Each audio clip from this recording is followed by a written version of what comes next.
Whiteboard was getting like. There's a point of no return. Well, cool. Well, oh, that should say. Oh, yeah, that's right. I was like, how was day 2? That's right. All right, so day 3. This is the middle, right? This is what we call hump day. So some people went out last night. Some people stayed in. And I hope that some of the stuff's starting to sink in. I've been reading the feedback. Some people are feeling that the content's perfect, right? The activity was good. Other folks are feeling that maybe they want to see a little bit more. They want to go deeper. And so today we're going to allow for some of that. I want to start just thinking about creating some working groups. And between today and tomorrow, folks that want to kind of break off and start thinking about stuff like assessment. That's a question that's come up a number of times. So, all right, so they do this SIK project. They do these light sculptures. Well, how do I grade that? And I don't know if I have the answer for that. But I know that collectively here as a class, we can come up with an answer or a solution to it, right? So the other things I want to think about also are things just like lesson planning. My favorite lesson plan template is UBD, so Understanding by Design. If you're not familiar with that template, they're all really the same. It's starting with the end in mind, right? What do you want your students to be able to do? And then planning backwards from that. And then if folks are really interested in diving deeper into the SIK, we can also form some groups doing that. And if folks want to create other groups, maybe there's a middle school cohort that want to hang out and think about how do I do this in the middle school or the elementary school or the informal learning. What does that look like? Libraries, and want to talk about how do I manage the equipment? We can start we'll have some open time in the afternoons. I keep saying that, but we go right up to the end. But today, tomorrow, and definitely Friday, we'll start kind of pulling back a little bit. I'll start doing less and let you guys do a little more together. So if you haven't already done so, I did look at the feedback that folks submitted last night. So that was informative, and I do look at that every day, and so it helps me think about what to do. And then, did anyone take a look at Sherry Turkle's Triumph of Tinkering reading? This bricolage idea of the softer side of programming, right? The old canon was that we were going to, when we design software, you're going to start from the top, and you're going to design this, and you're going to come up with a system, and it's very methodical. It's probably the way that I still think a lot of times. But there's also this nature of tinkering, right?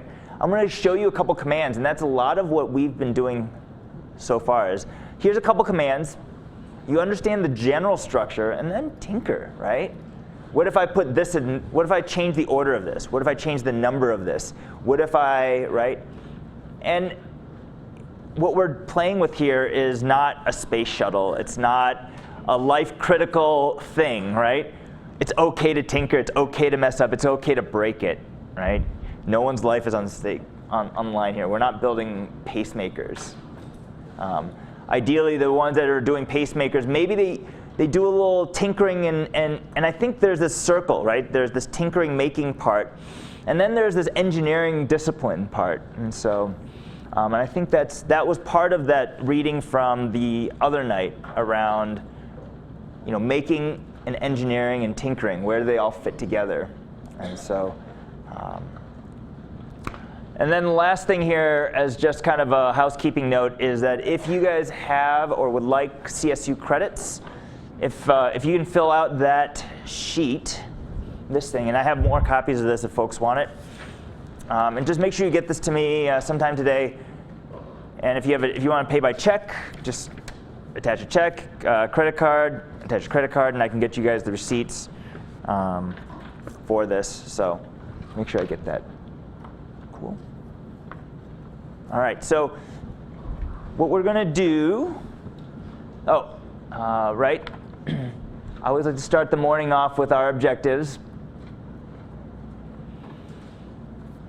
And I threw what you guys wanted to get out of this class into a Wordle, which I thought was kind of fun, right?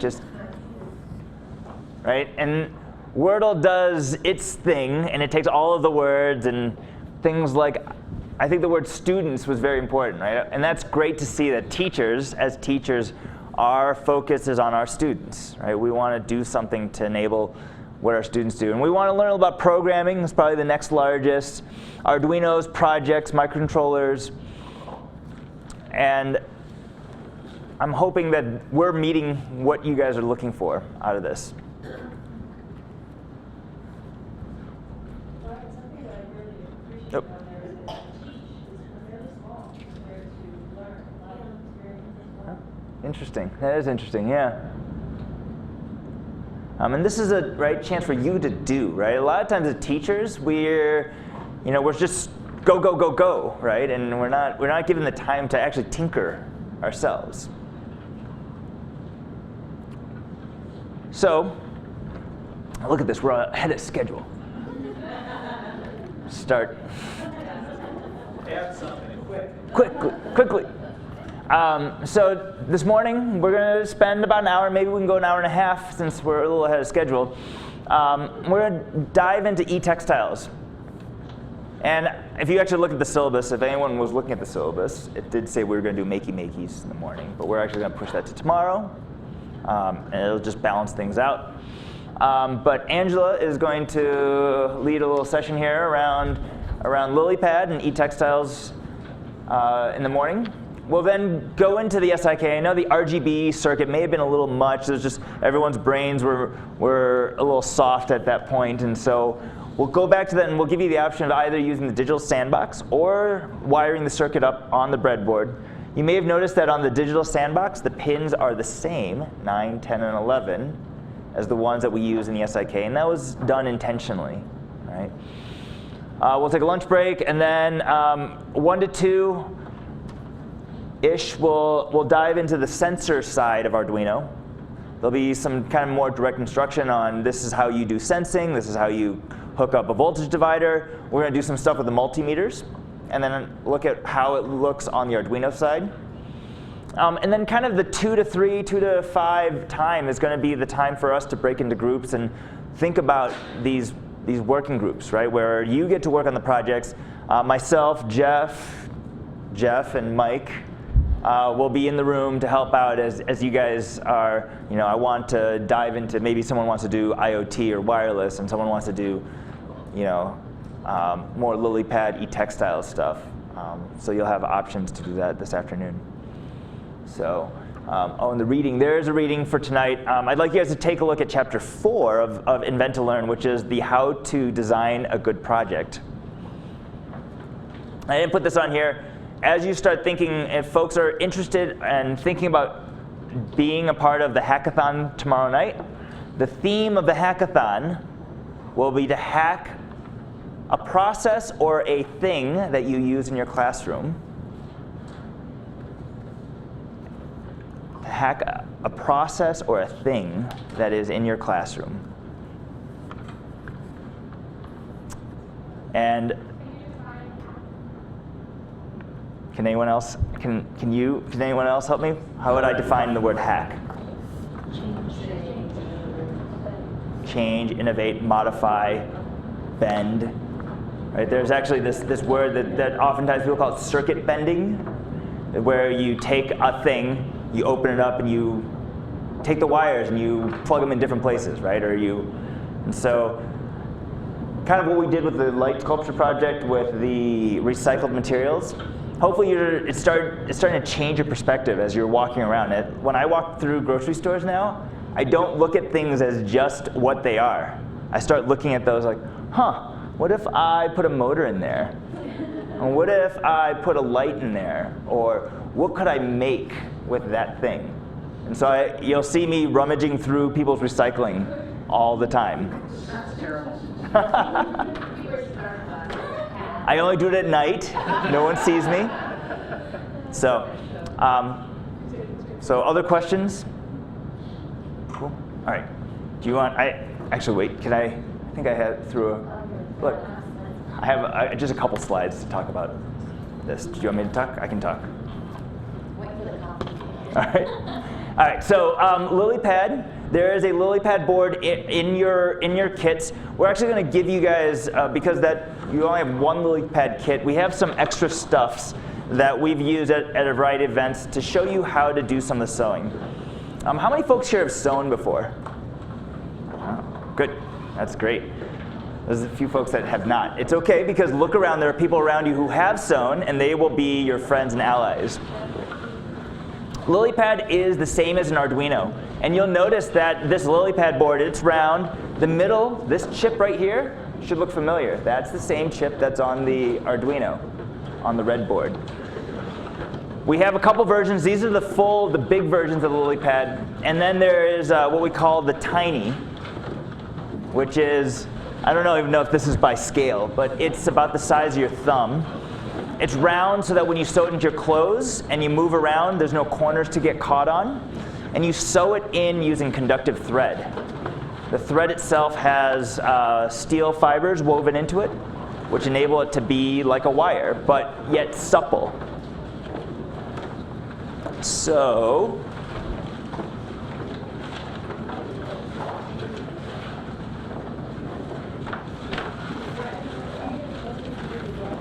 what's that?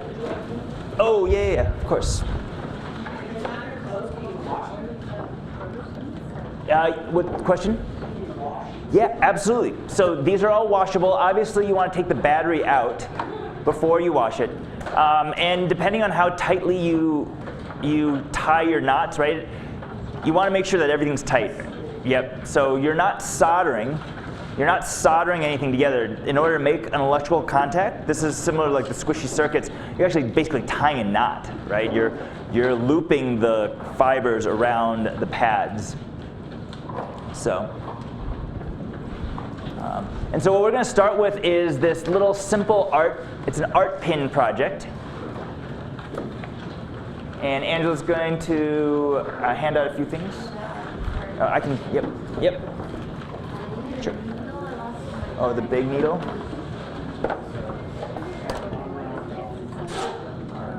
So there are, so inside your LilyPad kits, there are needles and thread. Do you need oh, okay. And then, do you have them at your desk? Oh, they're all gone. All right. Do you know, or you might be able to grab one. Janice, do you mind if we steal a needle from your kit? There's a whole, Kate, inside there's a little envelope with a bunch of needles. Yeah.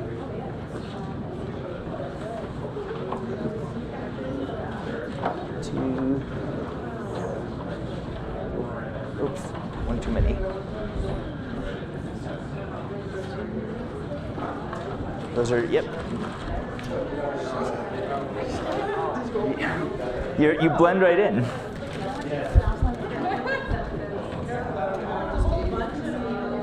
Yeah, there's a lot of needles in there, in case you lose any.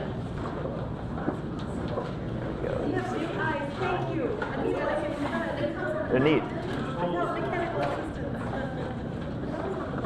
On the inside, it's round.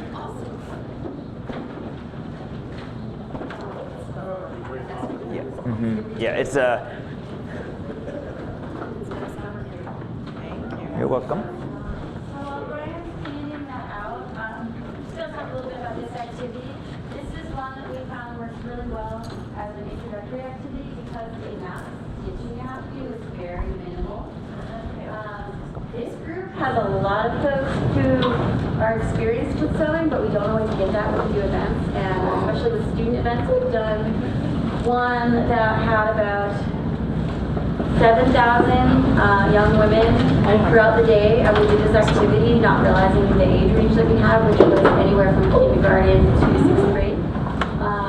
We learned a big lesson there, which was don't do a project that takes a lot of time commitment, because you'll get some frustration back in, and you might hit some understaffing issues. So this is the one that we presented at that event.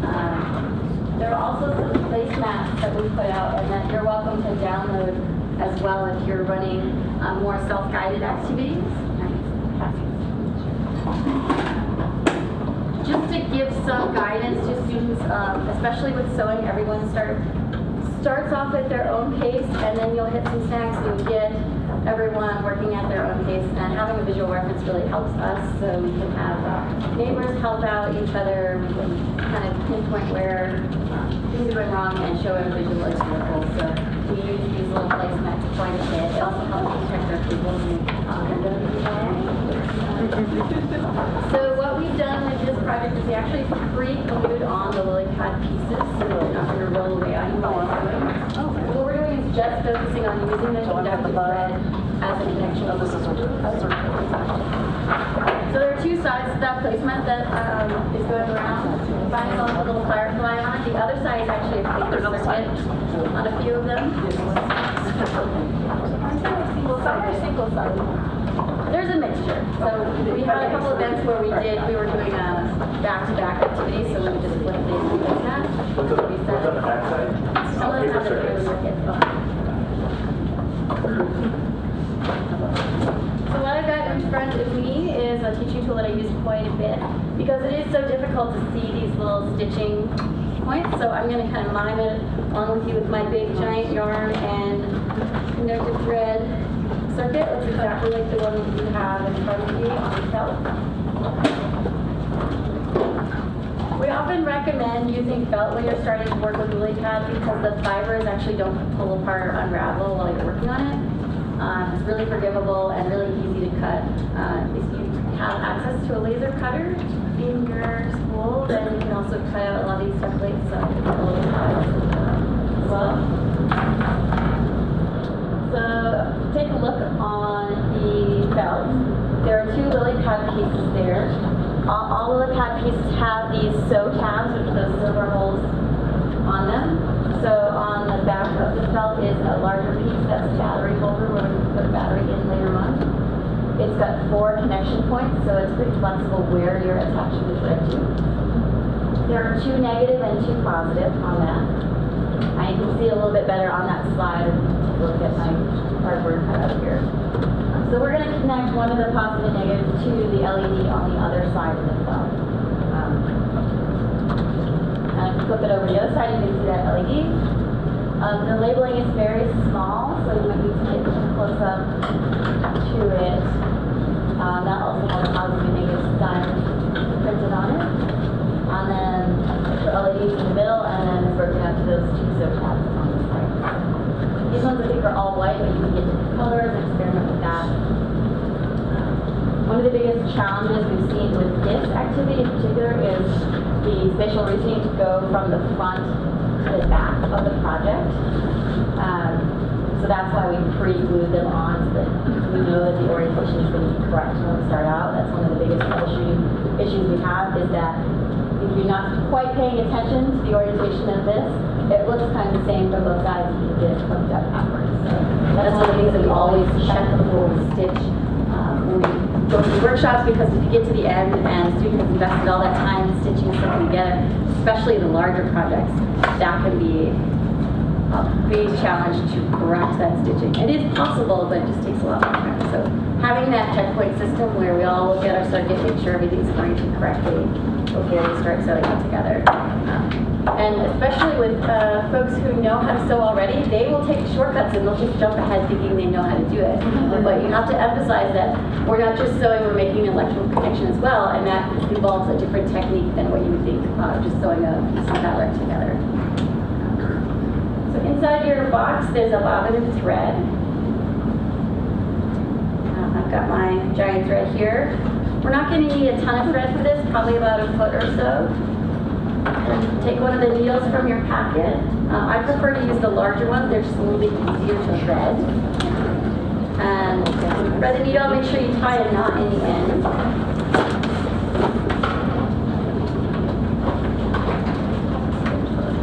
And because we're using a larger needle, we want to get a larger knot to make sure that it doesn't pull through the fabric when you get started.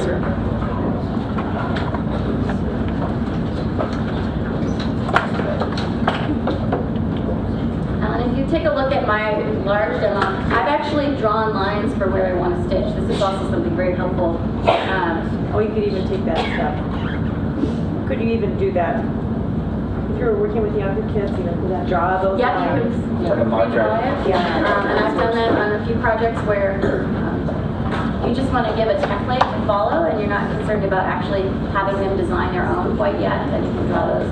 And I find also that if you're kind of freeform stitching it and you're not really planning where you're going, you can hit a little bit of a snag where you may cross over the other conductive thread stitches that you may need to put in later. So it's always good to have some sort of plan.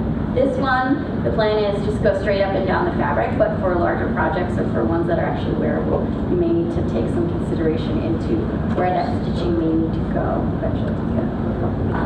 I also color-coded mine, so I've got red for positive and this kind of dark blue for negative on mine. The first thing you want to do is start at that battery holder and start stitching this conductive thread around one of those tabs. So it's similar to stitching on a button. You're going to go through the fabric, through the hole, up and then back down to kind of encase that sew tab in thread. I'll just do one so you can see what it might look like. So come up through. It doesn't matter if you go down through or up through. I like to come up through so that the knot's on the back of the project. And then you're going to go right through that sew tab and pull it through. It'd be a little harder to see because... Yeah. Hold on. We're still threading our needles here. I'll come around. Yeah. It's the back. So just like where I want to put my knot. I like to put my knot on the other side of the fabric as far as the board is. So that if there's a tail or not, it's not going to hit any of the electronics. So the that goes up through the fabric, plus the fabric holder. And it's fine if you do it another way. It's pretty flexible as long as you're making that connection. I just found that if you start with a knot on the back of the fabric, there's less of a chance of any short threads. I guess what I need to do with my first stitch here. That's a good observation. So the things on the pin, just so that you're familiar, there's a battery pack on one side. That's the big one, and then the little one on the other side is an LED. That's all right. That's all right. Yes. Right. So I came up through the fabric and then I went down through the sew tab. So it made this little loop. Every time I do that, it's going to connect to that silver tab. Well, they also don't, right? Well, we just don't listen, right? People, humans, we're like, why don't our students listen? Well, it's like a human nature thing. And the more that you loop it around the top, the better that physical connection is going to be and the better the electrical connection is going to be. So we want to really make sure that's sturdy and that thread is really touching those contact points. So I would say 3 to 4 times. Do 5 if you want to make sure it's secure. If you just do one stitch and it's a little bit loose, the thread may pull up from that board and it's going to break your connection if it wiggles around. So I've only done one. So I'm just looping around the positive. Yep. I haven't done much stitching yet. I just did my first stitch. Oh, I thought that come around like this. Did you say that? It doesn't matter. I like to do it So not over here. Okay. I know, I'm confused. Is the battery side back? The LED? Battery side is the back of the pin, but I like to start by stitching on the back of the stack. You might want to show it this little tail. Because eventually we'll go On the other side. It doesn't. It doesn't matter. We'll figure it out once. As long as you're making loops around it. But I just like to start with this fabric where the knot is, so that if there's a tail on the knot, it doesn't move and stays a big blank surface. I got you. I see what you mean. Right now, so theoretically, your tail could go over and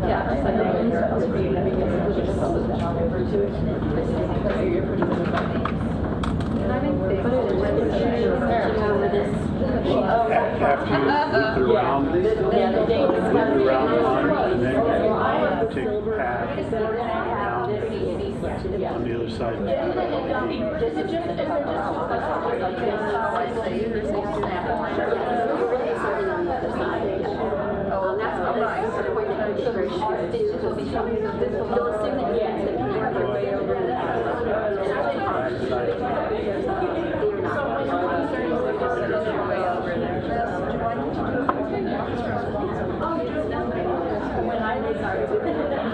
yeah, I'll show some examples of it. Right, okay.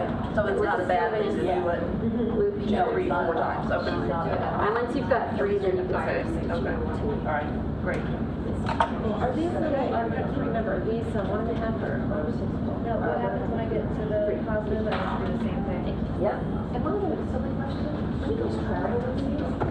And then you're going to knock it off and cut that thread because this stitching. There is restriction on batteries in battery to the LED will be a separate line.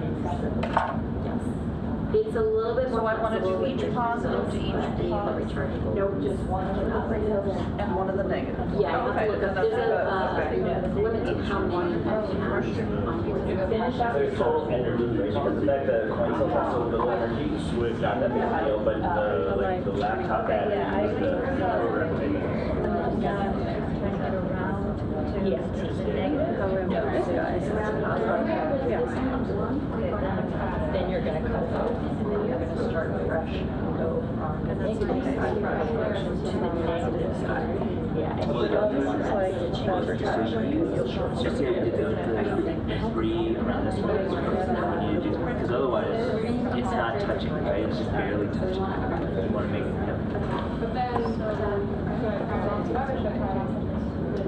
tied off. Same thing. It doesn't matter because they're all part of the same. Yeah, so what we're going to do is so eventually we can nail this one. Not now. See your pacemaker. Wow. So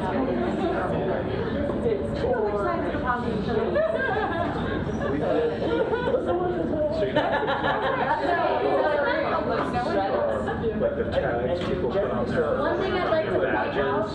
with Oh, yeah, no, we also we have, sewed to if you're at different points, which everybody is right now, you want to keep that thread connected because that's our wiring to the other piece of the LilyPad circuit. So we've done 3 loops around this positive tab. We're going to continue that thread and stitch it through the fabric till we get to the positive tab of the LED. I think most stitching instinct is that we're just attaching that to the fabric and then we cut it. If we do that, then we cut our electrical connection to the other piece of the circuit. So we want to continue that stitching. If by chance you cut it already, the nice thing about conductive thread is that we can just stitch on top of it and complete the connection. It's not insulated. So just do a couple stitches over your existing stitching and continue it on to the next piece. And there's a picture right on this placemat that will show you kind of that guideline. That first picture, you can see the gray thread is connecting the positive tab to the positive tab of the LED. So we're going to replicate that on our felt.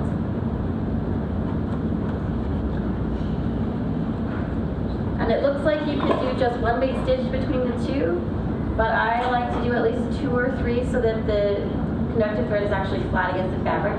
The more wiggle room you give that conductive thread, the more chance it may move and touch other parts of the circuit. So we want to get that good habit in, even though it's a short distance, to try and do stitching and keep it really close to the fabric every time. Should we use the invisible slip stitch or does it matter? Whatever stitch you like. Are you going? Running stitch is a good one. If you want to really make it clear where that thread is going, as an example, I do a back stitch. You don't want to really show a solid line. Yeah, good idea. But it's really up to you. As long as there's thread connecting the two, it doesn't really matter the form it takes. Not just directly to that. See a little bit from mine. I'm These are stitching pretty the short, so I don't LED. know if it make much difference if you keep An invisible slip stitch? You make me do it. When I get to that LED, I'm going to do the same method of looping around that tab. So I go up through the fabric or down through the fabric, depending on where you ended up. And then inside the hole on the tab to trap the thread around that silver part. And I'll do that 3 times. to secure it.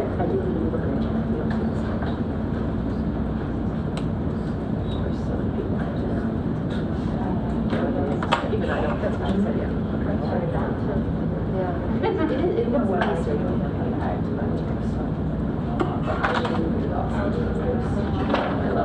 I don't use it for planning, but it's sort of like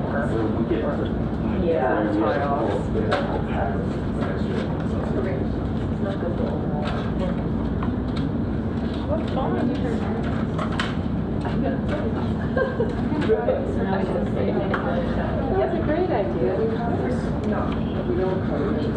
So once you've connected the positive of the battery holder to the positive of the LED, then you can tie it on.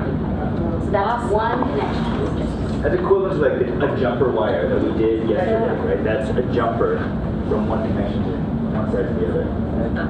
And this technique that we just used is the basis for every E-textile project. We're always doing 3 loops around the tab, a stitch connecting it to the next piece in the circuit, and 3 loops around that. Anywhere part of this. Yeah. you don't want any further To cut across or touch the other side.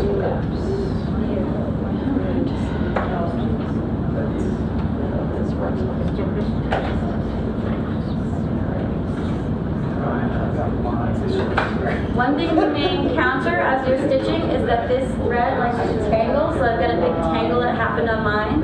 So you can kind of work it gently out.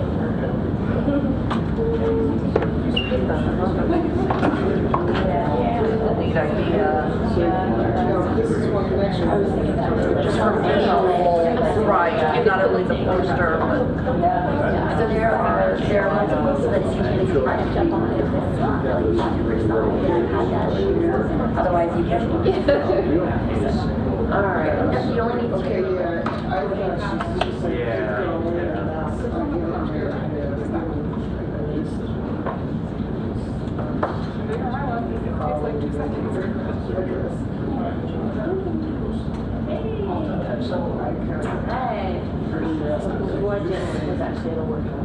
So once we finish that positive connection, we're going to do the same technique with the negative side.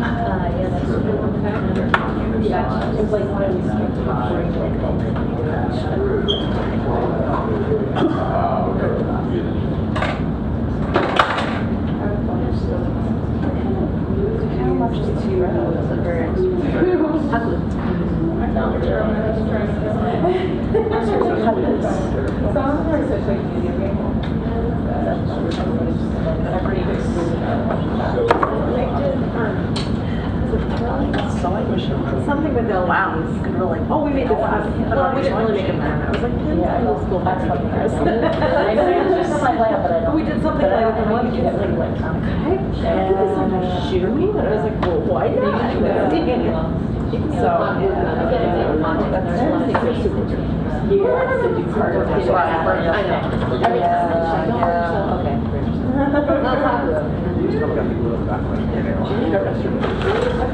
So many times.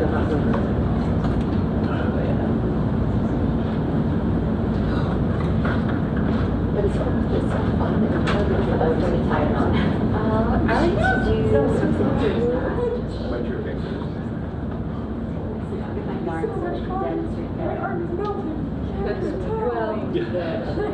Yeah, I probably am too. It's become a tradition of things.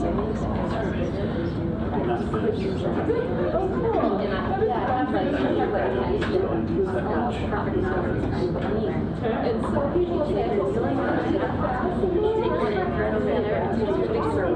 it is. Just I think it's a little rapid decided to shout. It's become a you're up at 2 times, it's not going to work. I'm going to use It takes a little practice. Once you've got the more loops you do, the bigger knot. Grab it with the other hand, slide it, take the end, and then have it back.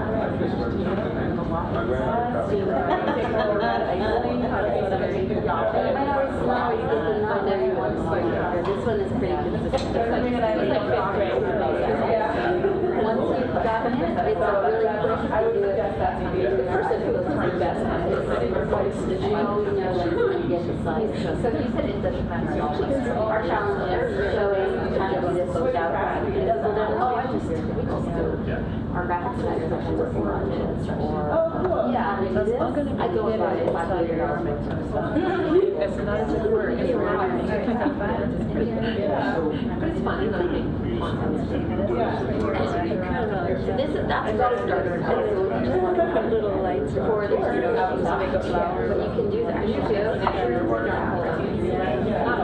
So you have to make a minute.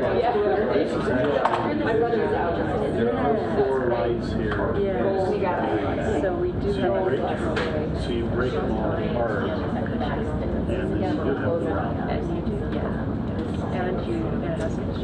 And I'm making my way over to the. So if anyone's curious how to finish off your stitching with a knot when you're done, there's a little trick that you can use. Rather than trying to tie a knot against the fabric, it almost will never go right against the fabric.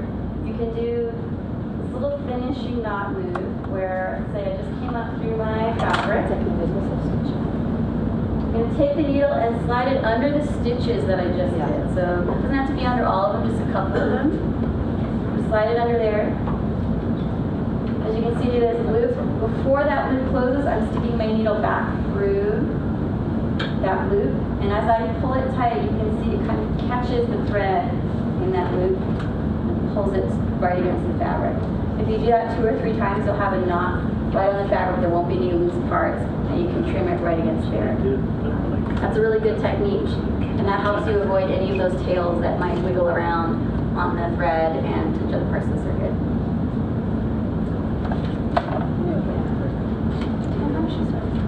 So you're gonna go back under, like you were saying, go back under a couple of years. Let's see where you finish. Oh, they can make a, so come back. Yeah. So you'll be bring them back a little. Yeah. So near some of my stitches. So they use custom stitches on there, so they have competition with some other stitches. And then we wrote it down. That's the great t-shirt. Well, I'm not. Okay, does it matter? So if I'm under here, this is the top. It doesn't matter which side you do it on. So if I'm under, should I just, you could do it right here, yep, I'm gonna do it twice. Once you're done with those 2 connections between positive to positive, negative to negative, then you can try lighting it up with the battery. So for these pieces, there's an on-off switch on the battery holder, and on the opposite side of that is a little slide part for the battery to go in. The positive symbol is upright, and it slides in there, and then you can turn the on-off switch and light that switch. Just get it a little bit tighter now. Right, yeah, and then cut it, you're all set.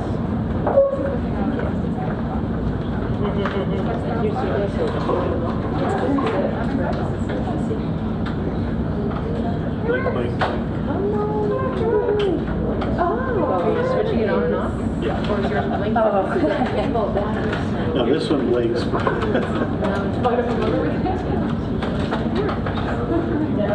Yeah, but I thought this was funny. I like the fact that there's a battery. And then I pulled the battery out of it. I like the fact that it has an on-off switch. Oh, I got a lot of that.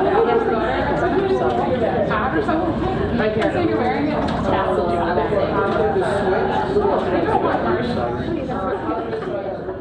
For the burning. Oh, yeah.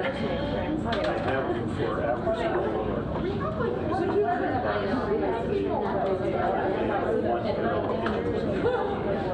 Find that the tails on the negative side, because the bottom of the battery is the top is positive, you have a tail there. That's the exciting part of it.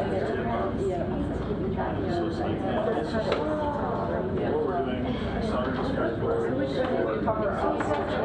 Yeah, are these just extra? I went ahead and did the solder request. Yeah, it's not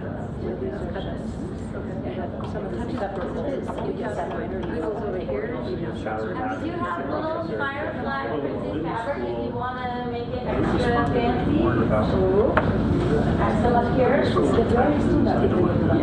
Or you could decorate your own piece of fabric. So we've printed on a visible fabric in an inkjet printer. These little designs, you can put the firefly on top of the LED, glue it on, got a little square piece of art. The one in the slide is one that I drew with some fabric markers and then put it on top of there as well.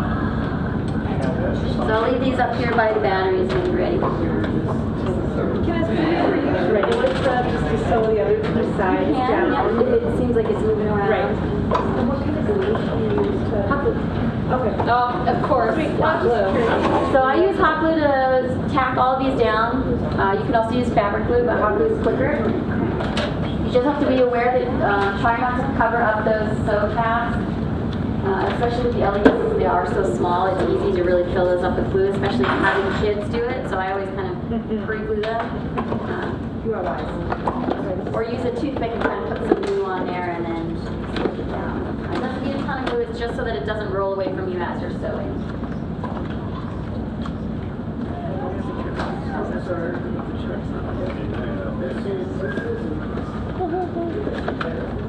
And then Brian put in the slide also has some downloadable graphics. So that's one of them. We have a spaceship, a dragon, jellyfish, all these little cute little designs that can help inform where your lights may go in your project. I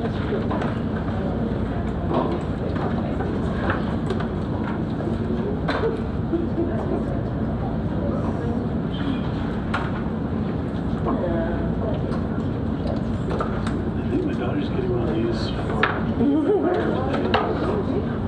she's 35. I think so. Oh, she turned 36.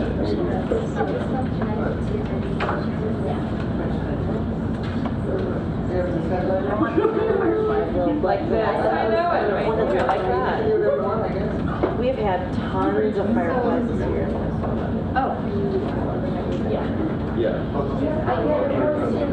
Should be alligator. You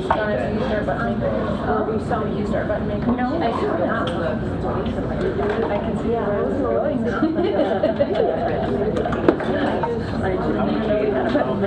Well, these are surface mounted. Just glue them on the front of it. I've used this pad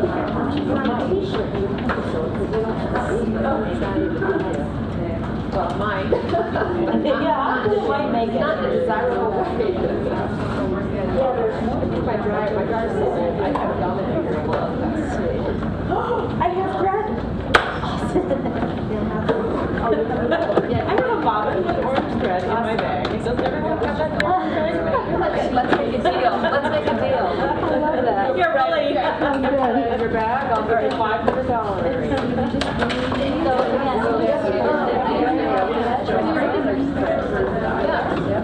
Yeah, I'm just. Oh, yeah. The same thread. My mother always trying to teach us. She said you should. I'm gonna finish mine. I'm gonna wet stitch mine. I'm gonna be a rebel. I'm gonna rebel that. No, I was like, I think I have a thread in my bag. I do. But I might. Crazy. Because if you like sew that in your bag.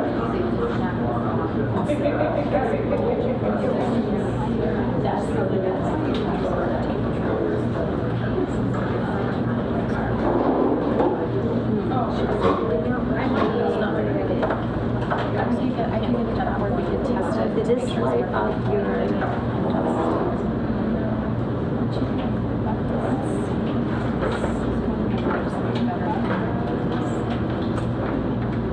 So can I have this to have an external There are two places it could go wrong. One's the battery. I'm thinking maybe that. That might be what I do. The others have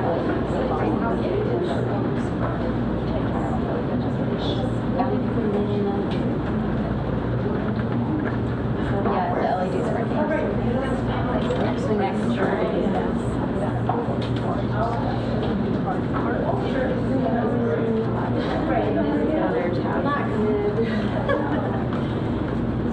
also run 14 trainers. Oh, just third accident, and it was running this from my house, and it was running. So what happened is that the holder itself So I'm just sitting there.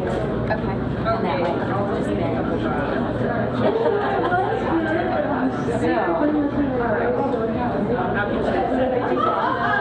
unfortunately that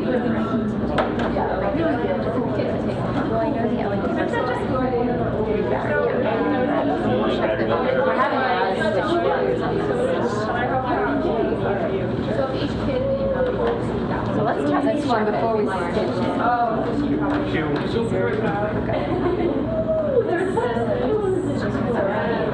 Batteries in there, and then just we can just attach it right to it. Is that in our kit too? So this one, that one works with the switch, and then let's check it on this one, because then I can just use that. And this is a good method to do here. Just make sure it works for you.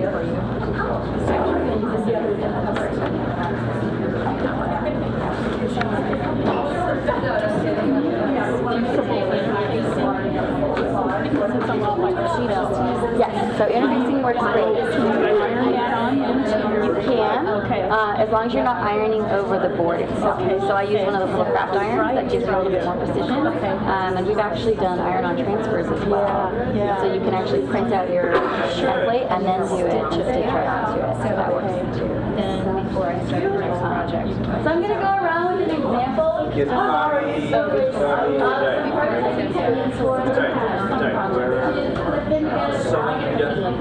No, I've never done my So this is essentially what we're doing. Okay, so your stitching is failing, like if you're not getting your project lined up, replace those connections with the alligator clips, and then you can find out if it's your thread that's failing, or it might be actually one of those components that's broken. We see sometimes the battery holder, the switch will break, and it won't allow the battery to connect to the LEDs. And I put this one up. Looks like the switch is working great. So in this case, it was probably my stitching that was not connecting the pieces. So there are a couple different ways that you can work through that. I think everybody had a successful one, almost everybody, which is great for you, but also not great for you because you're not learning the troubleshooting techniques.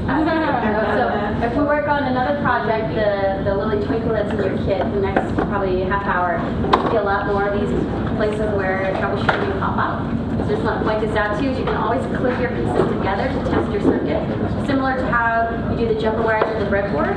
And you can just grab the tabs with the alligator clips, clip them on, test them out, and then put in your stitching later on. This is great if you don't have a template to follow. You can really try to make it up as you go. I would not recommend stitching everything together first and then trying it out. That's a lot of time that you're investing in something that you don't know is going to work. So always do the alligator clips and then draw out your slip circuit and then sew it at the end when you're sure you know where you want those pieces. Are there other people that have problems when they were working at this is one that was that. Make sure it wasn't the stitching. If you don't know, so the short stitching, put the dark so we kind of narrow down where it looks like I'm turning this on all of a sudden. Oh my gosh, it showed this situation. I do not.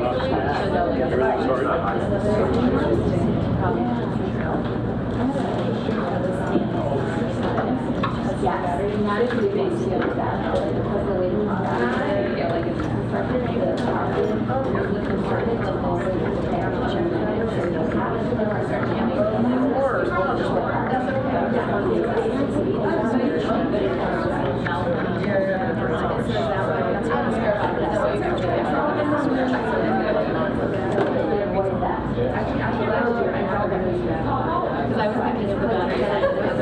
Yeah, that's why I had it now.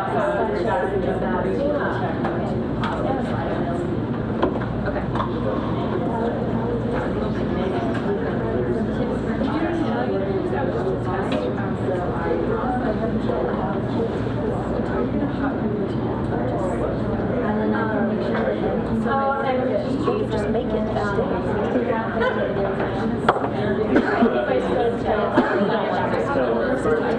Yeah, I see it's in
So the next thing we'll spend next, I guess, half hour you want to try or start working on is plush. We call it plush tiny monster. So, or you can sew it into some of these other projects.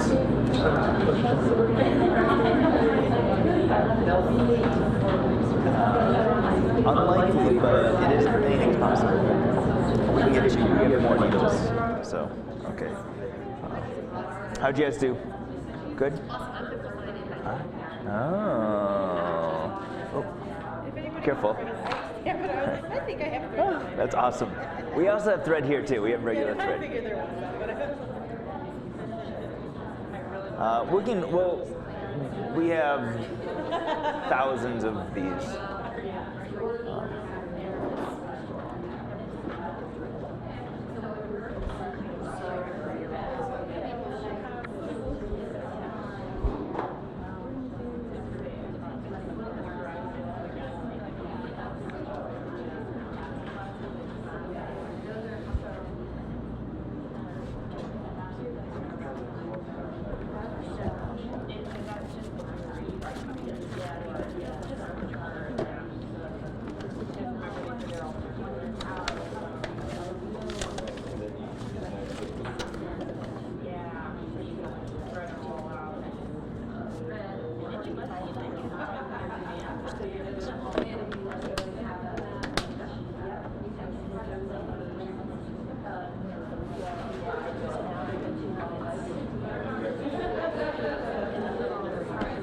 All right, I found pinbacks. They're pinbacks. So you can, well, but then you can't put it in your notebook.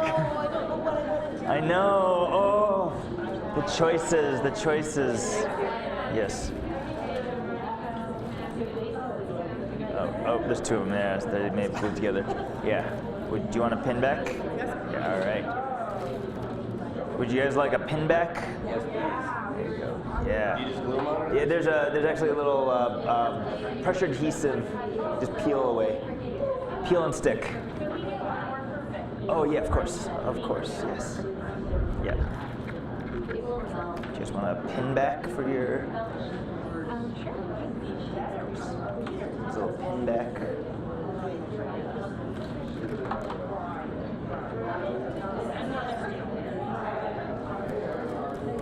Ooh, the art teacher. There's a little pinback for you. Here's a pinback. If you want to make it a pin. Yeah, so these just stick on. We don't. Oops, sorry. But we do buy them in large enough quantities that we could know, right? I don't know. I'm sure we just got these on Amazon. Here's a pin deck if you want to turn it into a pin. There you go. Yeah, you're welcome.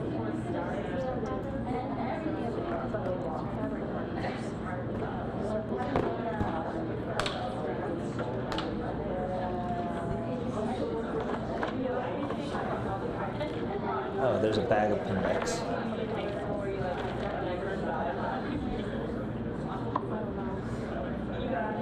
So folks, there's a couple other resources that are up here that are on our website. You want to do more E-textiles? And so you'll see that what you guys just did was a basic circuit. It's not that different than what we did on the first day with this, right? We're completing the circuit from the battery to the LED. Instead of using copper tape, instead of using wire, you're using conductive thread.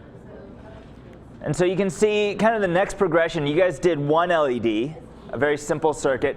The next progression that Angela's done with some of her materials is creating a mask where you have not just one, but maybe a couple LEDs. And so now you have what we call a parallel circuit. Right. And so this would be a resource that you could pull on our website. If you're interested in doing that. And then the other resource we have, if you're interested, and this is an application of the kit that you have, is called the Lily Plush Monster. And we have about kind of a budgeted, at least planned for about another half hour for us to play around. If you want to try one of those activities, probably won't get all the way through one of them, but you'll get a good start on it. We have these templates. These are, so if you want the template, these are the templates here. Kind of just gives you a guideline of how to cut it out. This, people were asking in the kit that you guys have, can I borrow your board? Sure. So this kit here has a few parts in it. I said it was round, but then Keith pointed out to me that this doesn't look round, right? These are meant to be snapped apart, and before you snap it apart, you can actually put the battery in and see it work, I think.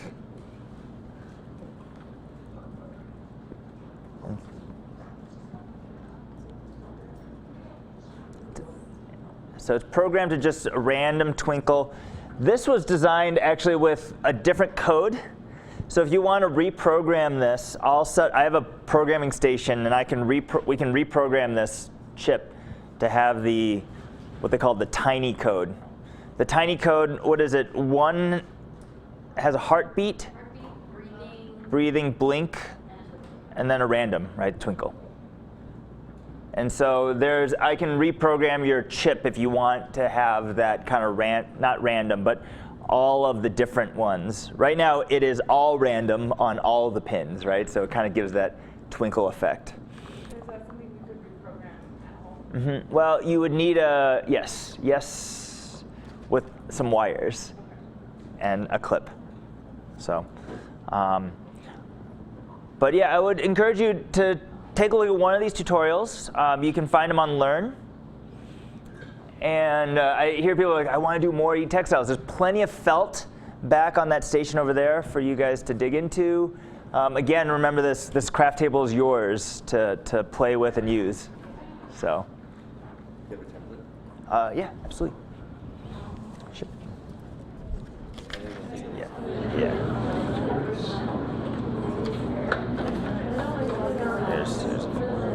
I'll put the templates. I'm going to put the templates out here. Here are the templates. Yep. And you can see we kind of draw the lines on there, and it actually helps to dot the lines so you kind of know where to trace and where to stitch.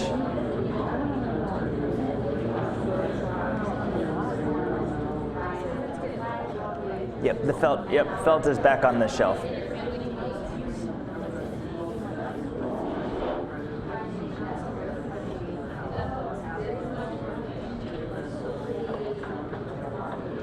the others want to, is this the same one? Oh yeah, this is the same one in the photo. Yep. Yep. Just twist them through, and so there's points on there that you should be able to. Yep. Yep. It's a. Yeah, sure.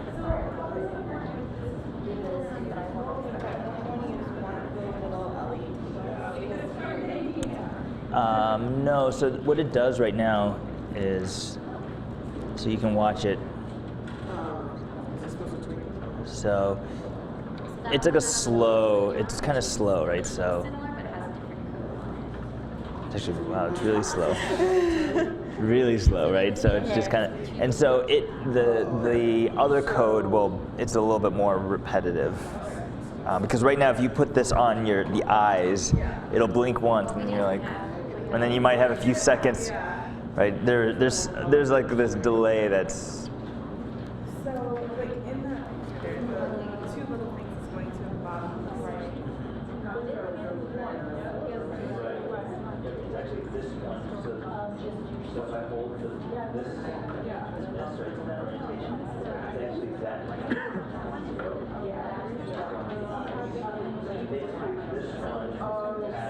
just trying to think of how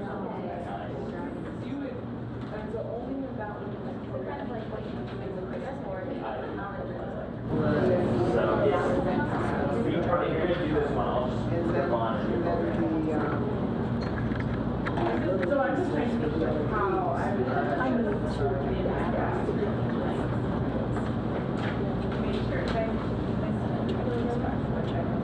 Yeah, let's perfect. Yes, okay. All right, let's do it. Where's my computer? My reprogrammer is actually over there.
the LEDs, so you've got two options, on or off, that's it.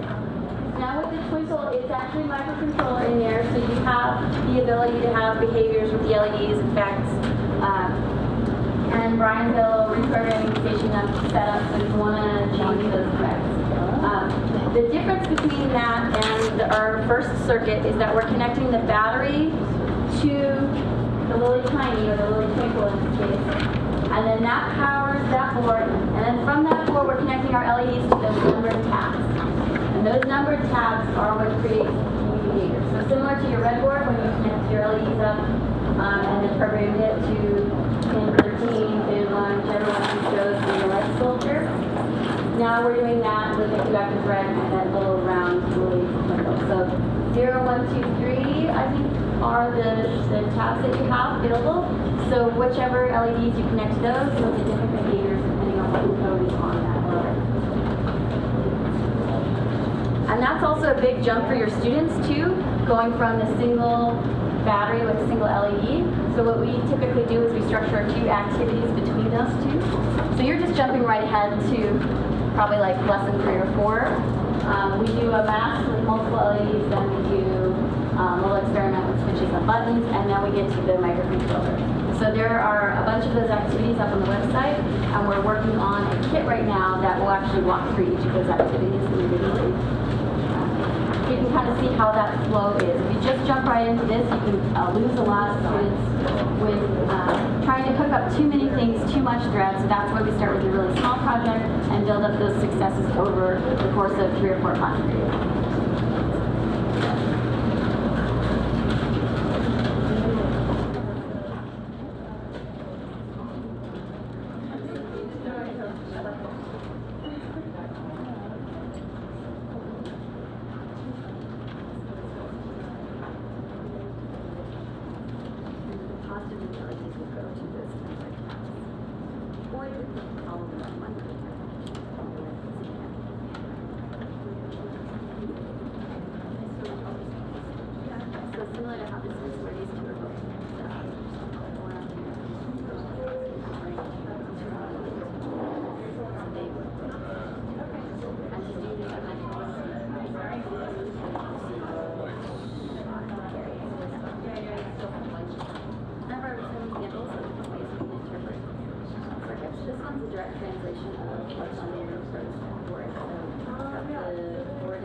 One of them has their own function, and this one, 2 of them are connected together. So there's the difference.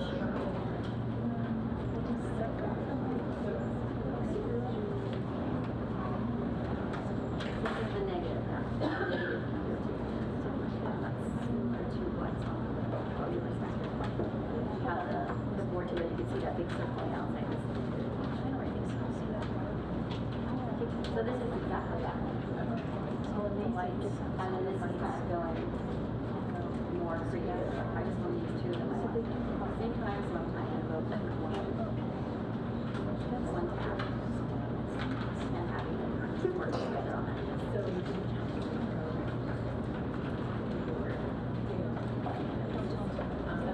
They're both to the same. Okay.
into fabric. Or I think a lot of people grab the template to do this little guy. This one's a little bit different. It's I'm only using one of the tabs, so I chose number 3, and I'm putting 2 LEDs in the back. So when in the PROTIP, each of them blink at a different time. In this case, both the eyes are going to blink at the same time to the net. And then how do you make sure, how do you do the design work? How do you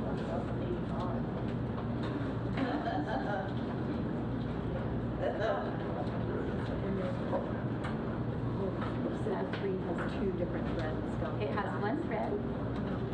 So we're going on here. We're stopping at the first one. We're doing through this. So that they're both connected on the same. And you can spell it. Yeah, I see that from here. These little purple marks are the bib and the mark. So that only connect keep on going and like make people too. Or one of the fixing kind of like the eyeballs connected to one, and then have a nose or a mouth connected to another.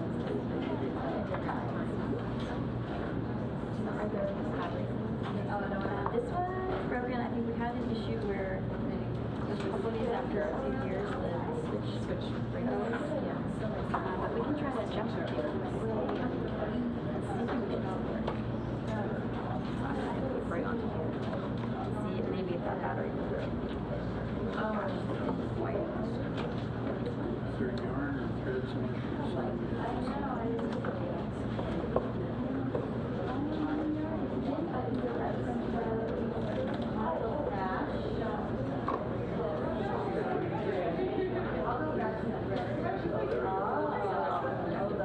I'm gonna go get some threads so we can have some extra supplies.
I'll leave these up here for you to take a look at.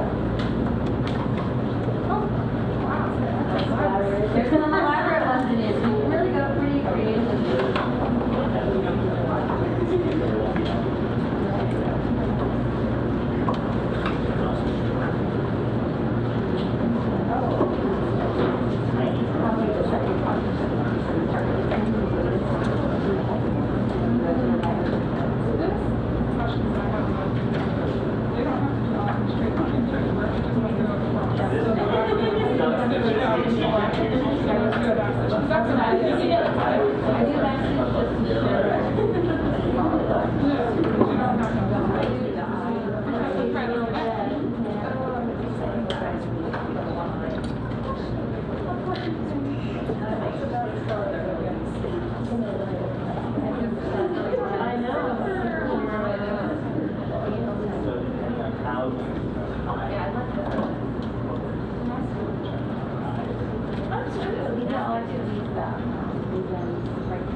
These are all the products we have.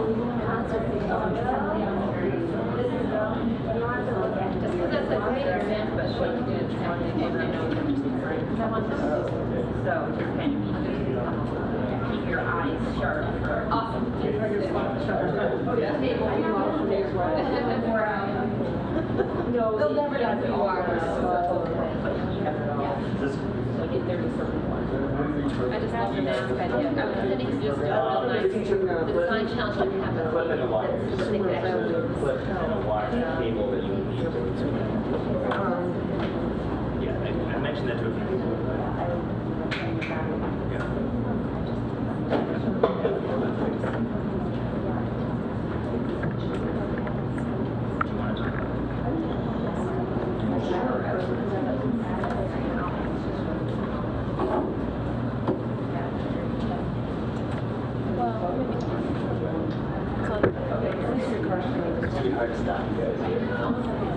So, the way it goes in here, does it come off? That's all. Yeah, I think so.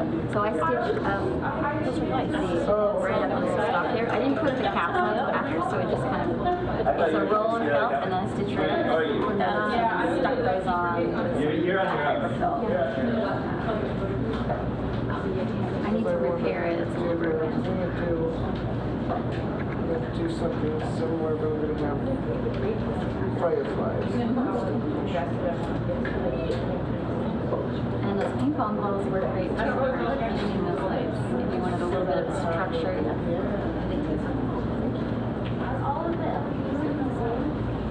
They are. They're all the same. I didn't know, like,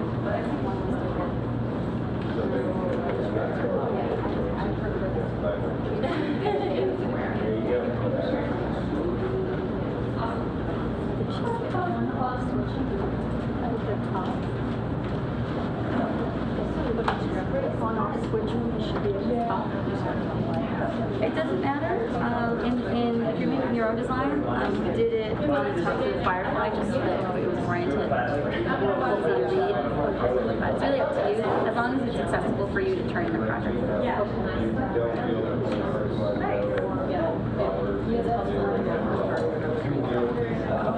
Why is that? Because I have all of them.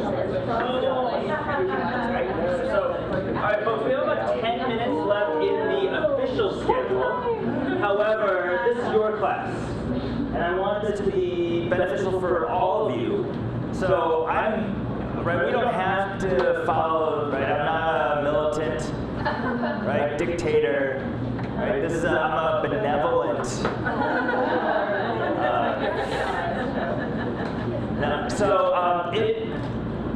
do folks want to spend more time? You guys are kind of, this is probably a bad stopping point, right? Like, if I said in 10 minutes, you guys need to clean up and stop.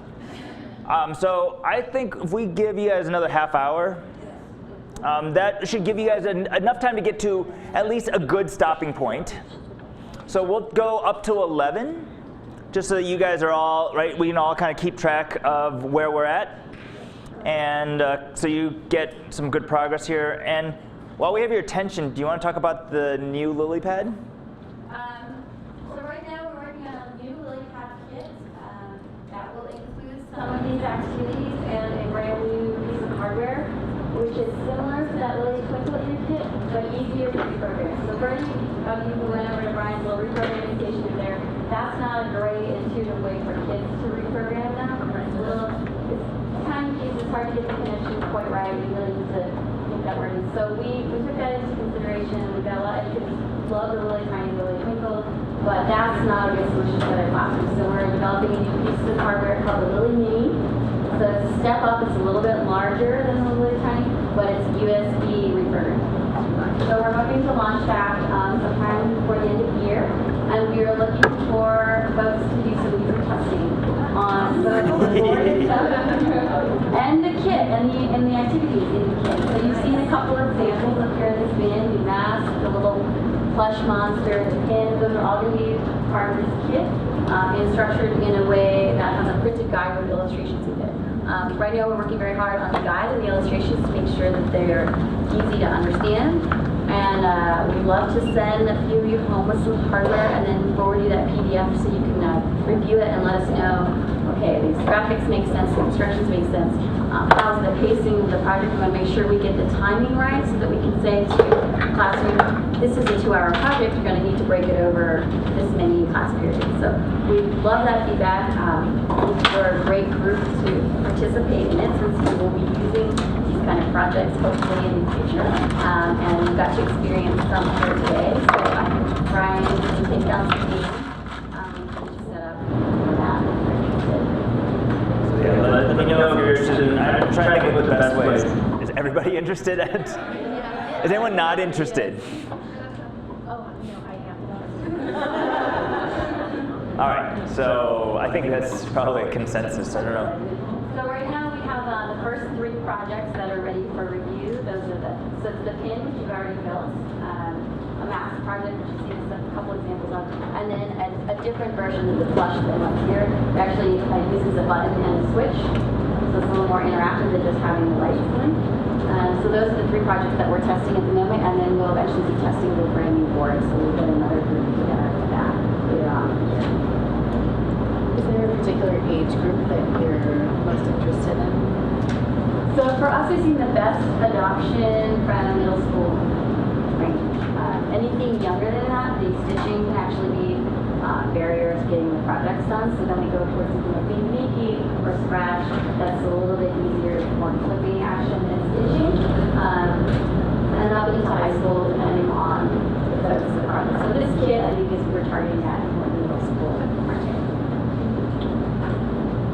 My daughter is 12, and they have family consumer science begins in 6th grade, so that's where they do a lot of sewing, so that might be why you're seeing interest.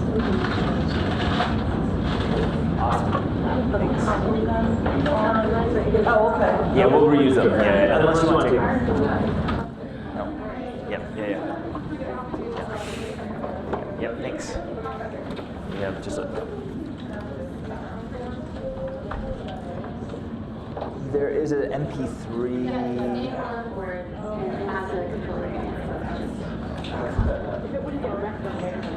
Yeah.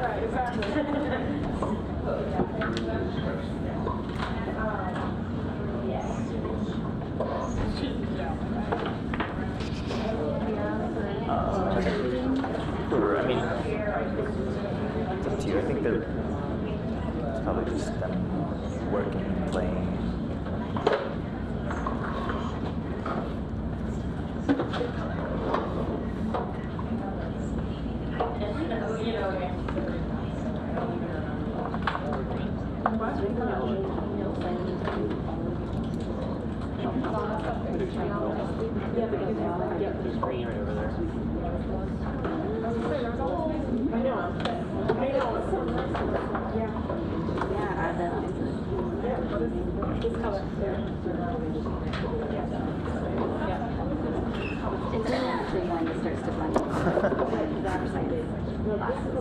These are adorable. Last summer and we had like a majority of our educators work from that side and not from the science classroom. And see how the project is different. This is a science lesson, this is a Reprogramming project. There's a lot of overlap too, so you can really pick the pieces that work. How's the viewership? I didn't tweet out. Right. So they're just using... Oh, you're going to pull out some. Yes, it is. Come on around. Right, so it should be able to light up under here, right? Now, if I put it under this white, yeah. This is probably the favorite of the activities, which is like it's specialized. Yeah, they are. So, But yeah, the interpretations of the lessons really alligator clusters going to Make this so listen. Well, is anyone interested in anything from scratch? Computer science lesson, we get into programming projects. So there's a bundle of alligator clips in each at each of your tables in the little center. Elevator consoles. Angela. So I learned this. Oh, absolutely. So you want to take a whole look? Yep, the fabric. We've gotten a lot of crossover from some of the performing arts design classes. Work with the computer science class to Yeah, the right there, the trace that goes through that what they call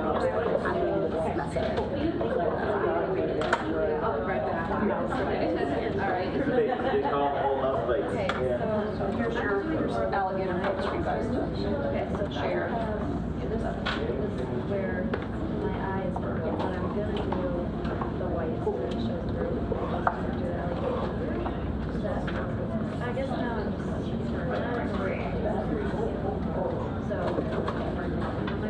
turn on to music, yay. Sure. It was stitching on so don't use All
So there's some other programming stuff we did with the RGB LED and things that some of you guys may be familiar with called arrays and how do I actually do things.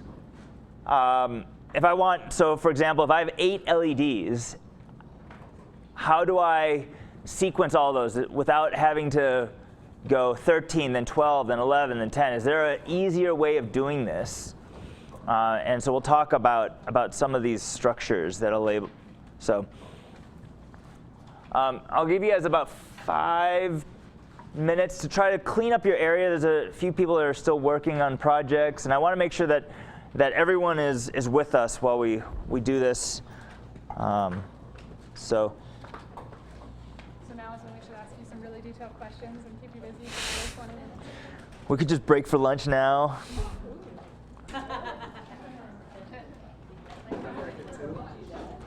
Lunch. Yes. Yep, Dry Creek Parkway. Yep, that's perfect. Yep. I think it just probably keys off the zip code 80503.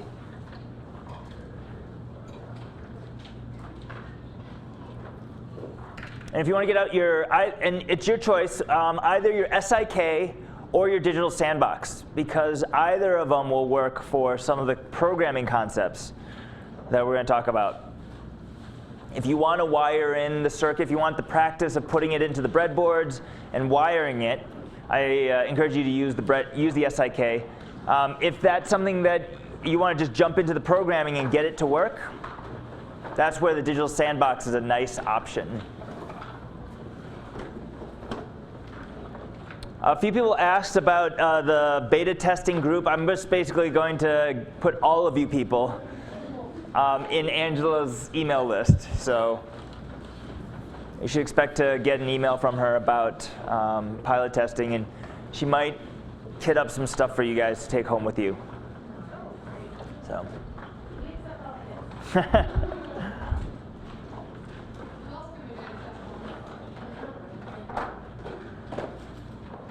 We'll come up with we'll find other options here too. So we'll see who else wants.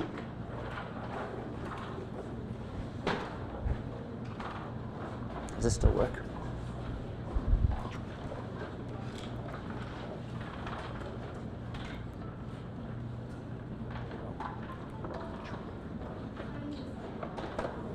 Is there a water fountain? I think there's a water fountain straight down this hallway.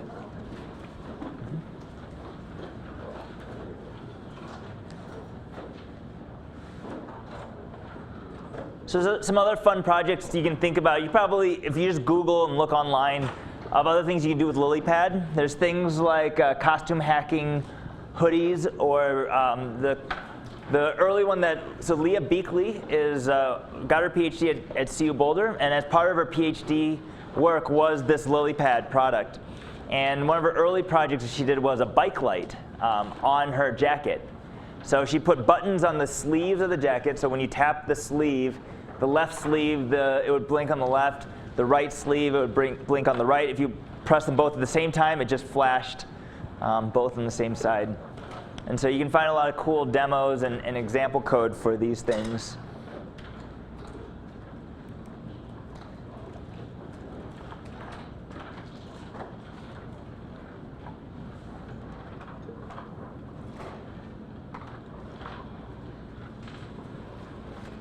So if you guys are, most people are going to do this with the digital sandbox? Oh. Nope. Awesome.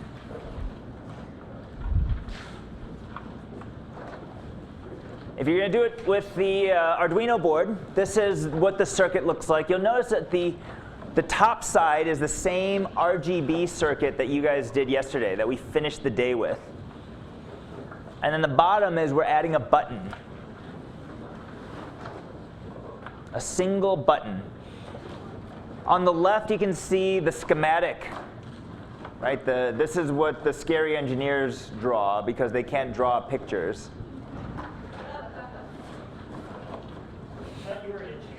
I'm pretty scary, aren't I?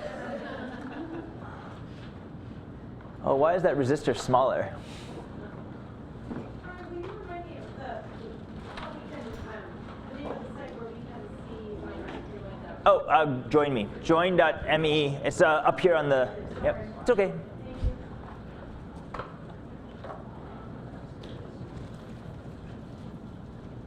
I love these foam letters. These are a lot of fun.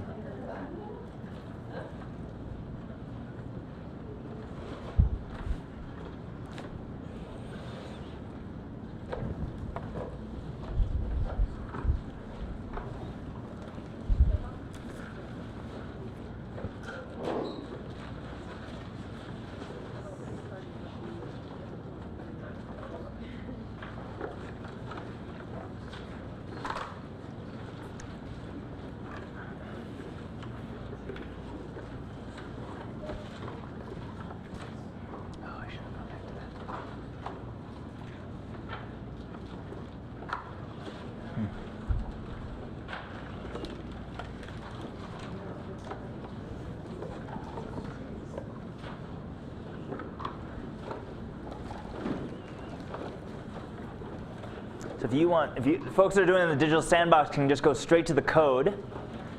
You'll have to modify one thing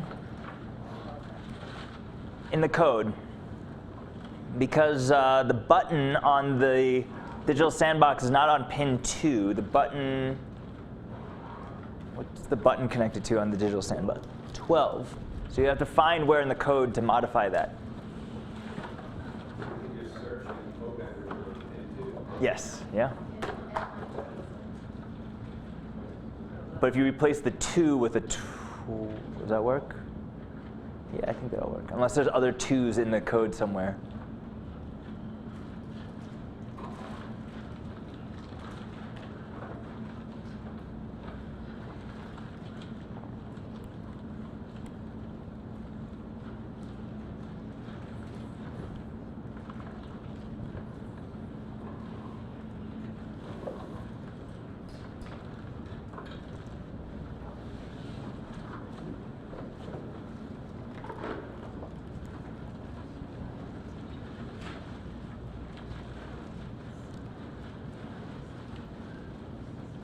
Another tip that, and I don't know how it works in the long term, but one of the things I see a lot of times people doing when they're prototyping is they put the resistors in with the full legs, right? The legs are really long, and they're right there. It looks like tall stilts.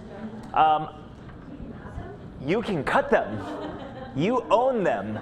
These are yours. There should be pliers or wire cutters, and they're so thin that you can actually cut them with scissors. I don't know what that does to the blades of the scissors. It's probably not too bad. But it just does help tidy up the board significantly. Right, yep. And you'll notice that on the drawing, right, you'll see, like, I mean, right, if I were to do this, I would clip them so that they're about maybe no more than 3/8 or half an inch on either side, and then bend them so that they fit. And it just makes it look cleaner. It's easier to see and troubleshoot.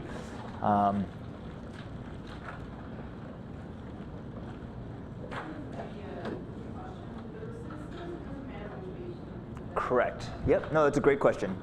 So the resistors don't matter. You can plug, right? So there's no what they call polarity to a resistor.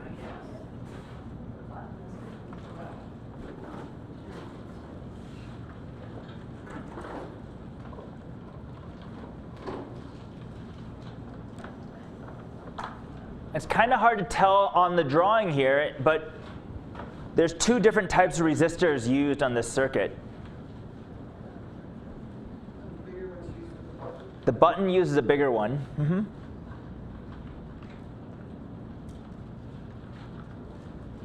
And the smaller one's used with the LEDs. Can I ask a random question? Yeah. In the diagram, the resistors are going like from D to F. Like if they're all in a row, does it matter? Why is that? It doesn't matter. It doesn't matter. So, Do they all need the same? Nope.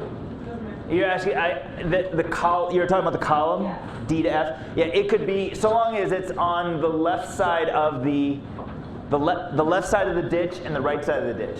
Right. So yeah, if you can't get them that close, it's okay, right? Because it's a clip. It doesn't matter which one. Does that make sense? You can't do the legs with the rest, like if you have more than one resistor, do the legs need to be lined up? Nope. Yep. Yeah, so just imagine that there's a clip in there. It doesn't matter which one. Sometimes when you use the clips on, well, actually when you use the holes on the very edge, if the lead is bent, it can actually clip past, go through the hole and go past the clip. And we have seen that happen, but sometimes people jam it in there so hard that they think it's in there, but it's actually kind of cockeyed.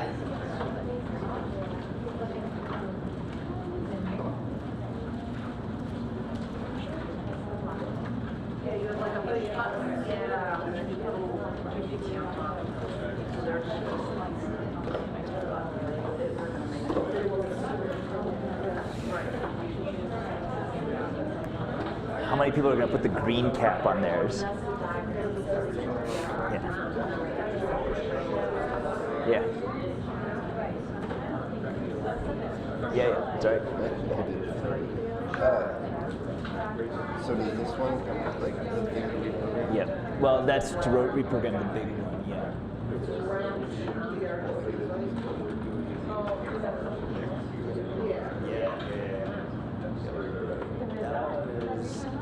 I like this one. It's more similar to this little sandbox, this, but the only tiny is the baby sister. It's not as easy. So this one is not as easy to program. It's so small.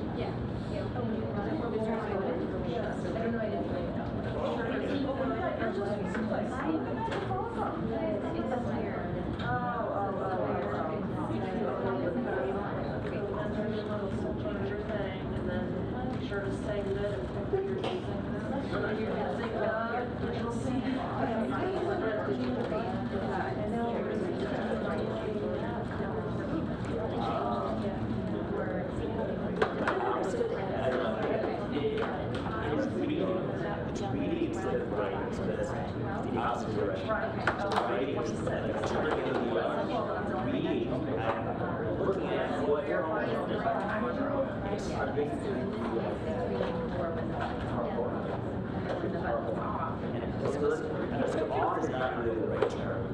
It's low, which means connected to ground. So that's so when I push the button, there's a reset. I push the button and connect it to the ground. That's the thing that tells you to do the colors, and that what is it? So rules. It is, but it's a minor kind of technicality. I just want it's saying it's low, and I just don't want to use the word on and off. The button is really on and off. The button has high or low. I'm not receiving it in the same way, but for the sake of understanding the program,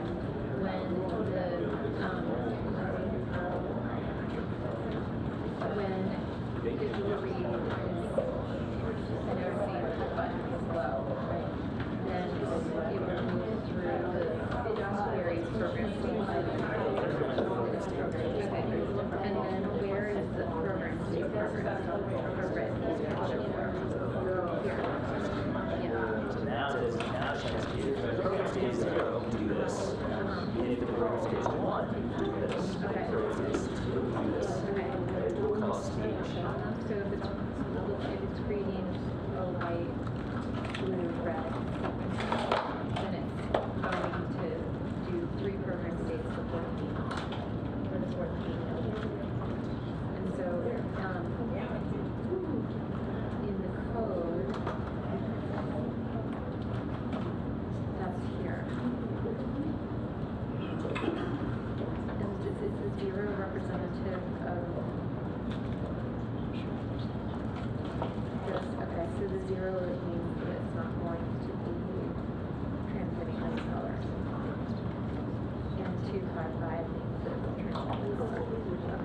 even information writing is out.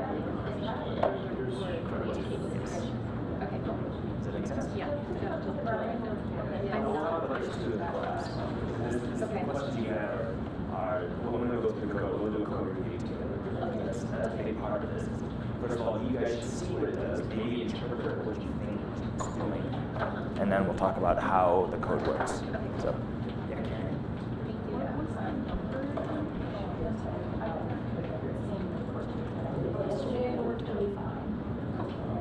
So I know on next, we'll lock up let's see if that fixes it.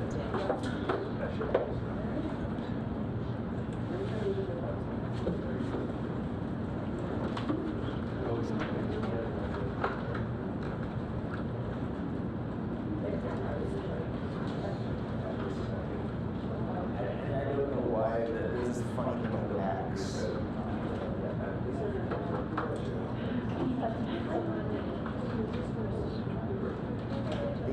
Yeah, you have, well, so it, yeah, just has to pop.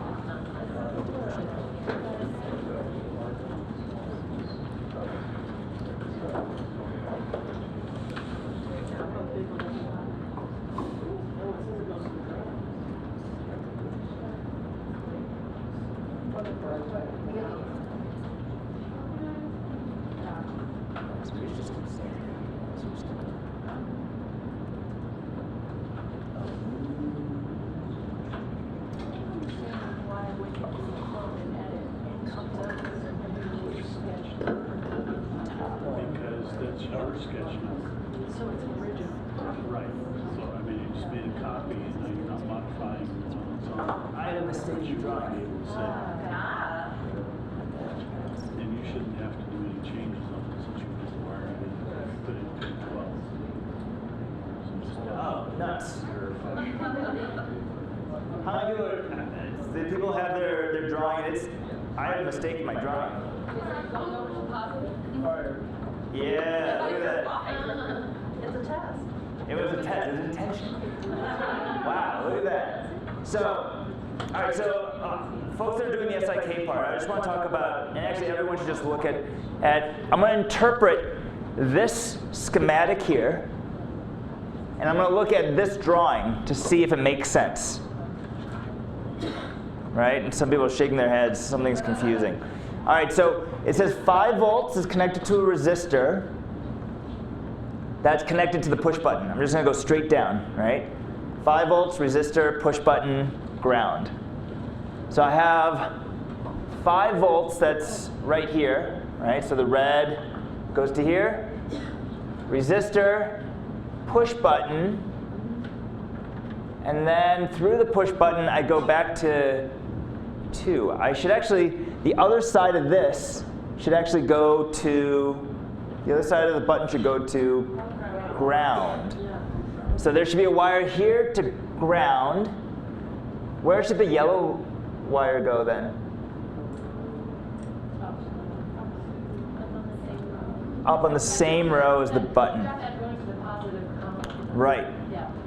So I don't know how to modify this. Is it on the same row to the button that the resistor is on? Yes. Yep. It's on the same row as the resistor. I don't know if I can fix it.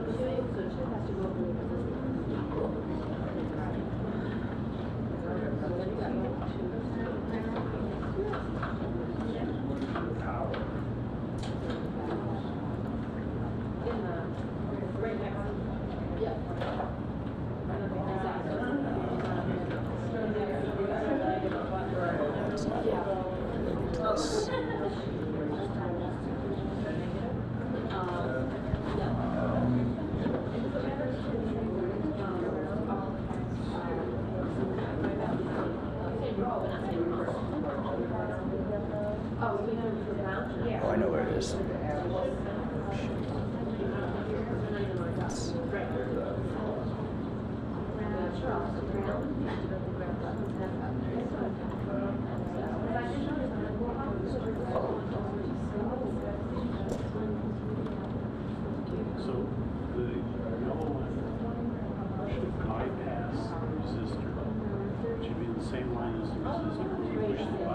So this is actually a perfect opportunity to show you all Fritzing.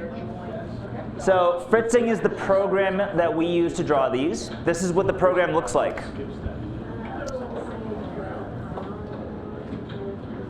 And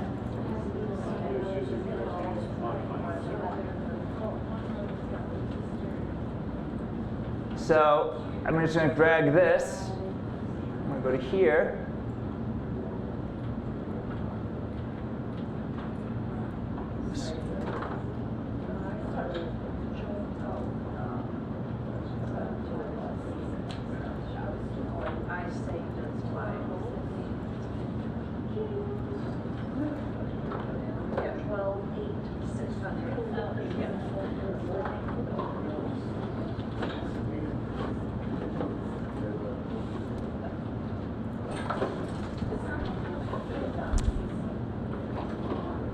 And so you can see, right, Fritzing allows us to do these drawings. It's kind of it's like an Adobe Illustrator type of program, but it allows you to draw circuits.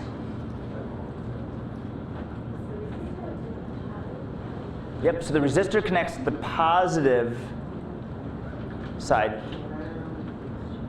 to the button.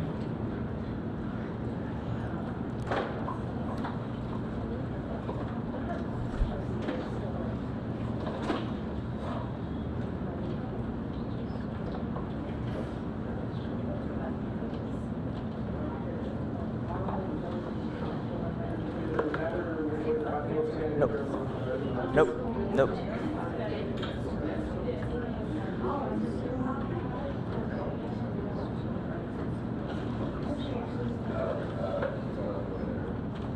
Oh, here, let me go back to that screen. Actually, let's do this too. File, export as an image. I can export it as a PNG.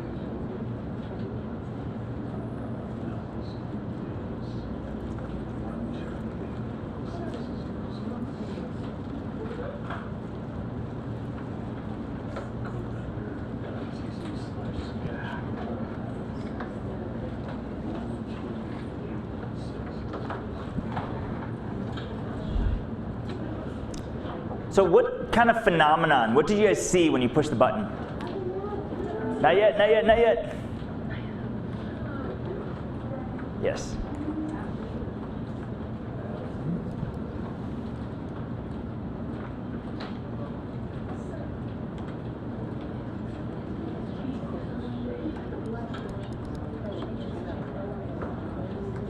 Where does this wire go? What is that connecting?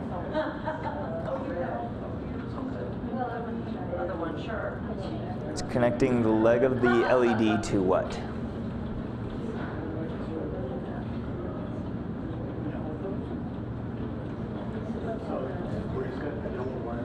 Did you figure it out?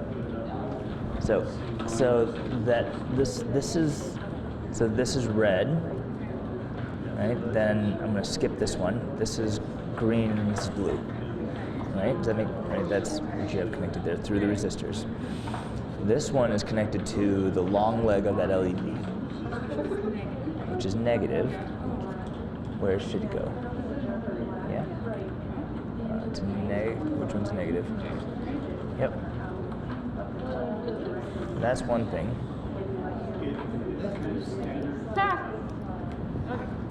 Yeah, right?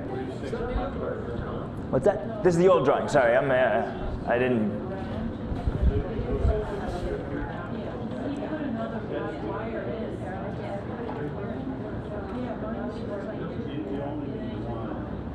Real time. Here we go. Oh, no, you need the other side of the button to go to the ground. You need the other side of the button to go to the ground, otherwise there's a switch, but it doesn't complete a circuit. When you're pushing the button, it's going to complete a circuit that goes basically to zero. Okay, and that's what it's looking for. That's the trigger for the program to say, all right, change your mode, change your state.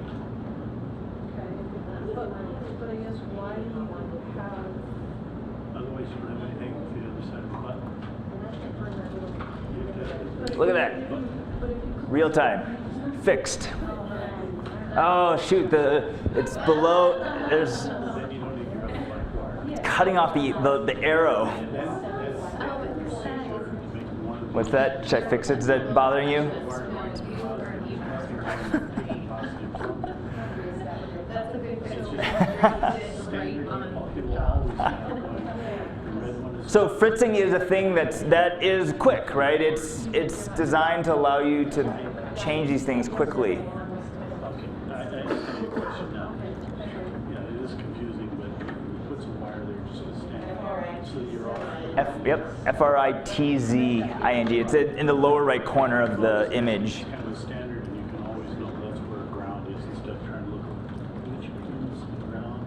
You've always got ground connected. So if you have the code and you're looking at the code, we'll do a code review with you guys to talk about how it's working and what it's doing.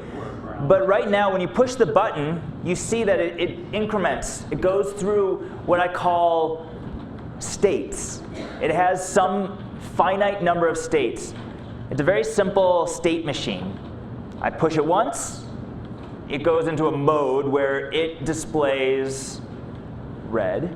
I push it again, it goes white, right? And then I push it a third time, it should go to blues. How very patriotic, right?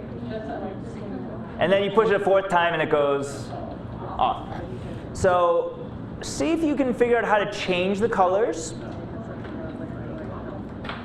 or add another mode. How would I add another mode instead of just, so that's actually, how many modes is that? If it's red, white, and blue, and it's 4 modes.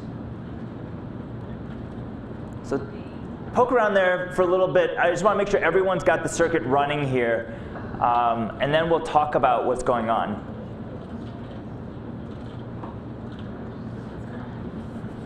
You have it? Oh. You see?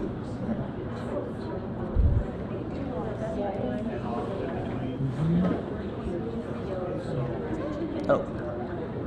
So this, where should this be plugged into? Oh.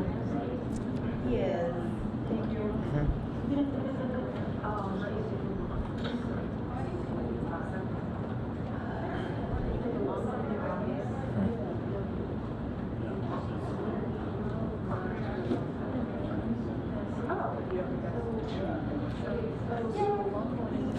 Good?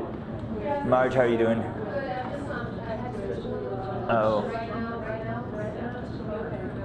Go, go, go. I don't know.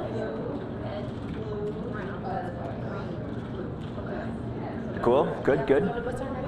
We're gonna do a code review. We're gonna talk about, so go into the code, so you can clone and edit, and then see if you can change the color. How, instead of red, white, and blue, pick some other colors that can you change it to like fuchsia or sky blue?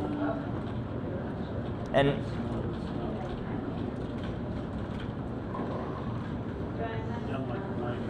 not working. Let's see, what do you got? Nada. Let's see. Oh, sorry. I turned that around a minute ago just to make sure that was in the right spot.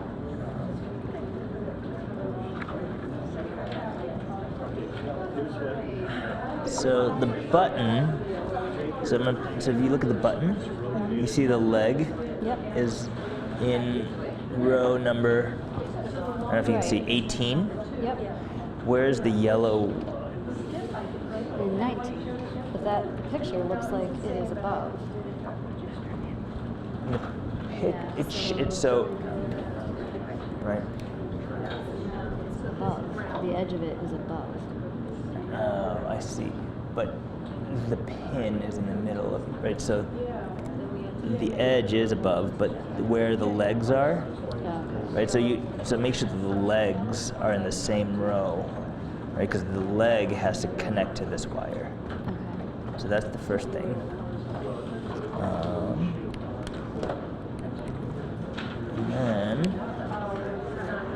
all look fine. That looks fine.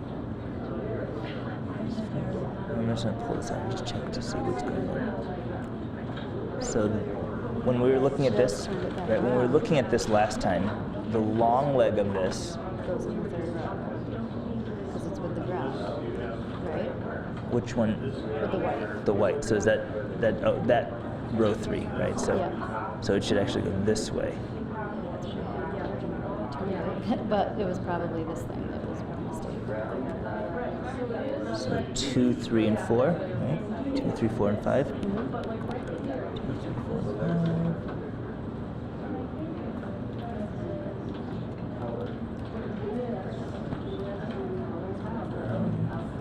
5. Did you uploaded the code?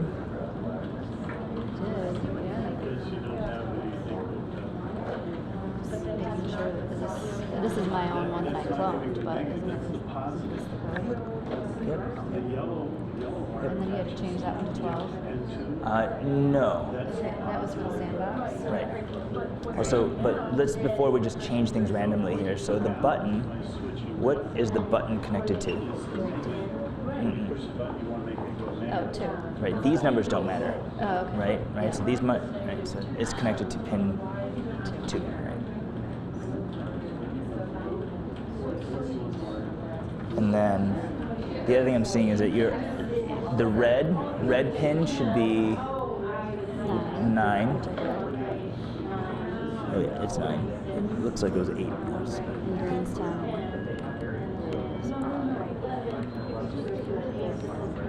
You're getting a little bounce, but it's weird.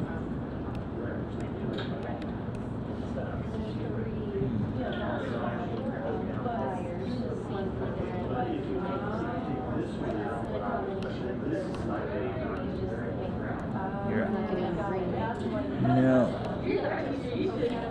Red, white, blue. It's supposed to be red, white, and blue.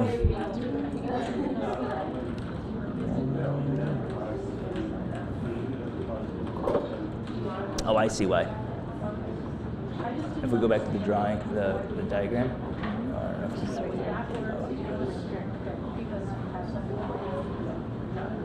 So where's the red supposed to go? I mean, it's doing it. It's just right. It's doing it. Just it's different order.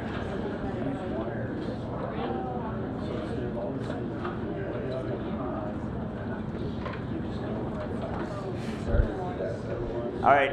How are folks doing? Does everyone have it switching states? Nope. Nope. Do we need me to help take a look?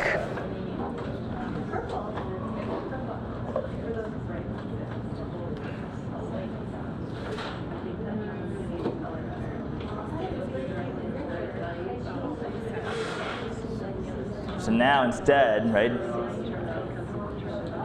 So if you're adding, are you going to add another state?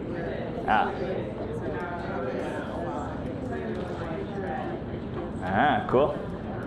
Yeah.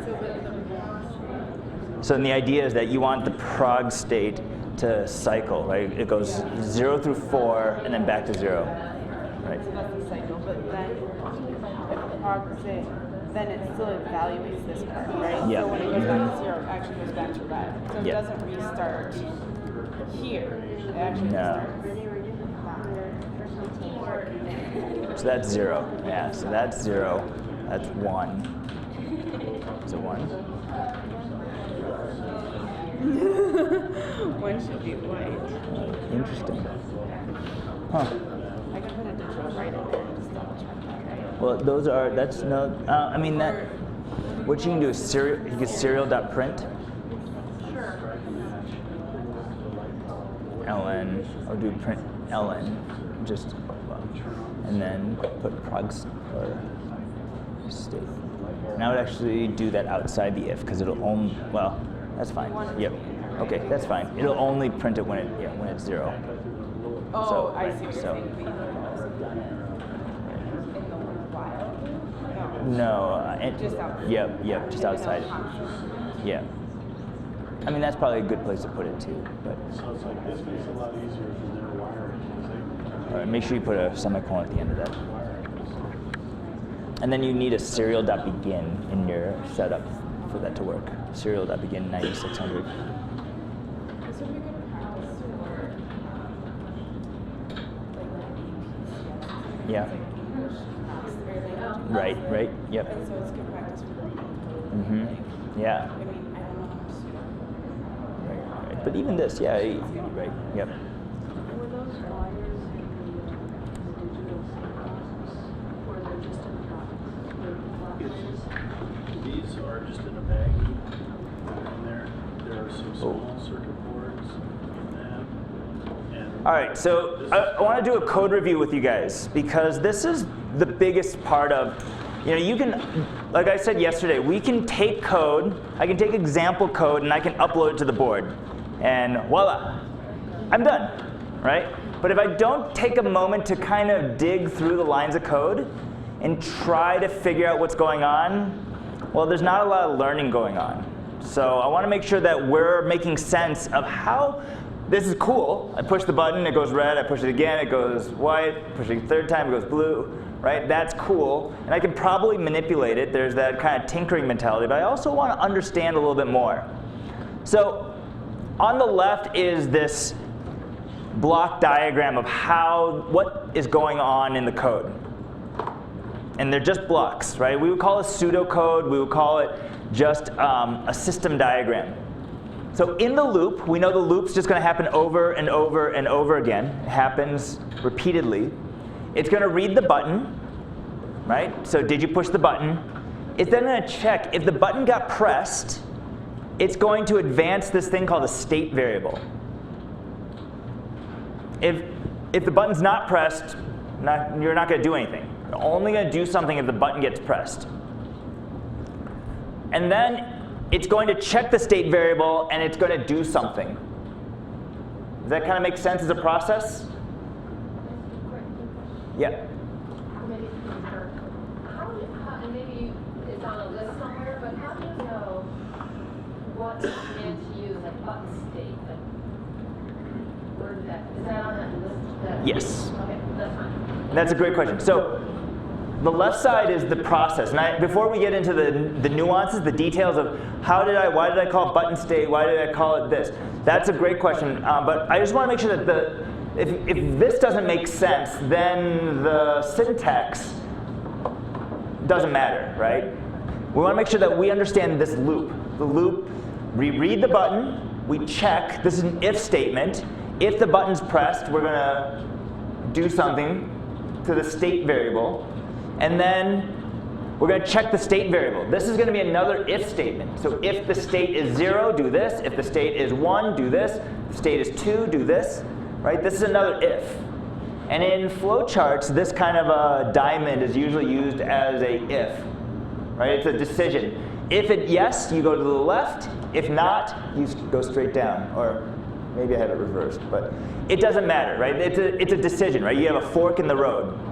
I either go left or I go right. Right? So let's take a look at the code. And I put the line numbers on here that correspond with the line numbers that are in CodeBender so that we can follow along. So at the very top, I declare a bunch of constants, and I declare a bunch of variables. So constant is the same thing that it sounds like. It's a thing that doesn't get changed. It's good for things like pin numbers, right?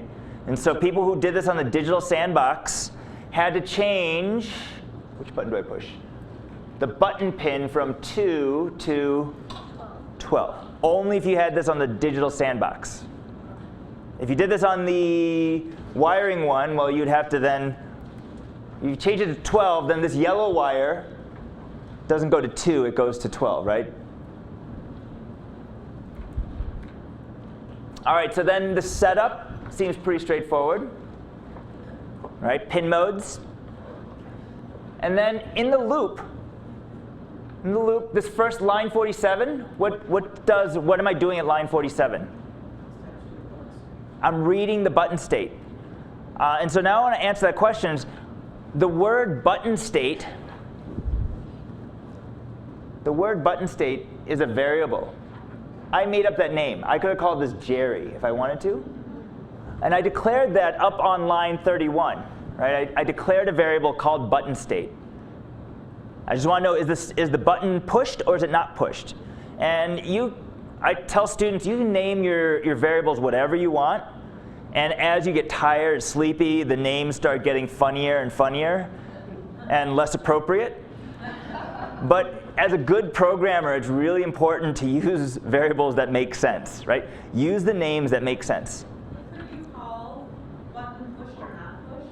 I mean, I know that's a lot of work, but I mean, if you were trying to be very explicit. You could. And the only thing is that the name of the variable cannot have, it has no spaces. It can't start with a number. And it can't have special characters.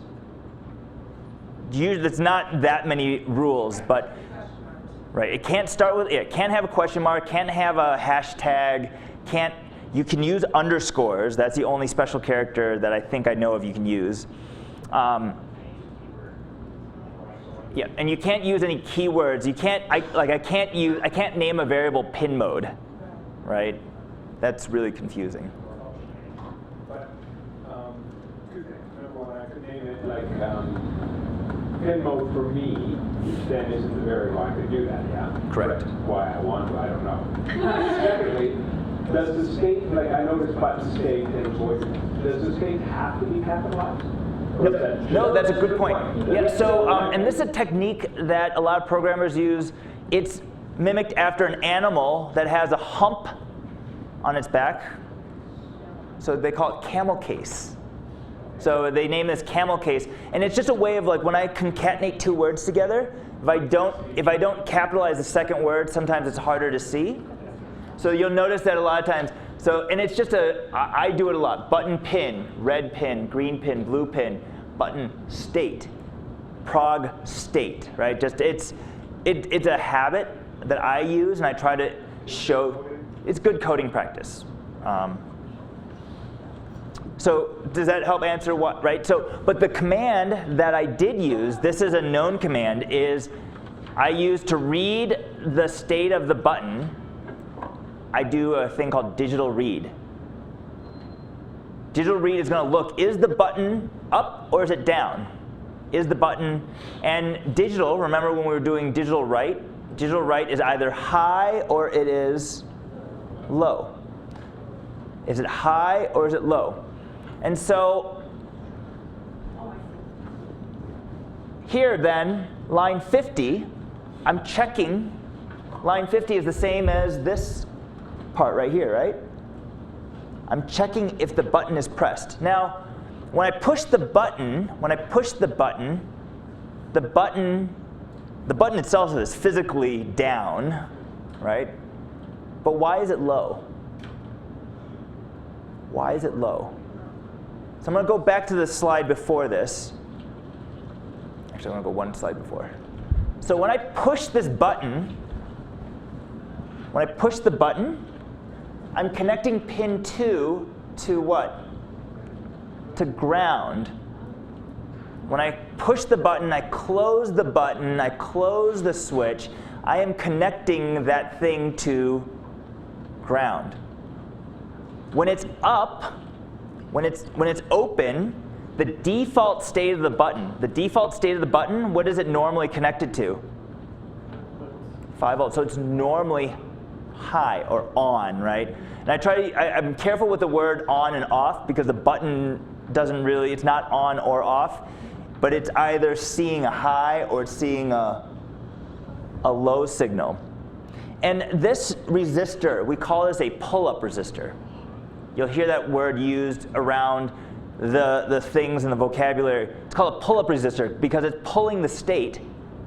It pulls it up normally, nominally, high. Pulls it up high. So, and there's a funny technique. This might be more than you guys want to know. This is just you'll see it sometimes used. You can actually get away without using a pull-up resistor. This is I don't know, it's a hack. And instead of doing it in hardware, right, you can either do it in hardware or you can do it in software. You can actually, instead of setting the pin mode as an input, you set it as an input underscore pull-up. It's like a funny hack. And it reduces one component, right? It makes it one component easier, actually two, not one. Resistor, I was going to say a resistor and a wire, but So, but I like to teach the way using the pull-up resistor because it's more traditional and it's the way that electrical engineers wire these things. If you had the choice to put a resistor, if you had the option, you should put the resistor in. Right. Yes? If I hook my resistor up to the negative, would that be pulled down? Yeah. Yes. And Yep. the same as pull up, except then I just reverse the functions in my code from High, low. Yep. Yep. Yep. So there, yep, you can have a pull up or a pull down resistor. Is there a reason why I would want to do one over the other? Personal choice. There is you don't want to be dumping current. I'm trying to think. There's a configuration where you'll have a resistor that might be leaking current. This is why you use a big resistor, is that you don't want to be dropping current through that resistor. But it doesn't matter, right? But it'll change your decision. It'll change this line. Instead of equal, equal, low, you'll do equal, equal, high, right? So it's just a matter of choice. Back to this resistor conversation. Uh-huh. Is it possible for you to have like too many resistors and that it won't work? Or no? I mean, High of a resistor. Right now, it's a pull-up resistor, so it doesn't matter. These pull-up resistors don't matter. You can have a really big resistor. You can actually have a really small resistor. It doesn't matter. But a small resistor means that if it's a small resistor, what happens when I'm closing this switch? What am I actually connecting? 5 volts through the resistor to ground. So if this is a small resistor, that means small resistor means that there's going to be a lot of current. And I don't, right? So that's the only, so it's actually good to use a bigger resistor for that. Does that help? Maybe it doesn't satisfy your curiosity. There's there's 2 parts of the question. One is just the answer, and the second part is, do I understand why? There is a great tutorial on pull-up resistors, yes. All right, so does that make sense of the first part? The first part was just, I didn't finish. So, so if the button's pressed, prog state equals prog state plus 1. This is just a state variable. My state variable is called prog state. Every time I push it, it's going to go from 0 to 1. I push it again, it's going to go from 1 to 2, 2 to 3. I push it one more time, it's going to go 3, it's going to become 4, and then what's going to happen? I need a way to make sure that I only have 4 states, right? And so that's what's going on right here. 53, 54, 55, right? Right here. I reset the program state, the state variable, back to 0, right? So that enables it to kind of go back. Right? So if you want to add another state, now I have to change that 3 to a 4. Right? Now, there's one additional part of this that in the code, there's a while loop you'll see in your code. I didn't put it in here. And the while loop, should have put it in here. Make sure that I don't move on until the button is released. Do you guys see that in the code? There's a while, and it says while digital read equals low, do nothing, right? I'm just going to stay there until you release the button. And the reason is that the Arduino happens so fast. If you didn't have that in there, in one button push, in the time it takes you to push the button and release it, it will have sequenced through probably a couple hundred times. It's definitely a little bit dangerous that I am pressing it what I think is once, but it will advance very quickly from one color to the next. Right. So it's Yeah. So there's and that's what that's what we call a debounce. So it bounces. The switch actually has a bounce to it. So you can imagine the metal contacts hit and they bounce, and that little vibration will actually show up. And so there's a delay. If you increase that delay after it'll help alleviate that effect. Is there a delay in the code that we're using on code under there? I think, is there not a delay in there? No, I don't think so.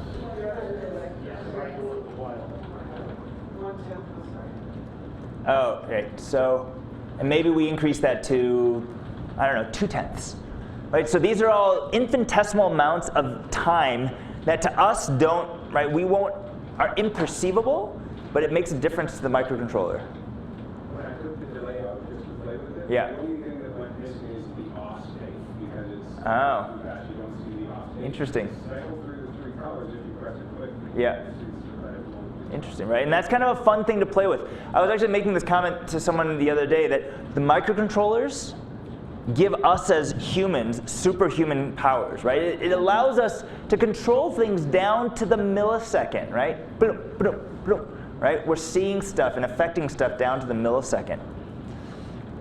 So then we have, this is the meat of what we call the state machine. And it's really just a bunch of if statements. If program state, if prog state equals 0, do something. If prog state equals 1, do something. If prog state equals 2, do something. Prog state equals 3, do something, right? So this is that state machine. Now this piece of code, this kind of code example, is something that I can see as being adaptable to a lot of different applications. This is different from what's in the SIK book for Circuit 5. I call it my alternative Circuit 5. Because Circuit 5, if you look at the book, actually has you do 2 buttons, and it's like a Boolean logic question. Like if one's pushed, turn the LED on. If the other's pushed, turn the LED on. If you push both buttons, do nothing.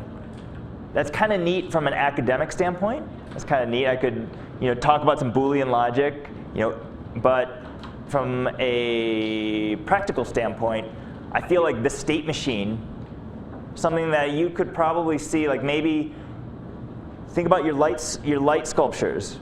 I pushed the button and I wanted to do a disco rave thing, right?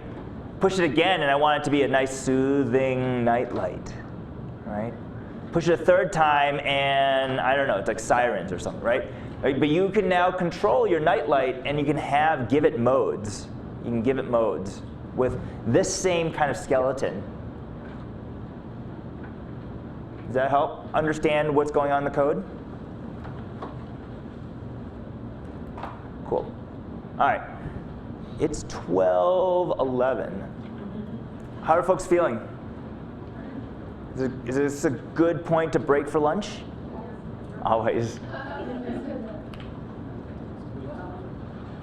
All right. So I encourage you to take a look at that code, play around with it, manipulate it. The analog writes, right? There are 3 analog writes in that, and those allow you to set the intensity of those 3. We'll talk a little bit more about that after we get back, about how it's actually doing that.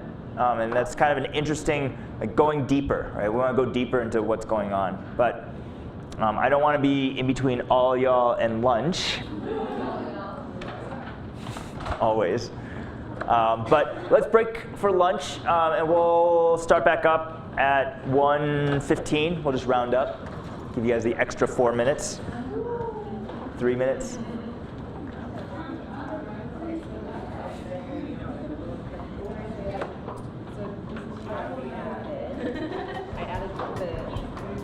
Oh, okay, good.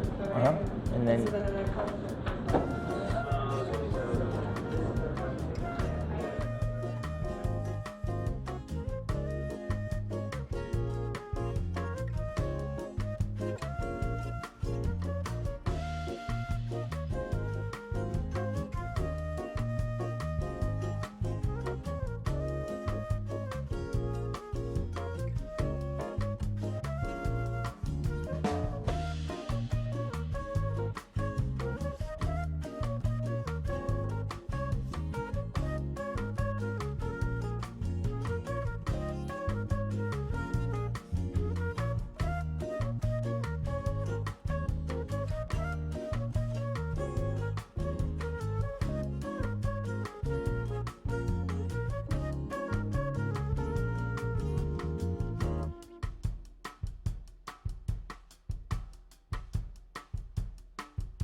Bruce, how long are you in the States for?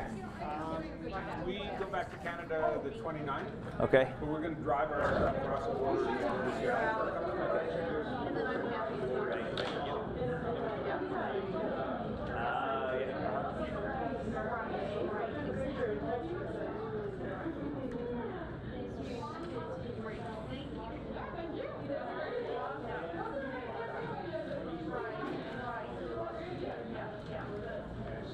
This is the cheat sheet.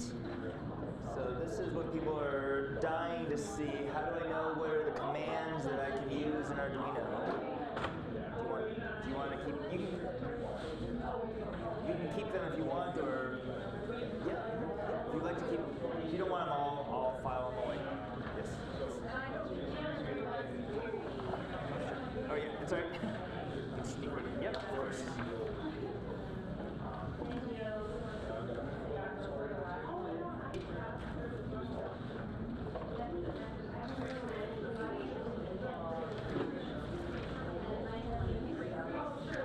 This is the cheat sheet of Arduino commands.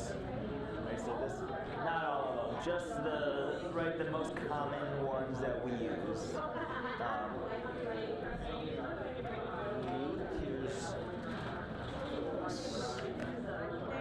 You're welcome. Yes, this is what you were asking for, right?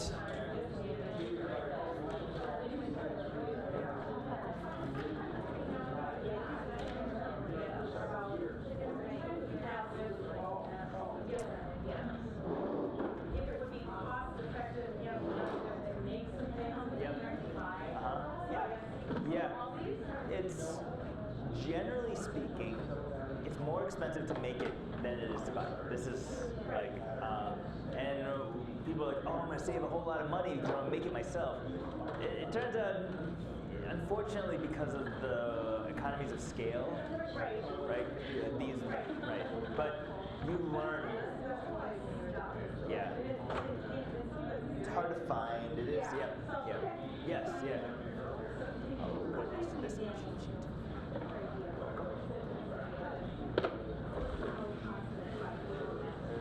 Was that 2? Is that 2 or 1? Good. Yeah, welcome.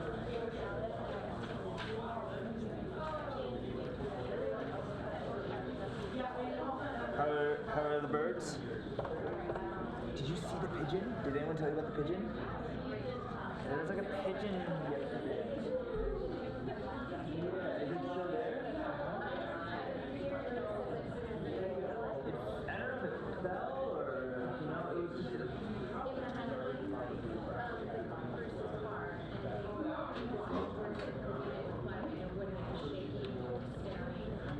And then someone.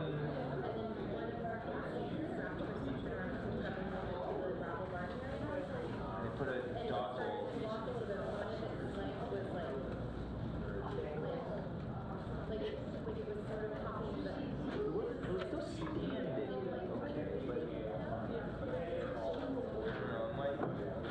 So the doorway, it's just to the left.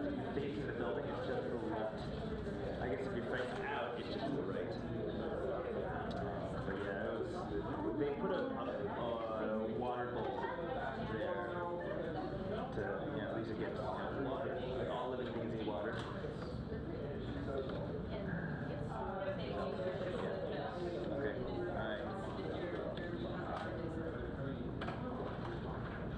all right.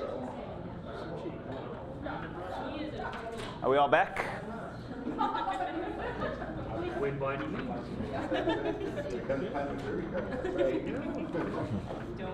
it. We have to keep it.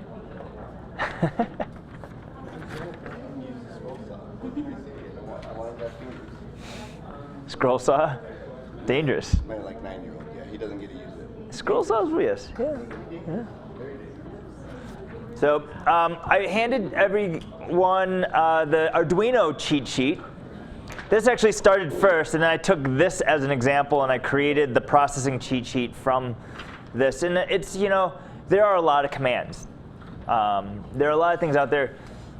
some folks who are teaching computer science in their classroom, and just folks want to know, the Arduino language, what we're programming in, is C++. It is all of the things that if you've ever studied C or C++, all of those same commands and things work in Arduino. But what Arduino has done is they've created these, I call them wrappers. Like digital write is not a C command, right? Or C++ command. They created these additional functions to make it easier to turn on and off LEDs. It was basically, they simplified 20, 30 lines of code down to a single instruction. And they just made it a lot easier for your average person to manipulate stuff. So anyway, this is a nice little guide to the commands. And this walks you through all of the major things that we use in the SIK. So.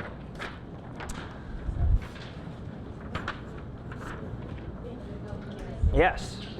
And again, these are all PDFs and materials that I'll post either to Schoology, and if they're not on there, you can find them on Learn under Resources. So I wanted to just spend a little bit of time this afternoon going into talking about how the Arduino does sensing. And I've got a few just slides that talk about some of the more, the details that we skim around. There's a little clicker. Did I put a clicker over here? Oh, here it is. This way I don't have to walk around with the keyboard, because this is kind of funny. So there are a number of other circuits here, and I want everyone to be familiar with all of the circuits. This is something we haven't done in the past at SparkFun. We don't teach all 16 circuits. We assume that the book and the examples is enough. But I want to make sure that while we're here, we at least talk about what each circuit does. You guys have that packet that I handed you that has all the key vocabulary things and what's going on in each of these circuits. That's going to be a great reference for you, but I want to make sure that at least you have a familiarity with this. You absolutely could just hand it to your students and let them roll with it, but if you've not seen them before, you don't want to be seeing it for the first time with your students, right? It'd be good that you've at least seen it. So we're going to focus kind of on these circuits 4, 5, 6, and 7. And actually, circuit 5 was what we just did. That's that push button. And when I say circuit 5, I'm actually talking about my alternative circuit 5. So what I did with you guys is not the same as what's in the guidebook. Right? That's for circuit 5. So let's just take a look at what we have here. So inside your kit, there's all this fun stuff. So we've already touched on a lot of these things. You got 2 different resistors, right? There's this, and I glossed over this, but the 330, you'll notice it has different colored bands: orange, orange, brown.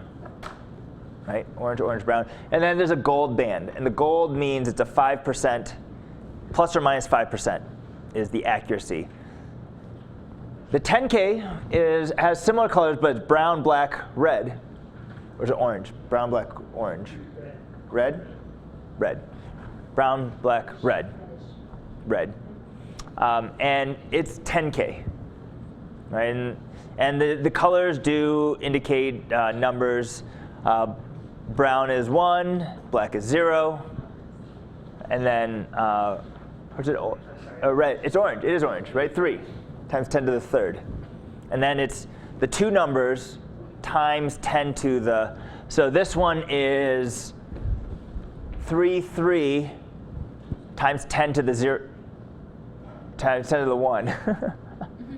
I can do math. I taught math. Really? Right. There's a nice little calculator online too if you don't want to commit these things to memory. When I taught physics, I said there's better things to use with your brain than memorizing facts, right? So it's also my way of getting around my absent-mindedness. The other components, there's this blue little knobby thing. It's called a potentiometer. We're going to talk about that here in a little bit. The potentiometer, and it's a knob. You turn it one way or another. The diode is, where have we heard that word before? Where's the word LED, right? So an LED is the light emitting diode. This is the non-light emitting diode. It doesn't emit light. And what a diode does is it only allows current to go in one direction. It's like a turnstile, right? So turnstiles at a subway can only go through in one direction. Diodes only allow the current to go through in one direction. That's why your LED, when you plug it in backwards, doesn't work, right? You have a light sensor in your kit that looks something like this. You guys have your kit in front of you. You can kind of pull out the parts and look at them. The piezo element is a buzzer. It's a speaker, another word for a speaker. And then there are 3 components that all look the same. They're actually one of these and 2 of these.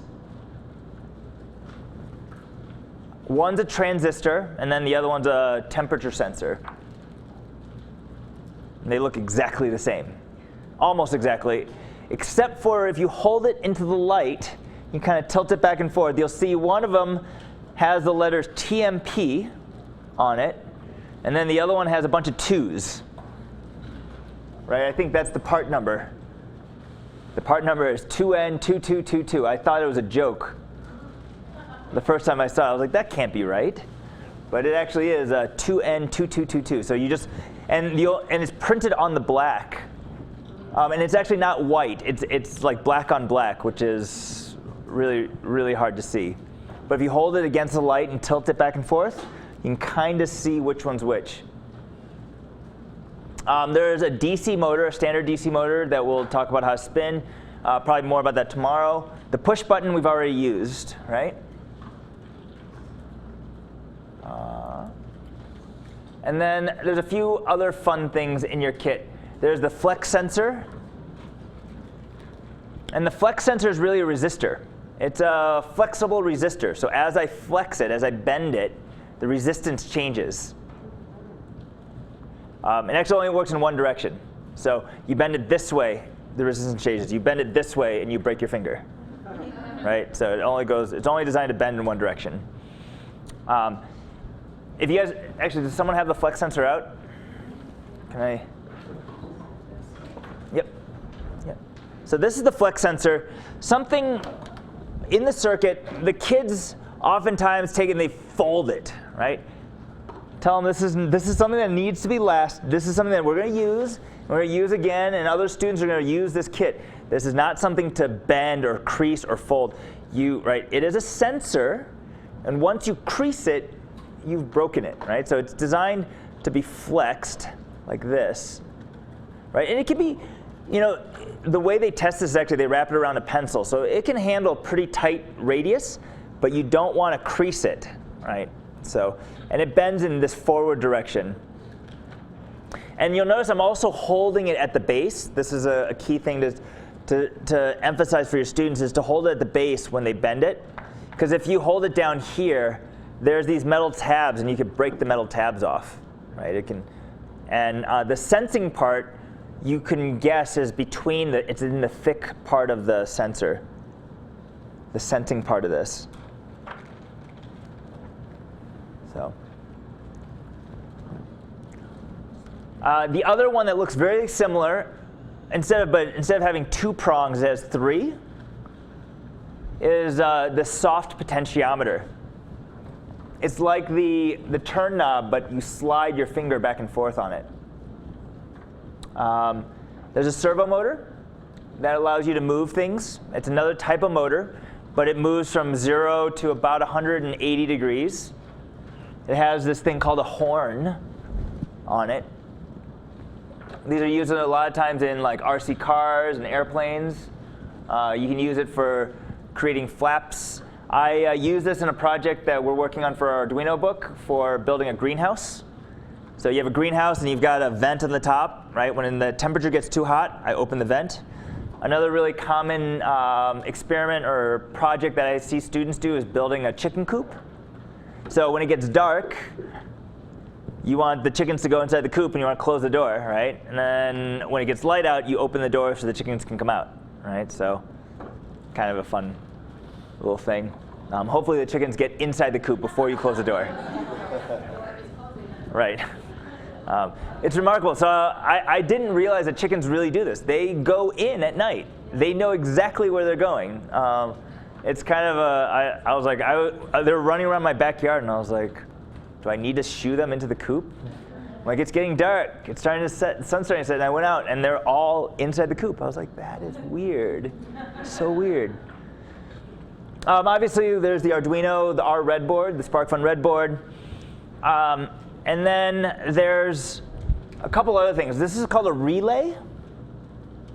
And then this is an integrated circuit. The relay is basically an electromagnetic switch. It's an electromagnetic switch. So inside the relay, there's a coil that when you put current through, turns into an electromagnet, and it pulls the switch. And these are used in your cars. You may have if you ever go to the car mechanic or you ever have electrical problems in your car, sometimes they say, it's the relay. And the relay are the things, you can hear them. They click, click, click. And it's actually, sometimes you hear it in the headlights. The headlights turn on. There's a relay that clicks to turn on. It's an electromagnetic switch. It's used a lot for moving high current. So if you've got big things, which we don't actually have in this kit, but if you wanted to drive lots of current, so that your headlights, you can imagine the headlights of your car dump a lot of electricity. And then there's this chip here. This is called an integrated circuit. This is the precursor to the microcontroller. This one is a shift register, and it allows us to do a lot of outputs. So we can drive 8 LEDs with just 3 wires. And we can actually drive any multiple of 8 LEDs with 3 wires. So I can do 8, 16, 24, 32, right? I can just cascade these together. It's called a shift register. But we only give you 1. But they're cheap. And then the last really cool component is, this is in circuit number 15. We use this one. It's an LCD screen. And so we showed you with the examples before where you could do serial print. You guys remember seeing the light levels with the digital sandbox? You're seeing stuff on your computer. But that's only good if it's connected to your computer. Right? You disconnect your computer, or your computer's off, you don't see anything, right? You're not getting any feedback. So if I want a standalone display, if I want a display that's going to show me, I don't know, the temperature, the light level, you use this guy. It's just an LCD display. So I want to make sure that everyone has an orientation of all of the things. And now maybe you can start thinking about how you might use these in a project. And this is what's in the kit. And there are experiments or circuit examples that walk through how to do all these.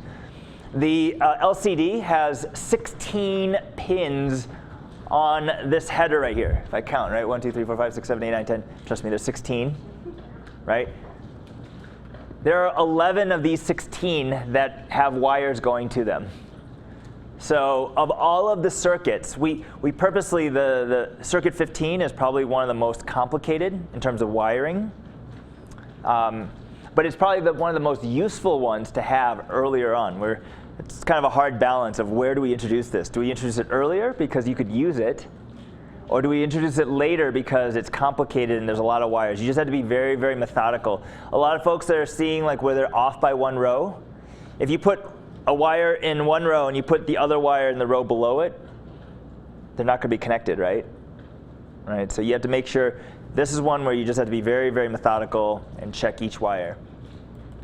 So cool. We already talked about the hardware. This is another review of the Arduino board. We glossed over a few things here, but I do want to just spend a little time and talk about the parts of the Arduino. So on this part right here is a barrel jack, and you can plug in power. I think I showed Ruth that in your kit there is a adapter. I put in your kits a power adapter. There's a barrel jack power adapter. It should be in the big box. It's in a white box in the bigger box.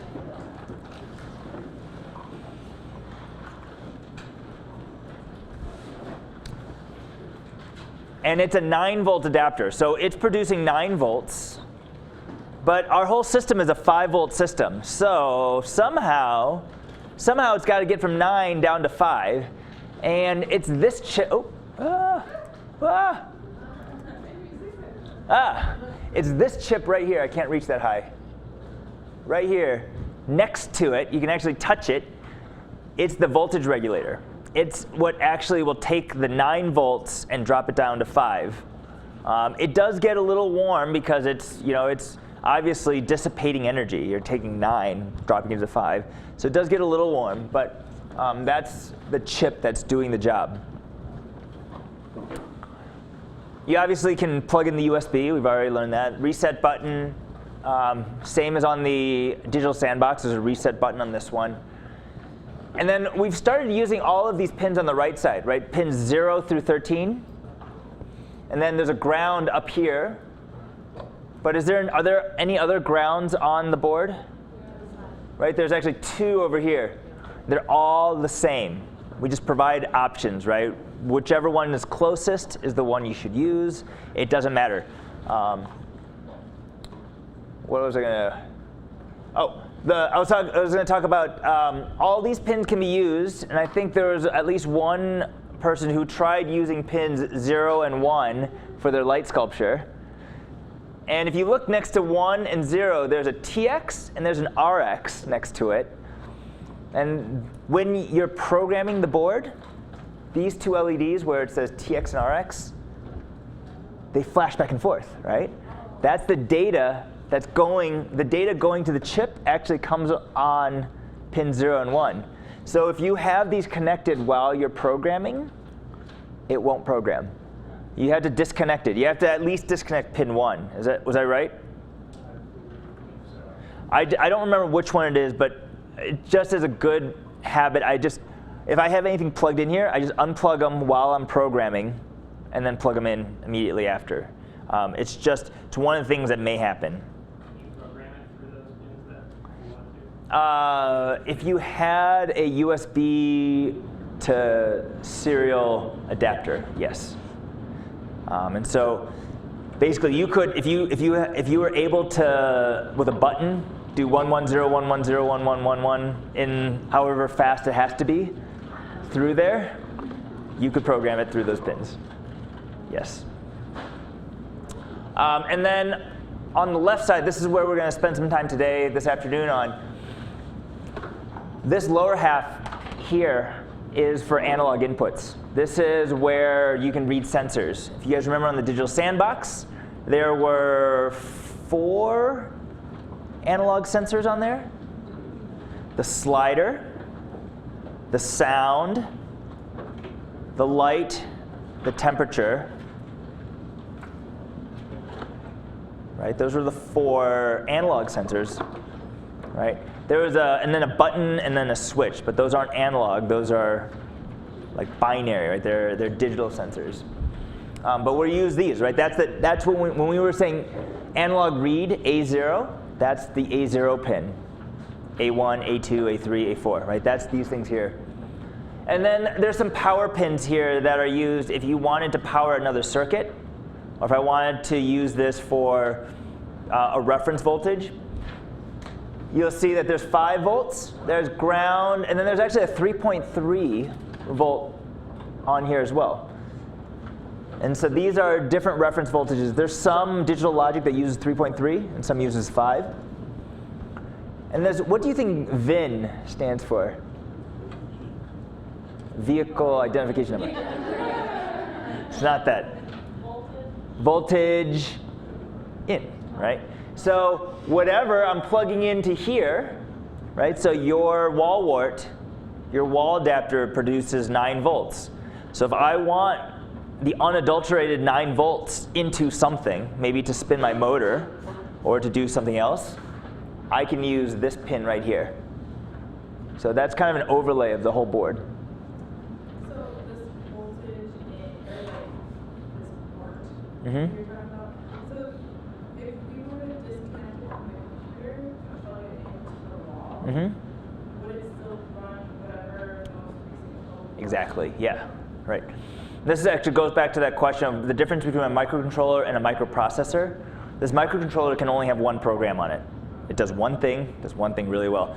My computer has God knows how many programs on it, right? And who knows how many programs are running on it right now. Pandora is probably playing right now in the background. It's just muted. So yeah, this will, you just power it up and it starts running. That's why these light sculptures, they're just powered up, right? There's no computer over there other than the microcontroller itself that's been pre-programmed.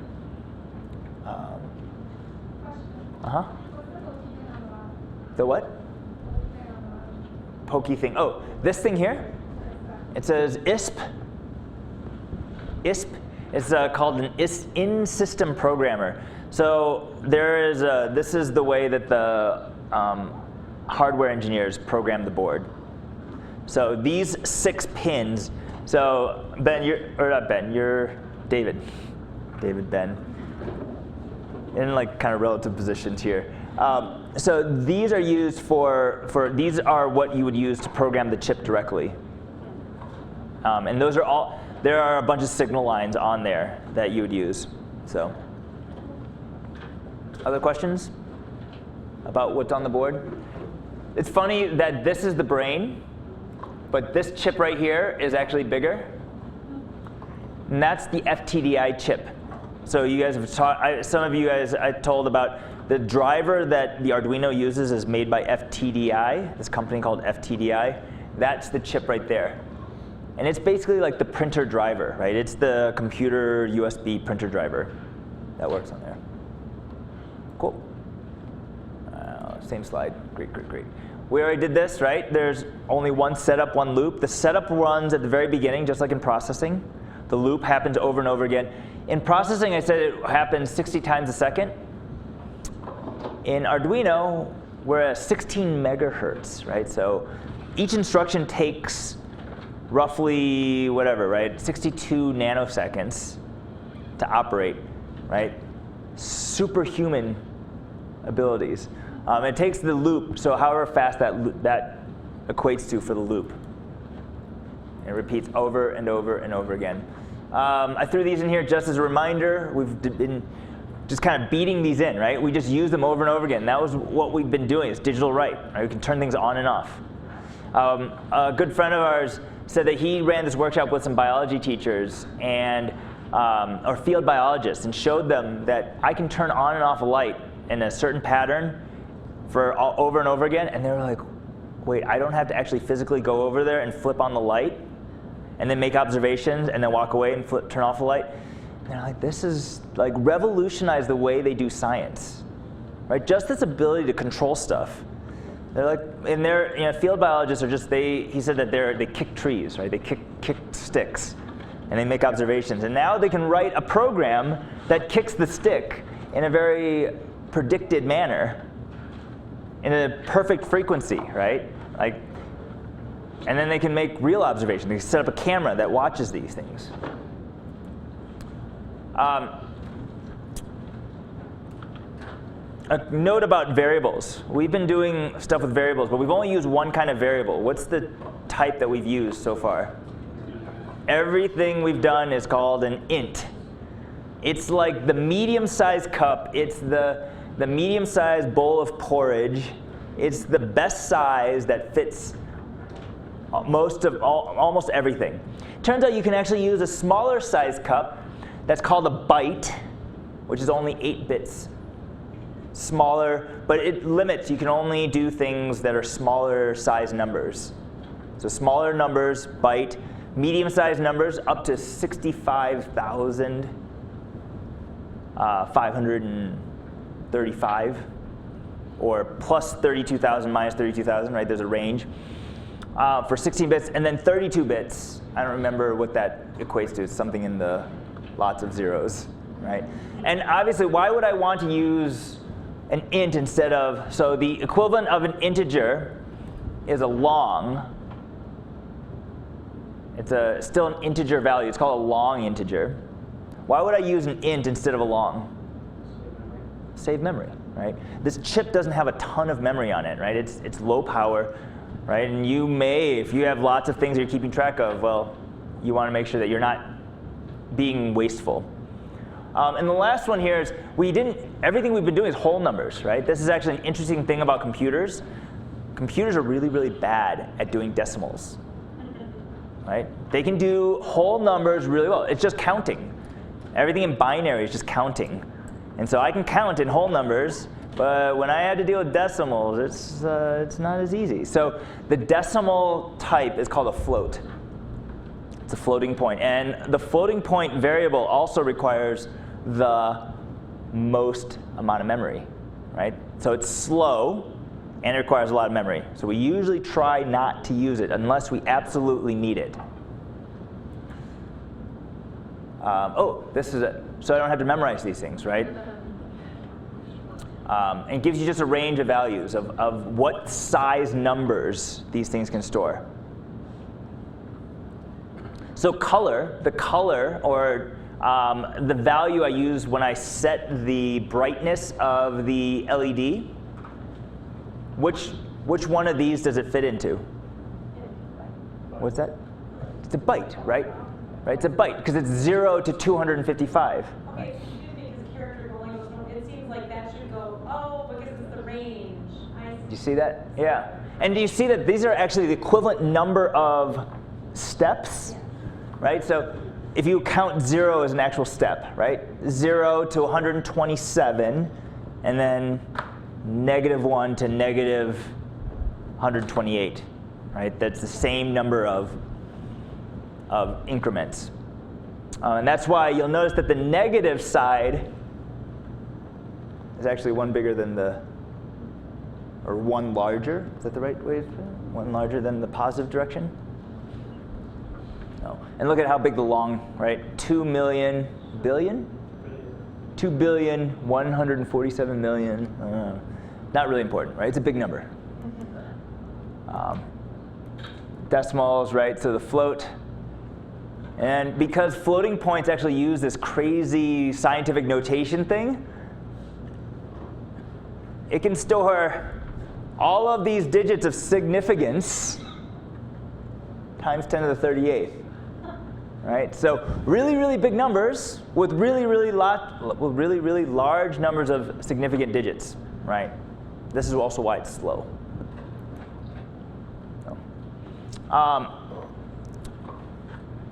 When we declare variables, we've always been declaring them at the very, very, very top. The very top of our code, right? Outside of the setup and outside of the loop. And it's what we call global. This is the global memory space. And this kind of illustrates it, right? So anything I put, and I named these variables. I could have named these whatever I wanted to, but I named them just to emphasize the fact that they are global, right? So the stuff on line 1 is global. Anything I declare, I can still declare a variable inside the setup, but I can only use it inside the setup. It's what we call scope. So the scope, it can only be seen and be used inside that variable, or inside that function. And anything likewise, any variables I declare inside my loop can only be used inside the loop. And software engineers, computer scientists, they're like, if you're not going to use the variable anywhere else other than the loop, then why not? Then you should just declare it in the loop. I get it. And they also say that you shouldn't use global variables, but it's so much easier to just, you declare all your variables at the top. Everyone's consistent. The importance in a loop if you were using a lot of memory, and you might only want to use that memory for the Right. that. You then, right, that would be the reason why you'd do that. So I'll just say it again. So if you have a thing that's using a lot of memory, you want to declare the variable in the loop because it's only going to use that variable when it's in the loop. And the other is you have multiple people working on different functions within it. If it's local, they can use the same name. Yep. In their thing. They don't have to know what names you've reserved. Right. So yeah, so that's the thing is that you could stomp on variables, right? If other people are writing functions, if we all use the variable brightness, and I start changing brightness, and I have another person who's writing another function that's doing the same thing and manipulating the same variable, well, now you're fighting each other, right? So you're like, no, you choose the variable brightness 1, and I'll choose brightness 2. No, not even that. You just declare it in that function. Right, and that's the other way, right? So you would have to declare it in the function. But it's, for me, at least when we do this, it's too confusing. It's much easier to just tell people to, right, keep track of your variables. That's important when you're writing big programs. Our programs, maybe 100 lines of code, right? 100, 200 lines of code. We're not doing large-scale software engineering. Right? Right. It does seem like a lot, but we're not talking thousands of lines of code, right? So. Can you give an example of what a global variable would like? Yes. So all of every example we've done so far uses global variables. So every example we've done so far, I declare the variable at the very, very top. So actually, let's go back to the. I have to go back pretty far. No, it's okay. I forgot how far back it was. All these slides are available to us? Yes. Yep. So this example, right? So button state and prog state are put in the very top. They're global. Button pin, red, all those things, those constants are also global. So that means that the setup can use button pin. The loop can also use button pin. Right? So the word button pin has been declared global. Does that make sense? And there is, yes, I get it that there's this, like there are diehard software engineers and computer scientists and engineers that say, you should not put your things in global because it's, you run the risk of people stomping. And it is a thing that, from a teaching standpoint, it's a lot easier. But we should be mindful that people understand this idea of scope. Where you declare the variable does matter. All right, where's my, yes? Can you give an example of why it's beneficial for people that are like experienced practice programmers? Why would it be beneficial for them to keep the variables separate between loops and stuff? Or like Yeah. The reason is that you might want people to be working on separate things simultaneously, and you don't want them to stomp on each other, right? You don't want them to overwrite the changes, right? So if people like doing robotics tournaments, right, where there may be like one person's working on the arm and the other person's working on the drivetrain, right? then it's helpful to have variables specific to the arm to drivetrain. Inside the ARM code, right? So there'd be a code section that's just for the ARM, and then there's code that's just for driving. You want, right, so maybe there's a variable called speed, but for the ARM, it's the speed that the gripper is moving, and in the drivetrain, it's the speed that the robot's moving. But they both use the same variable name. If you declare the variable speed at the very top, well, then it's not going to know which speed you're talking about. So. I don't know whether this helps or confuses. When I explain it, when you're declaring a variable, you're setting aside some memory space. You say, I want to use the memory. So I tell students, it's like declaring a box. The name you give the variable is the label on the box.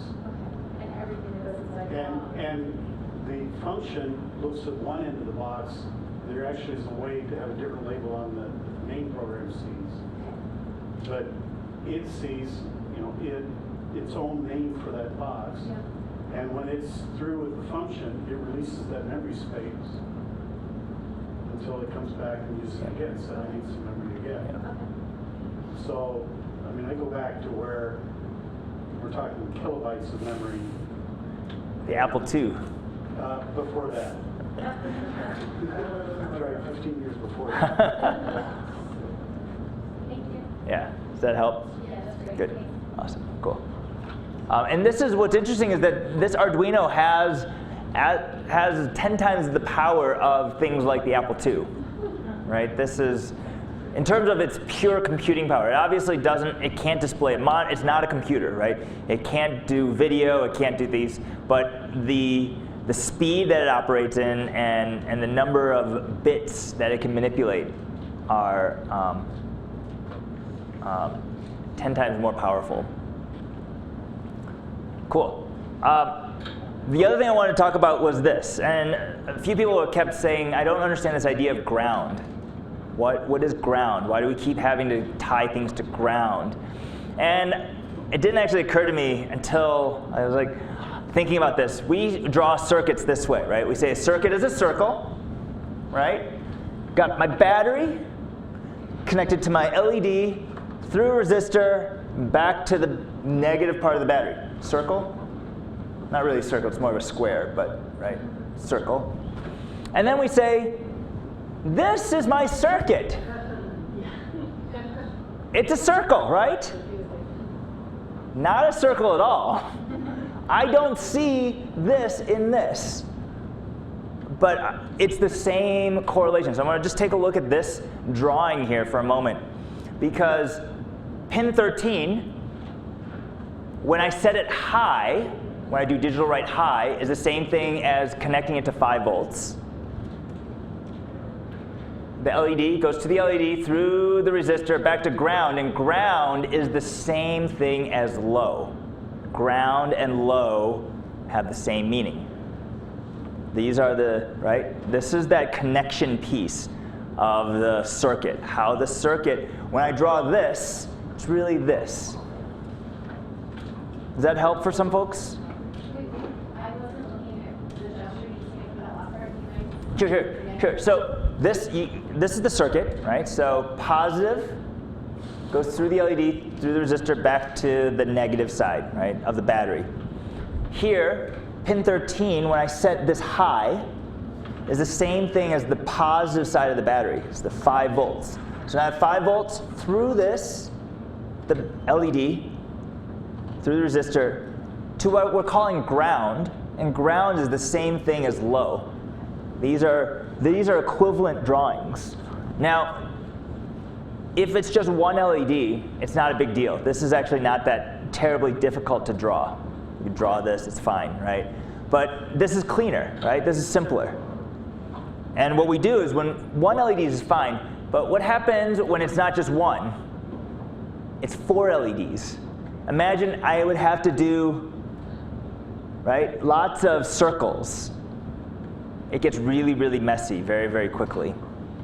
And so these kind of linear, the way we draw it in a line, is really that circle.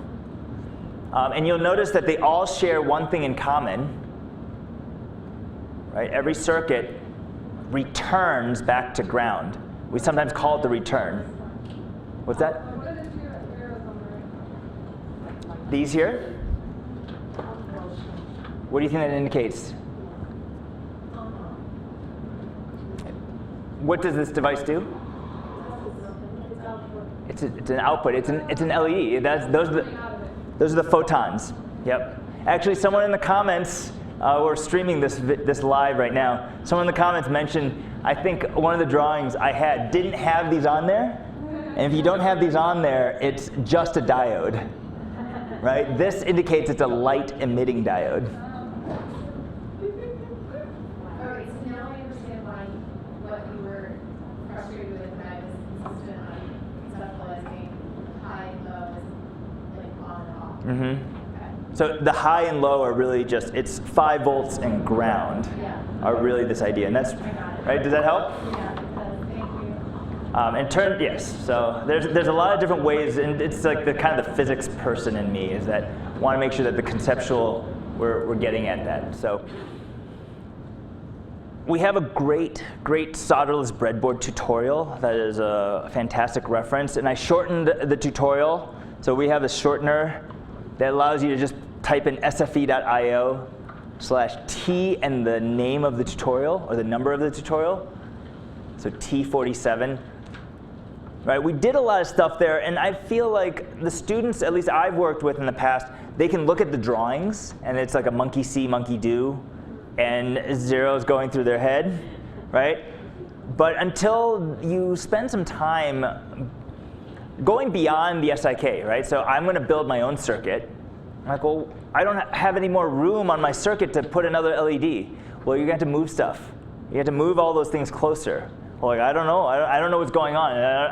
Right? If you can't move stuff, then you don't understand how the breadboard works, right? The fact that these rows, right? These, row 30, these 5 holes are all connected, and these 5 holes, F through J, are also connected, right? So, and it takes practice, right? We just go through this. So.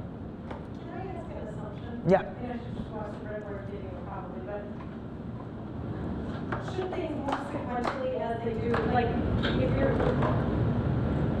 should things move from top to bottom? Or does it matter what order things are moving? It's really just it's like how would you take up the space of your room, right? You don't have to, right, start putting all the stuff in your house, right? I'm only going to occupy the front room of my house because that's all we need. And then when we have one kid, we're going to then put the kid in the first room, right? And then we're going to leave the other rooms empty. You don't have to do that. It's kind of your choice. Does that make sense? Cool. Other questions?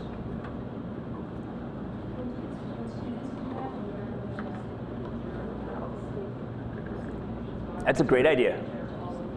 It's a great idea. And I think things like this, taking this, shrinking it down maybe to, I really liked half or quarter sheet pages. I would take these things and shrink them down and print them side by side on an 8.5 by 11, make them half sheets, and then have the kids laminated, and just so that they can kind of plan out their parts. I think that's a great idea. I actually never thought of that. Is that worksheet available in our course materials? I can make it available if it's not already. Is it? I think it should be. It should be in the resources. So there's a folder just called resources, and it should be fairly well organized.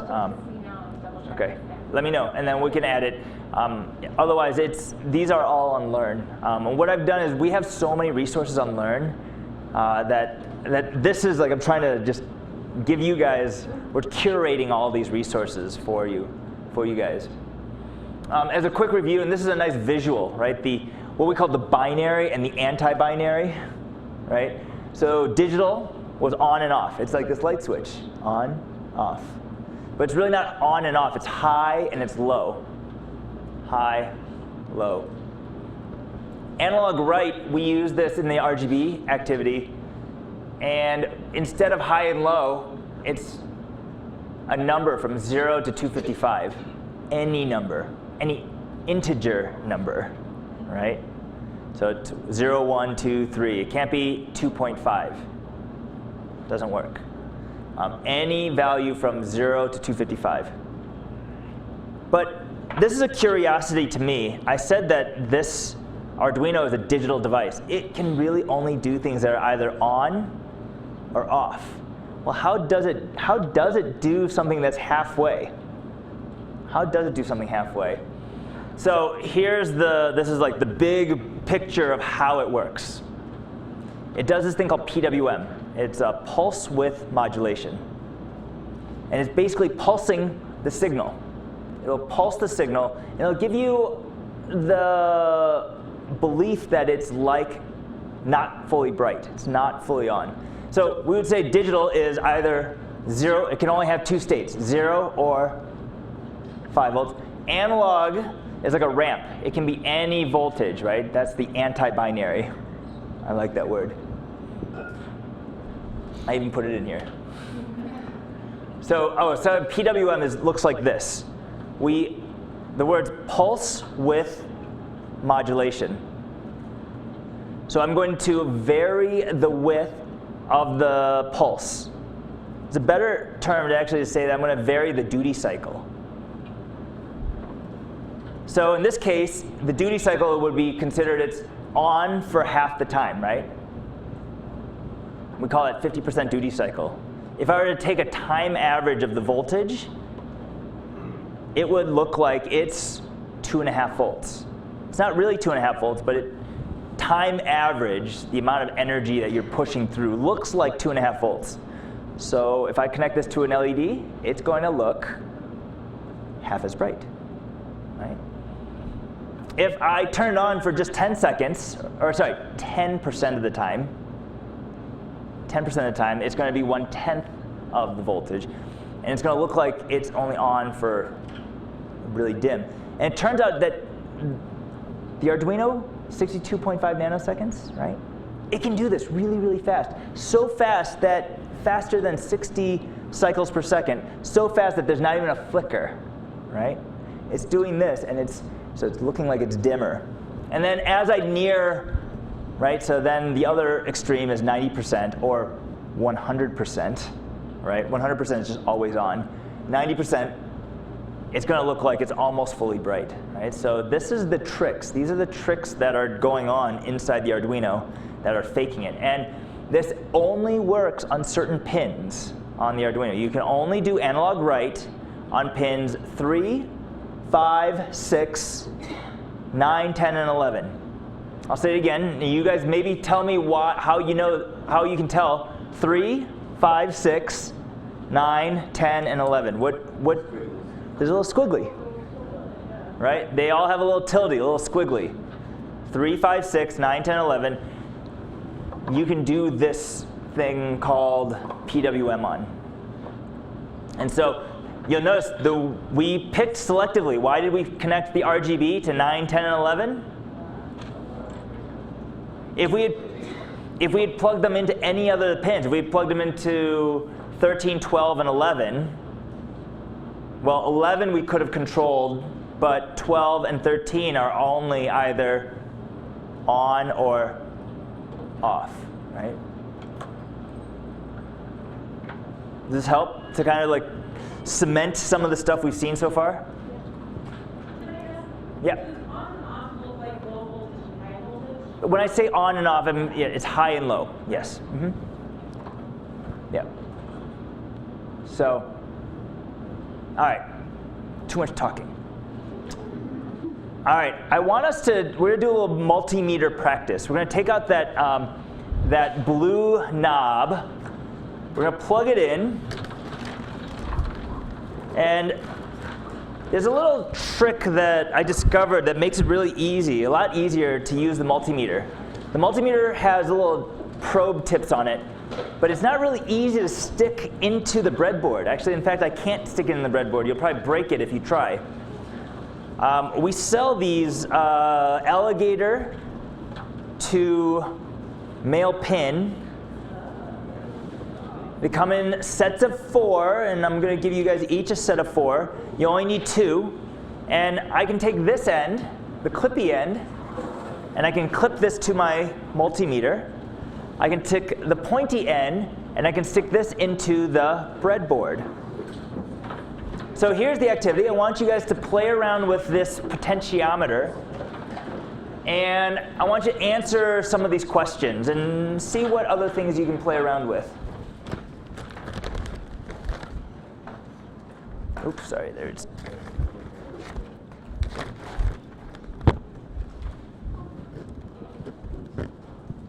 Yeah, you're welcome. Yeah. Michael. Yep, sorry. There's 1, 2.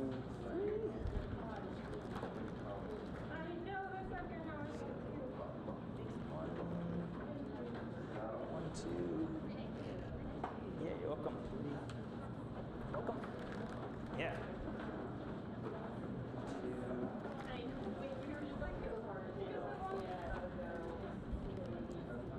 2. Nope, you don't have to if you don't want to, but yep. Just, and then you're just gonna make sure that, right, so the 3 wires line up with the 3 legs on the potentiometer. Or actually the 2, you're going to measure the resistance. You're going to measure the resistance between 2 points. So between A and B, between A and C. So your multimeter has 2 probes on it. So actually, you don't need the wires. We're actually going to use this. Right, so you're going to plug that into, so plug 1 into A and 1 into B. No, doesn't matter.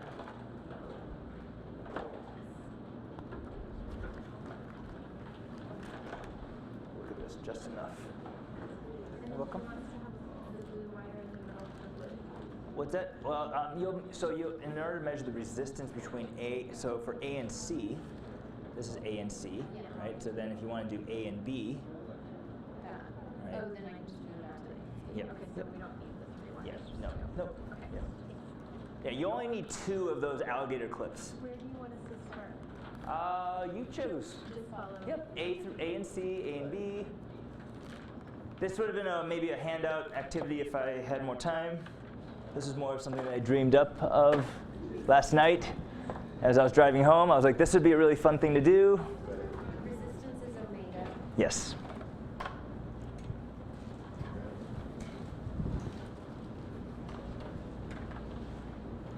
And it's at 1 when it's topped out, right? Yes.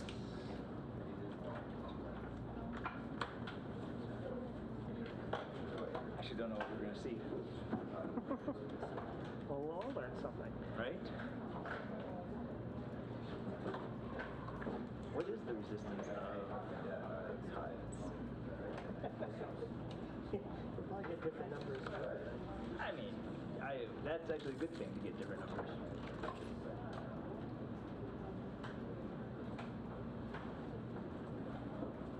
Even things like measuring a 330 ohm resistor and seeing that it's like 321. Yeah, that's a good point. Plus, you could do the same one with different multimeters and see what you get. That's another source. Yep. Yeah. Variation. There's no, what's the metrology on our, they're not flukes. This commenter says you can stick some sewing pins in the breadboards and then clip alligator clips on the bottom. That's a good idea too. Yep. So you just do regular alligator to alligator. Good point. What I normally did was I would take the male to male pin, but Yes. right. Yeah.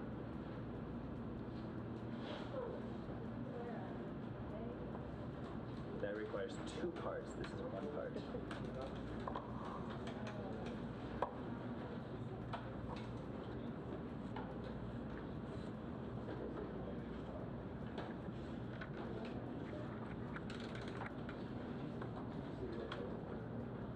Did not say. So when you see a 1, so do you guys remember when it says 1 and then it's just all blank? What does that mean about the multimeter? It's too much. You're maxed out. So you then have to change the range to, right? Look at my multimeter. Right.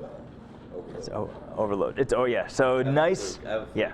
So, and right now they're not right. So if you touch them together.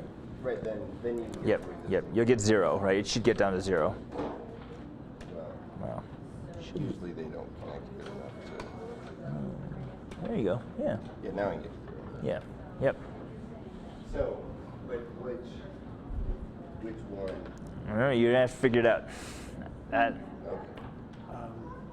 Going back in the history, Yeah. ground is arbitrary. It It's is. whatever level we want to set it at. Yes. Okay, your car is a negative ground system. Yeah. I think every American car is. Right, The right. first car was a British car. Yeah. It was not. It was positive Earth. And Yeah. and you just the frame and everything. Right. That was the ground. Right. Is your reference. As your reference. Now, if you're going to jump start, Yeah. make sure your bumpers aren't touching 2 cars, because then you have the positive and negative. But in circuits, Yep. and you get more advanced electronics, Right. there's ground is actually in the middle, and there's Yep. 5 up and 5 Right. down. Yep. Right. Which I never got into it that far, but it's like, oh, that's interesting. Well, right. Yeah. So Reading yeah. schematics. Yeah. If you have op amps, if you start doing things, most op amps needed both a positive and negative rail. Yeah.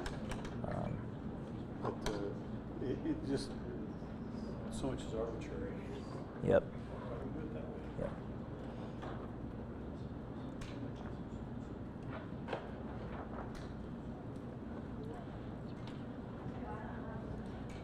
Do I feel like I should be reading something? I don't know. What's going on? Go up another.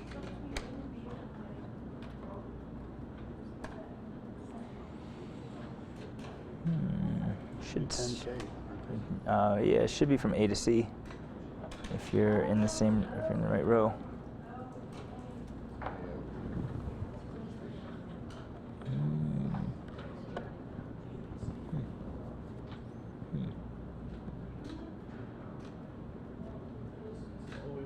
You touch the leads together again. Oh, there we go. Maybe I got Yeah. bad. Maybe I got bad jumper. Something's not connecting.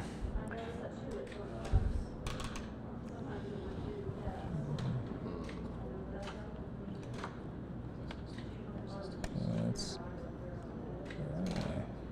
weird. Maybe try a different jumper. Or maybe a bad lead on the. You're so.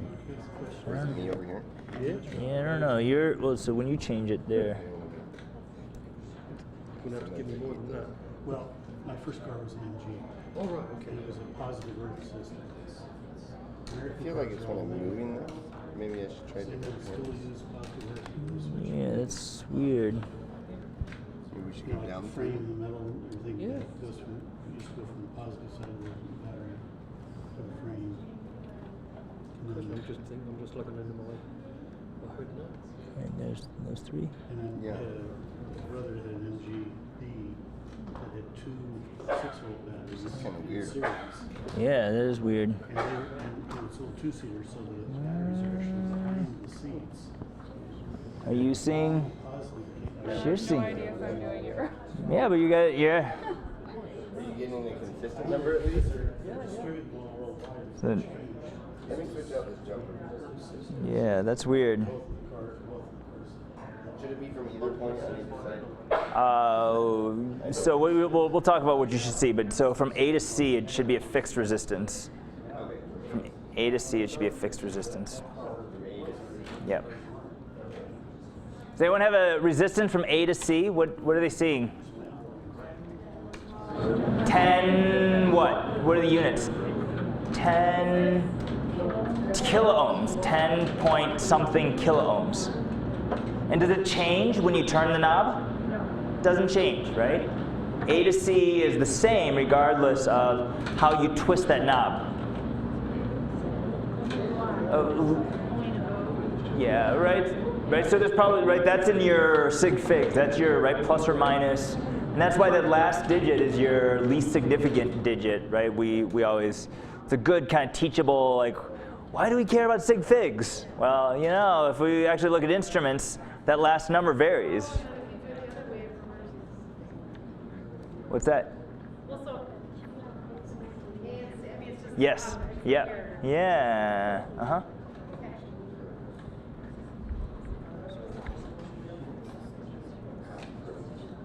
So did you figure out why? Was it No, I didn't figure out. I just switched out the jumpers. The I finally jump- got it stabilized, so- but if I move it, it's still yeah, I think it's just the lead? the leader. Once Huh. I get it to read Yeah. the fit, is that's what I. That's what. Yeah. Yep. 10.6. Yep. Should be 10.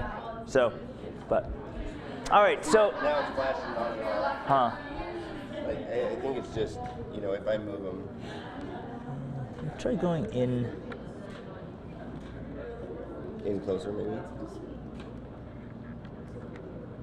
Yeah. Oh, and this is. I mean, it feels good. It feels like it's a good. If I just read it directly on there. Yeah. I mean, that's the other ways. Here, if you hold it, I'll read it. Even then, yeah, your leads were. These were when you even when we were touch. Oh, How look about at look at that. Huh. That's not good. Let me get you a new. A new black? Yeah. Okay. I'm gonna run into that. Hey, Mike. Pull my finger. That lead? There's your problem. Huh? Yeah? You should be able to return internal orders, right? Yeah. I can give him mine.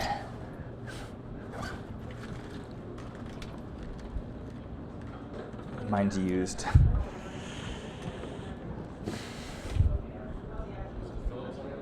The lead. What's that? No. Oh, funny. That's funny, eh? It is funny. All right, so what did you guys see? You saw from A to C was about 10 kilo ohms. And it didn't matter when you turned it. Oh, actually, I was going to grab something. Sorry. I'll be right back.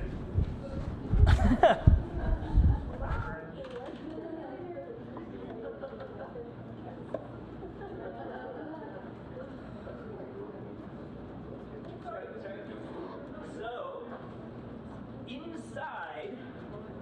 inside your potentiometer looks a little like this.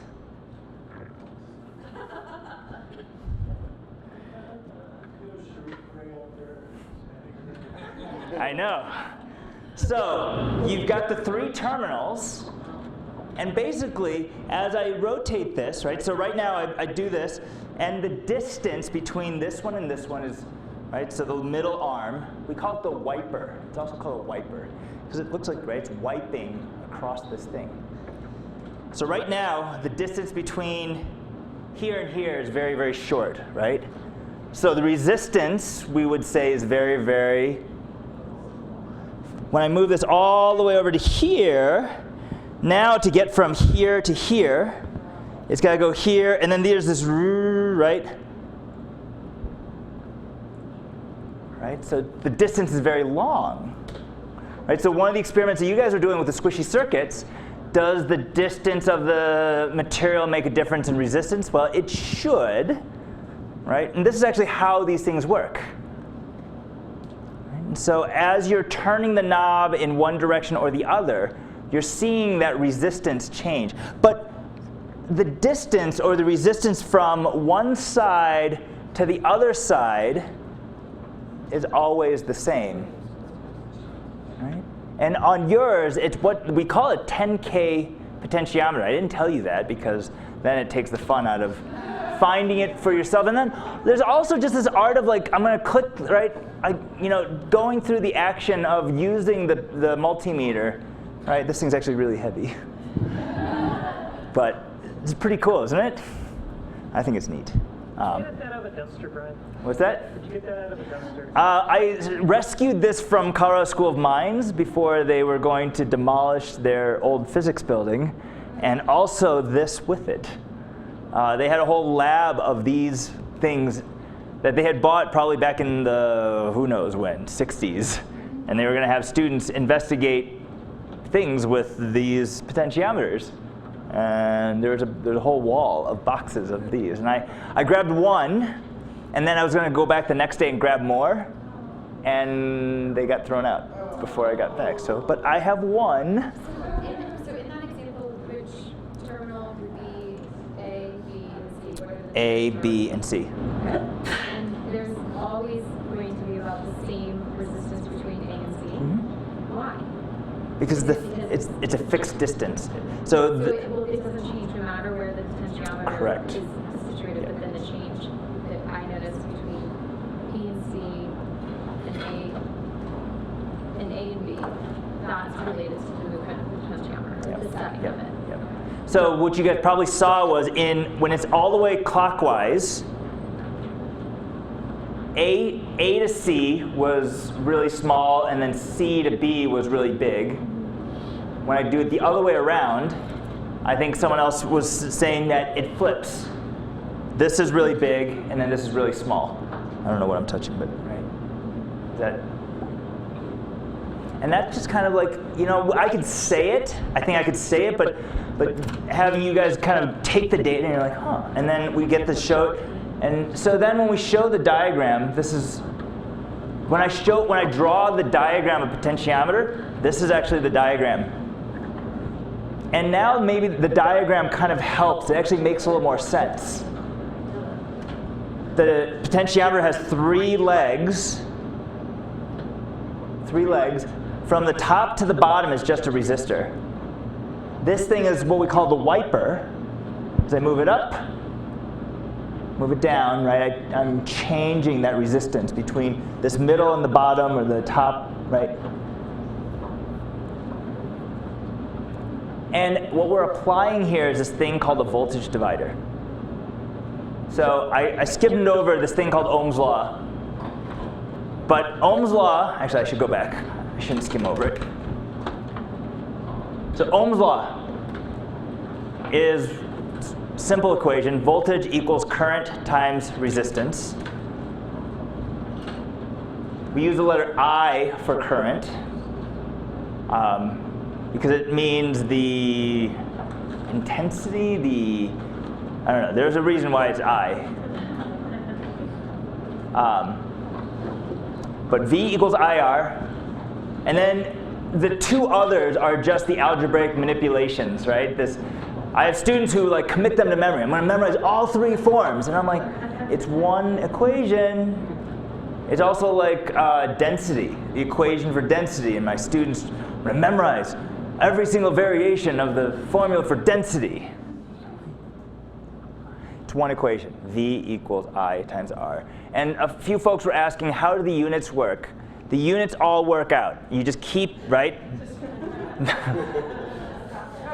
Right? So, and it's by design. It's actually done by design. So volts, the unit of volts, is equal to, what, does anyone know what are the units we use to measure current? Amperes or amps equals amps multiplied by ohms, right? So an amp ohm is the same thing as a volt, right? The units all work out. And if we do the math, we find this equation out that the voltage gets divided across the resistors. So if I had two resistors here, and they're the same resistance. So if I had 330 ohms and 330 ohms, I've got 5 volts across the whole thing. If I look halfway in the middle of it, I would expect to see how many volts? Half of it, right? So 2.5 volts. It's split, right? It's a ratio. It's a ratio. Well, if I were to take this example and look at the potentiometer, well, what do I know about the total of R1 and R2 with a potentiometer? The resistance from the top to the bottom on a potentiometer is always, or for our blue one, is always 10.6 kiloohms, right? 10 kiloohms. But what changes is the resistance of R2, right? So as I move the knob back and forth, R2 gets bigger and smaller, but the total stays the same. And so we now have this ability. So you guys remember that slider example we used in the digital sandbox? That's why the slider goes from 0 to 1023, because you're actually now, what I'm showing to A0 is a voltage from 0 to 5 volts as I turn the knob, or as I slide this, right? The slider is the exact same idea. Instead of, where's my thing? The slider works the exact same thing. If you were to take this thing and you were really strong, you would be able to bend it, right? And then instead of this going in a circle, it just moved back and forth. It would be the same.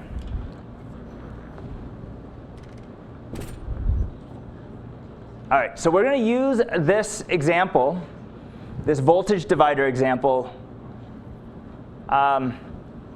with the photoresistor. So I'm going to have you guys do circuit number 6. Circuit number 6 in the SIK. And circuit number 6, I think, did I put it here? Looks like this. Oops. Leave it here. So the voltage divider, the photocell is R1. This is R2, right? R1 and R2, and we're doing that same kind of variation. Now the photocell is going to work in the same way. It's going to vary its resistance depending on the amount of light that hits it. So go ahead and wire this circuit up, and the example code we can use. I don't know, did I put this up here? Maybe not. Oh, I don't think I did.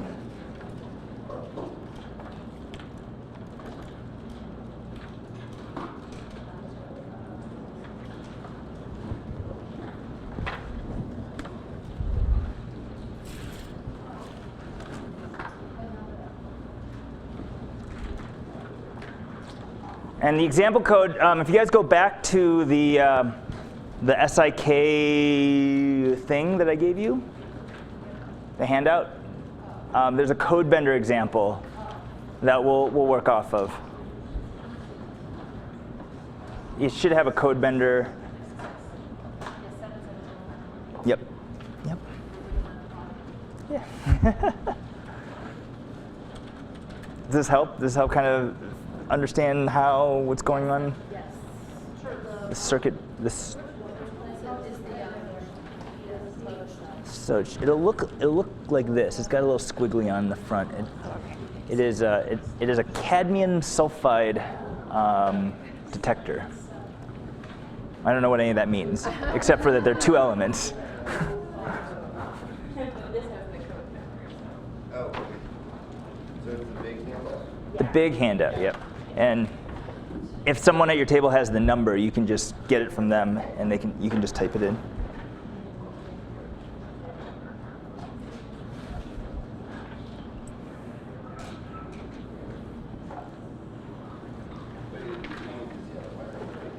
For a good time call.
This is great for linear, but there's actually no linear one.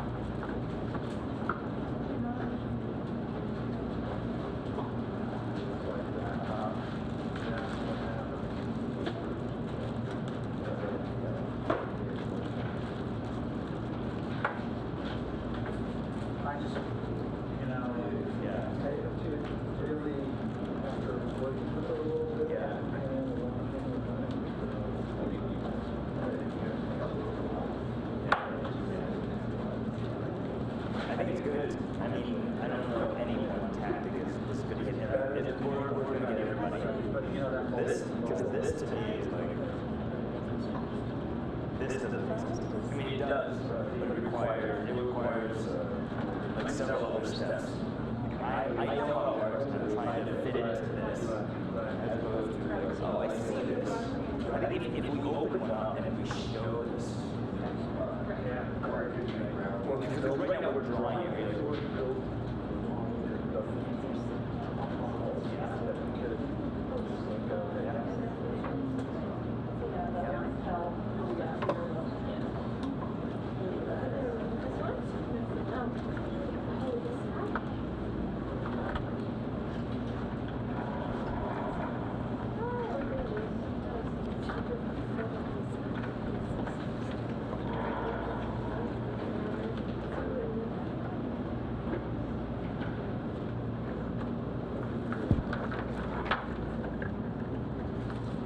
People that are watching and contributing comments, this is weird. I usually turn down your mic. Oh, did you just hear that? Your mic was down. Thank you for watching, people.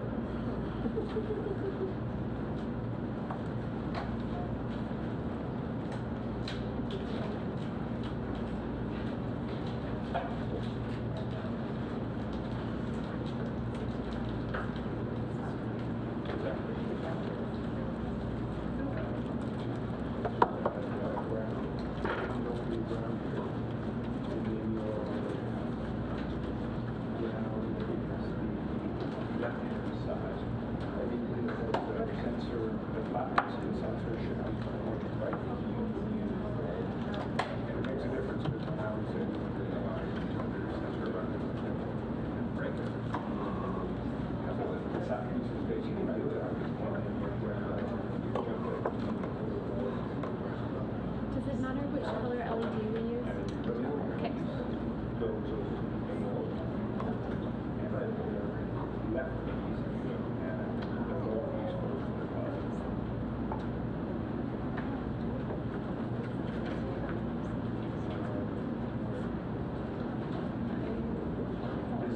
Did you make it bigger?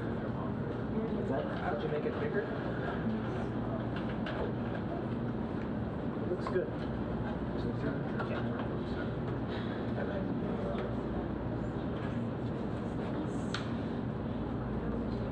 As you do. Is that your wording? Are those your words? Probably. Sounds like.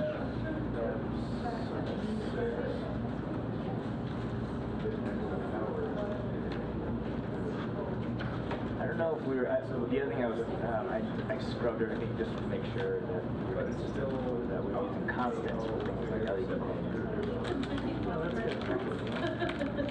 Because we, like, I think there might have been a mix. Sometimes we were defining pins as just variables. And like you just do like LED pin equals 3, and then later on it's constant pin.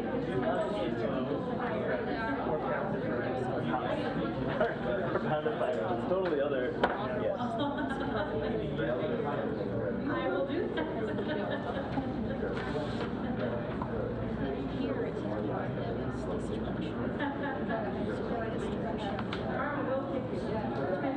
Anyway,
When I say top, I mean the one by the light. Right, by the resistor? No, there's 10 resistor. Everybody solidly rocking. And the one by the light. We're all solidly rocking. We're all solidly grokking the concepts here. Do you have female headers? Yep. Probably. I just ordered a dozen, but I'll come back to it. Don't worry about it. It's not important. I have it. Your other numbers must be the same. You cover up the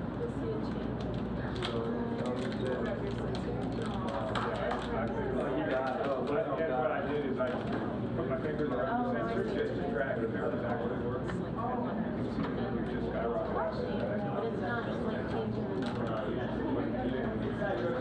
Still not COVID.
Are people seeing some effects? What happens? LED gets brighter when there's more light. Gets darker when there's less light. Yep. Yep. And you're seeing the numbers. Yeah, I can tell the numbers in fact, I can watch this. You're just covering it up? Yep. You spoke.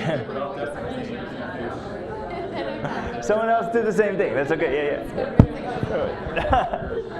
Yeah. I mean, it's actually kind of a neat thing. You can ask your students, is this a sound sensor or is it a light sensor? Yeah. Well, yeah. Maybe. Well, we'll talk about how to set those levels. How's it doing? Another try. All right, so folks are seeing a response, but not like it's like leaves a lot to be desired. Like I want it to be better, right? I want it to be better. So we're gonna take a look at the code and see if we can make it better. The sensor's working. Yep, not a lot, right? So, yep. So you have to really block that sensor, right? So if you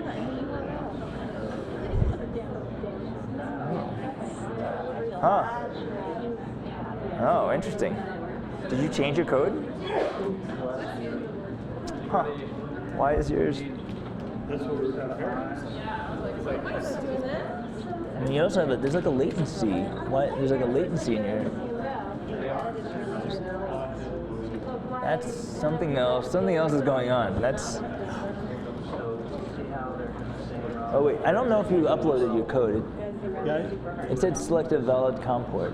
Oh, I usually sound like That's your light sculpture code. It's actually not doing anything. It's just fading in and out.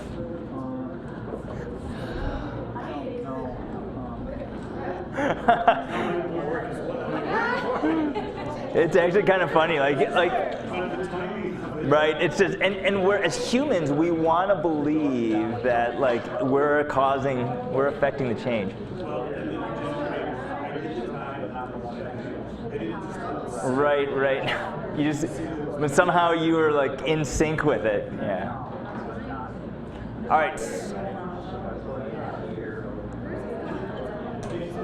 I mean, if it's going on its own, it seems like it's not. So it's verification successful. Oh, here I have it flipped to this sample.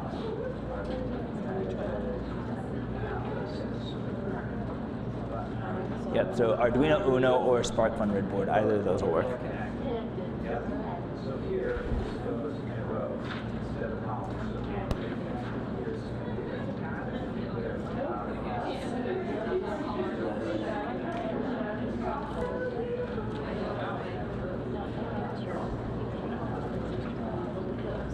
Oh, it has to be. Yep. I'm gonna look at that. So thank you very much. There we go. Ah, yes. And you have to really cover it up to see it affect. It's the top of it. Pinch this. Oh, I can touch it. Oh, yeah, sure enough.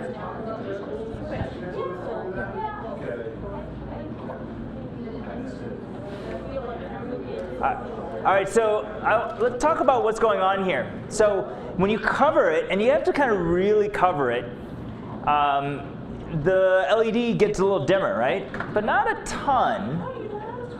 Not a ton. So did anyone bother to try to see what numbers we're coming across? Are you getting a 0 to 1023 value?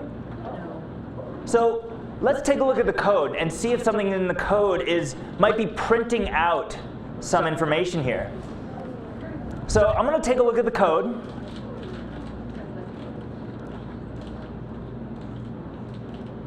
So the code starts roughly around line 20, 21. We set up a couple of constants that we're going to use. The sensor pin is 0. It's actually A0. And the LED pin is 9. All right, so that's the pin on 9. And then we have some other variables that we're going to use, but that's not terribly important. But in the setup, this is really important that we see this. Line 33. Line 33 has this command that says serial.begin 9600. Serial.begin 9600. That initializes the serial communication. And for some of the older folks in the room might remember the days of dial-up modems. 9600 was a speed that was used in old dial-up modems. Actually, not the old ones. It's actually the ones of my generation. The ones before my generation were like 300 baud. So that's bits per second. This is 9600 bits per second. So you think about like, oh, my Wi-Fi gets 10 megabits, and that's so slow, right? This is 9600 bits per second, right? That's how fast we used to surf AOL back in the day. And so what it does is it's setting up that on your Arduino to communicate back and forth to your computer, 9600. And so now if I go down to in here, the loop, line 38, the very first thing we do in the code, so last time we read the button, right? We're not reading a button. This time we're going to read the light sensor. And the light sensor is going to give us a range of values. It's the anti-binary. It's going to give us a range of values. We want to know how bright it is. So we see, bless you, we see line 38 says light level equals analog read sensor pin. And that's going to look at what voltage is on A0. In fact, if you guys take your multimeter, we're going to turn it to volts. Flip it to volts. What range of voltage? Which should the knob be set to? 20 V? So we've got two probes though. The black one, common, where should that go? But where should that go on our board? Black is really kind of the same as our negative, which is the same as our ground. So connect your black wire to ground. You're somehow with the lead or the plug or alligator clip.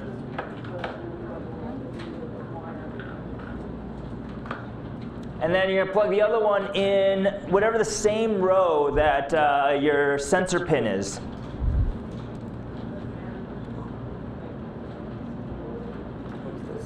None of these are helping. Should it be the positive side of our sensor pin? None of these are helping. It should be the same row that the wire from A0 is going to.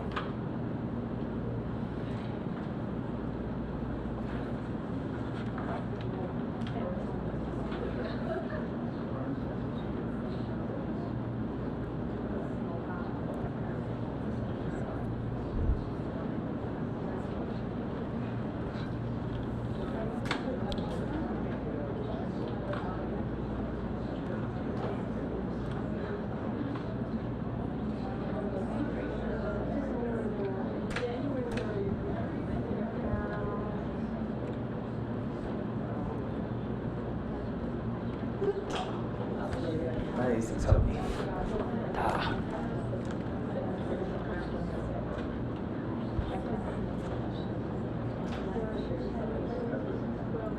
So is this 6? Thank goodness for GitHub.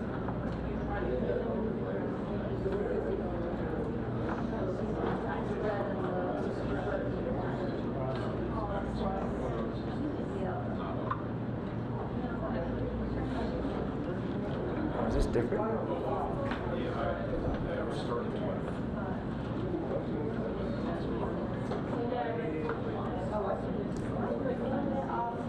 So, anyone see numbers? What kind of voltage do people see? 5? 4? Huh. 4.4? Huh. And then when you cover it, what happens?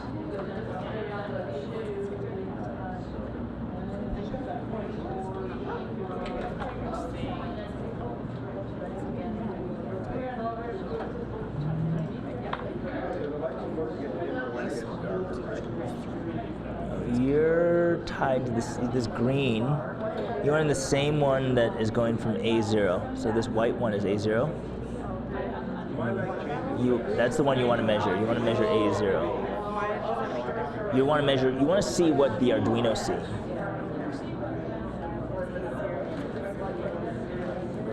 Well, A0 is what the circuit's putting out, right? And then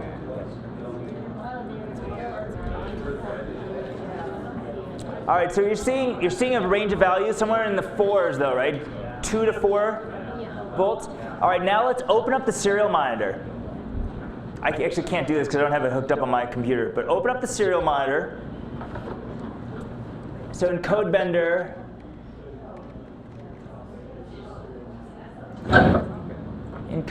there's a serial monitor, and then you'll click connect, and you'll notice that it actually has a number next to connect.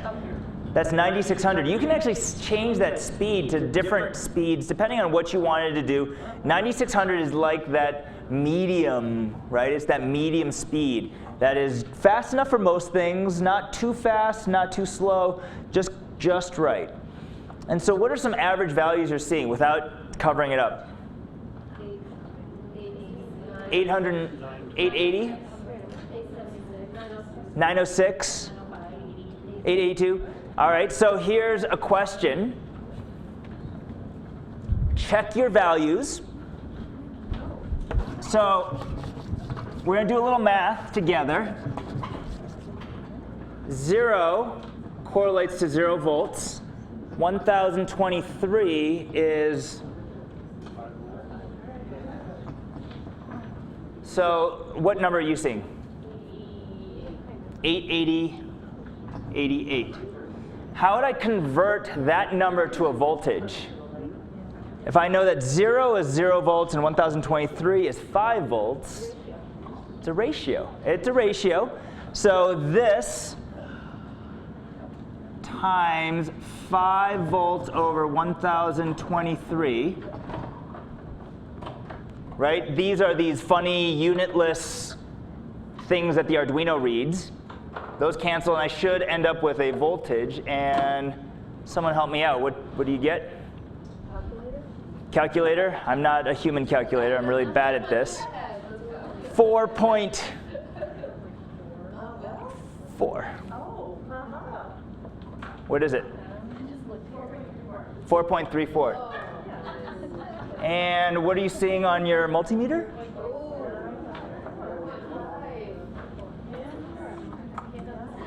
Now cover it up. Now look at the number. And compare numbers with your multimeter. Are you seeing a similar change? This is what the Arduino is doing. It has this thing in there called an analog to digital converter. It's an A to D. It's reading that voltage that you're seeing there, and it's converting it to a number that we can make sense with in computers, right? So it's a whole number. It's an integer that varies from 0 to 1023. It's a 10-bit number.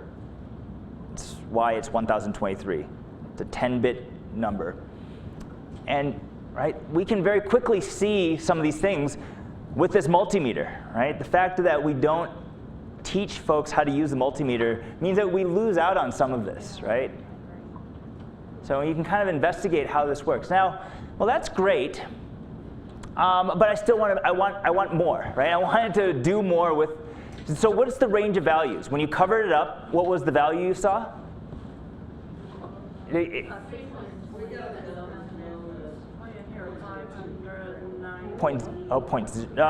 a whole number. Oh, sorry, not the voltage, but the number on the serial monitor. 600. The maximum was probably, so ambient conditions is, okay, so keep that in mind. Keep that in mind. You guys have that, kind of just maybe jot it down in your notebook. Min, max, kind of just keep that in mind.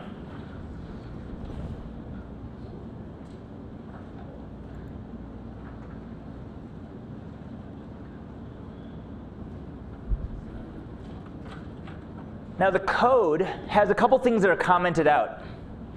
Line 40 is it's a call to a special function that's further down called auto range. And I know it's a function because it has the 2 parentheses. Anything with parentheses after the name is a function. So setup, parentheses, right? Loop, parentheses, those are both functions. Auto range is a function, and it's been commented out, so we're going to skip over that for now. Line 45, I want to point out another, this is one of the most niftiest, handiest, awesome little functions that's built into Arduino. It's called map. Now map does a linear interpolation.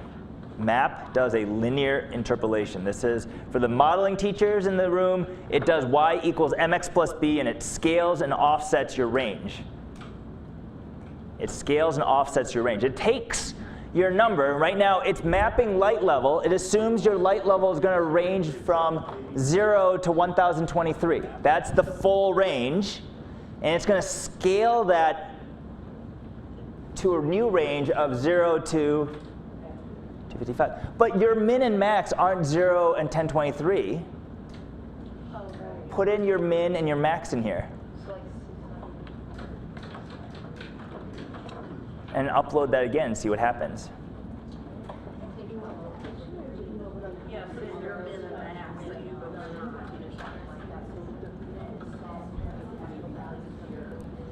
And go ahead and upload that again.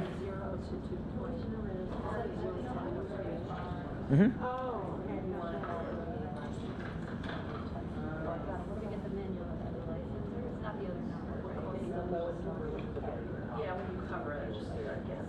So now what do you see? Is it more responsive?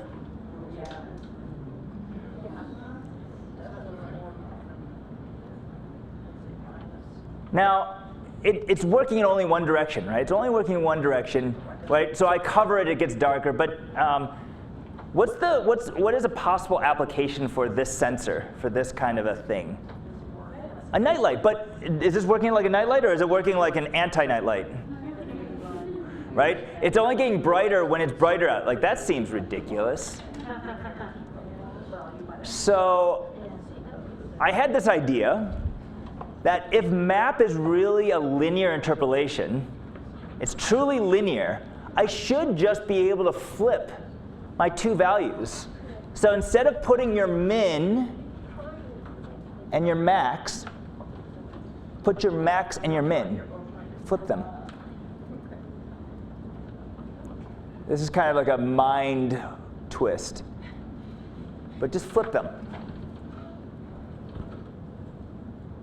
This is, for the math teachers and the mathematically minded folks, this is like a negative slope instead of a positive slope, right? Yes. Or the, yes.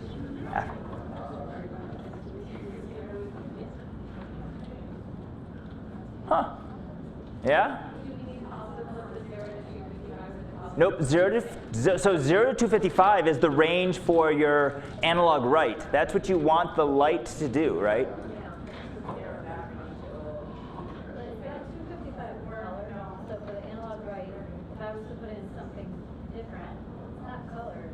It's brightness, right? The color is determined by the LED itself, right? So when we're doing 255 on the red LED, it's 255 for red.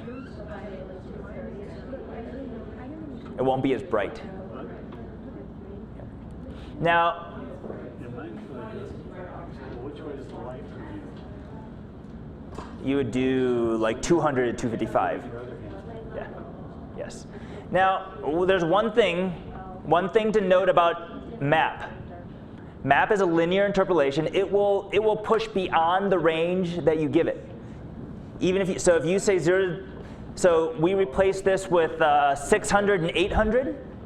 If it's 900, it's an interpolation. So it will go outside of 255.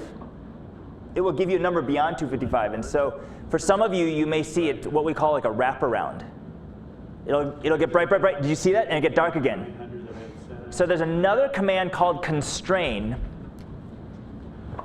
that you'll sometimes see. And right after, so line 46, I should just type it in there, but I'm going to write it. Calibrated, what's it called? Calibrated light level equals constrain. I'm going to run a space. Oh, how long has this been up here? For a very long time.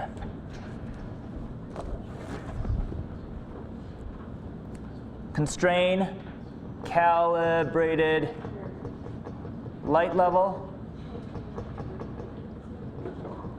0 to 255.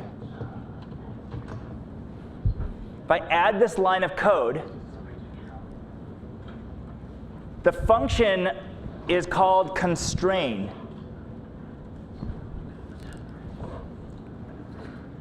And I'll type it up here too, just so that we can see it. The function is called constrain. What do you think it means to constrain?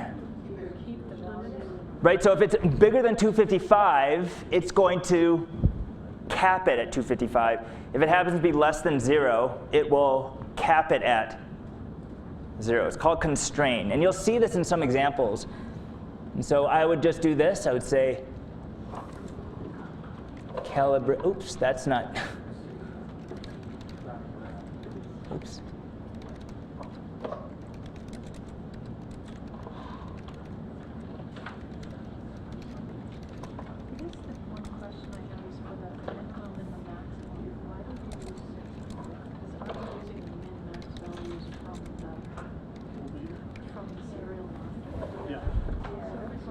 Everybody has different ones. right? Because it's just a pure linear interpolation. It's a linear offset. It'll just do the math. It doesn't care that it's beyond 255. It gives you whatever number it gives you. These are kind of neat little tools to have in your back pocket for doing the math. Now, as a physics teacher, as a math teacher, I want my students to actually calculate the slope and intercept. Slope and intercept. And you could have them do this. You could have them calculate what that is, and you could have them apply their y equals mx plus b, but map does it for them. But the constraint will keep it, so that should keep it from going beyond. And so the equal, remember that equal doesn't mean equal, it means a sign, right? It's a signing. Put it in the box. Put it in the box, yep. Yep, put it in the box. So this is the beginnings of how to use sensors. Now, there's another sensor in your box that works very similar to the light sensor. It's the flex sensor. So I want you to take the flex sensor out.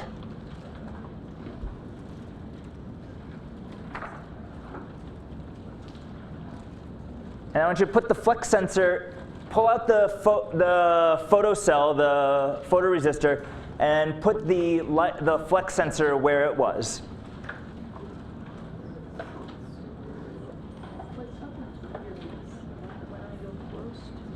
Now, do you think the flex sensor is going to have the same range of values as the light sensor? Probably not. So what are we going to have to do to calibrate it?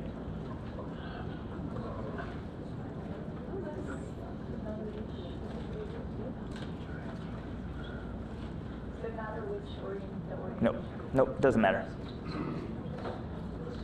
It's the flex sensor. It's this. Yep. Yep. So go to the serial print, and now you're going to check to see what we did before. To calibrate a sensor, you want to know what its range is, right? Min and its max. Min and max. Yeah.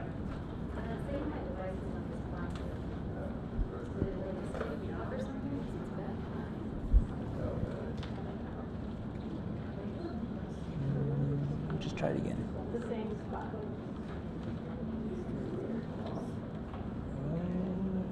Doesn't want to do it.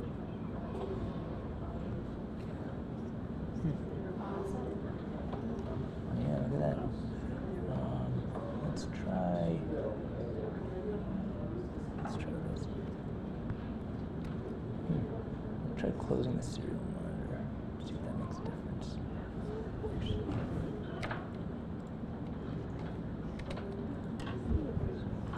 Just reset the board.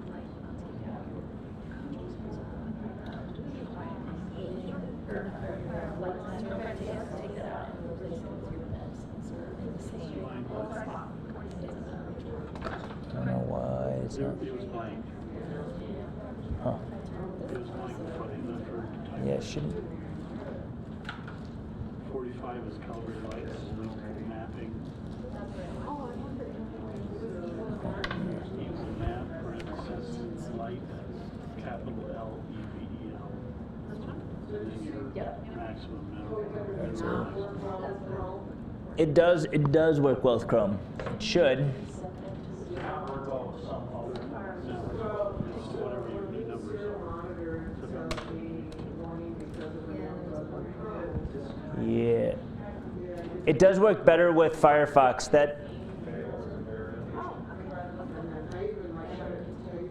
Really? Did I give you the wrong constraint? Is constraint spelled right?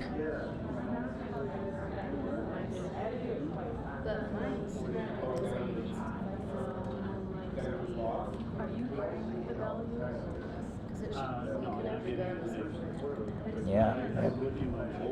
Unless. Yeah. Are you having the same thing?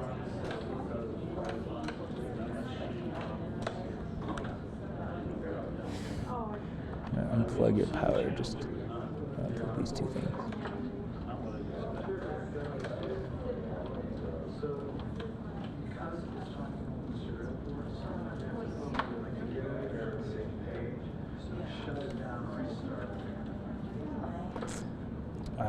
don't know why it's doing this.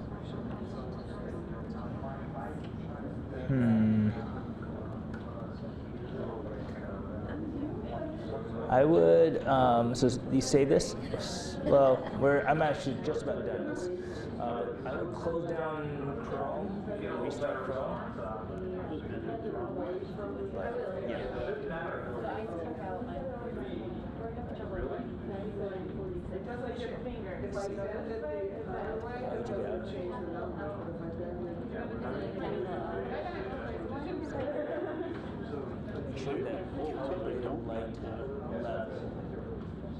The second L level should be capitalized. Serial monitor reading. So what you're saying is you don't have the readings on the serial. Yeah, I mean, with no bending. This is actually this is the reason why not to have really long variable names too, right? It used to be that variables had to be one character because the length of the variable took memory as well, right? So they used to make them one variable. It seems right to read. Oh, and then you just tinker with the values like we did with the light.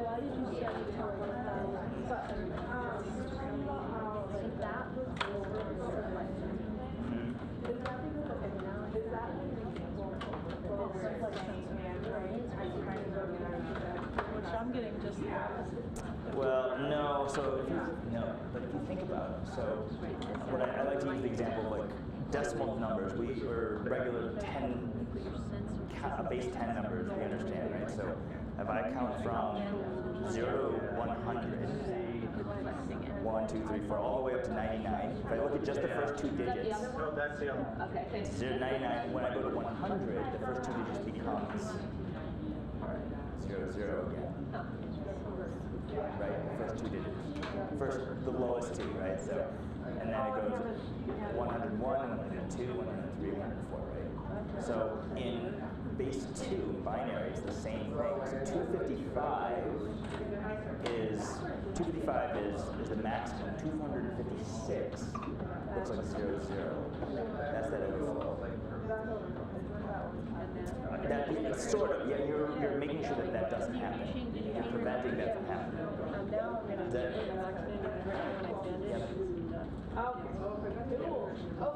Yeah, of course. All right, so what are folks? Are folks being able now instead of the light level, you can use the bendy thing, right? And so now we're right. So a sensor is a sensor is a sensor. Sensors, most sensors, lots of sensors are either they put out an analog voltage. So I think a few folks were looking at the accelerometer, this LilyPad accelerometer. It will just give you a voltage from 0 to 5 volts depending on the orientation. It's what we call an analog sensor. That flex sensor is an analog sensor. The temperature probe that's in your kit is another analog sensor. And we now know how to convert from voltage, or from the number, that 0 to 1023, to a voltage, right? And we saw that with the multimeter. And we can now put that into a variable, and we can now manipulate that using map and constrain, those two functions, right? And this is right. So now this is the general purpose skill set that you guys can run with a majority of the rest of the projects here. So it's 3:15. I think a few folks told me that roughly around 3:30 is like when the brains start shutting down. I want to be mindful of that. So let's do an official break, but I also want folks to just start thinking about how are we going to apply this. Those are just 3 ideas I thought about, and just from talking to people that are interested in working together on. But I encourage you guys to spend, the next hour here. I'll be here till 5, and we'll talk about what the outing this evening looks like after you've done a little work. But does this help? Does this kind of help solidify some of the missing pieces that you might have seen throughout the last couple days? So let me go back to my cheat sheet here. I use my slides just to help me out, so I know what I'm doing.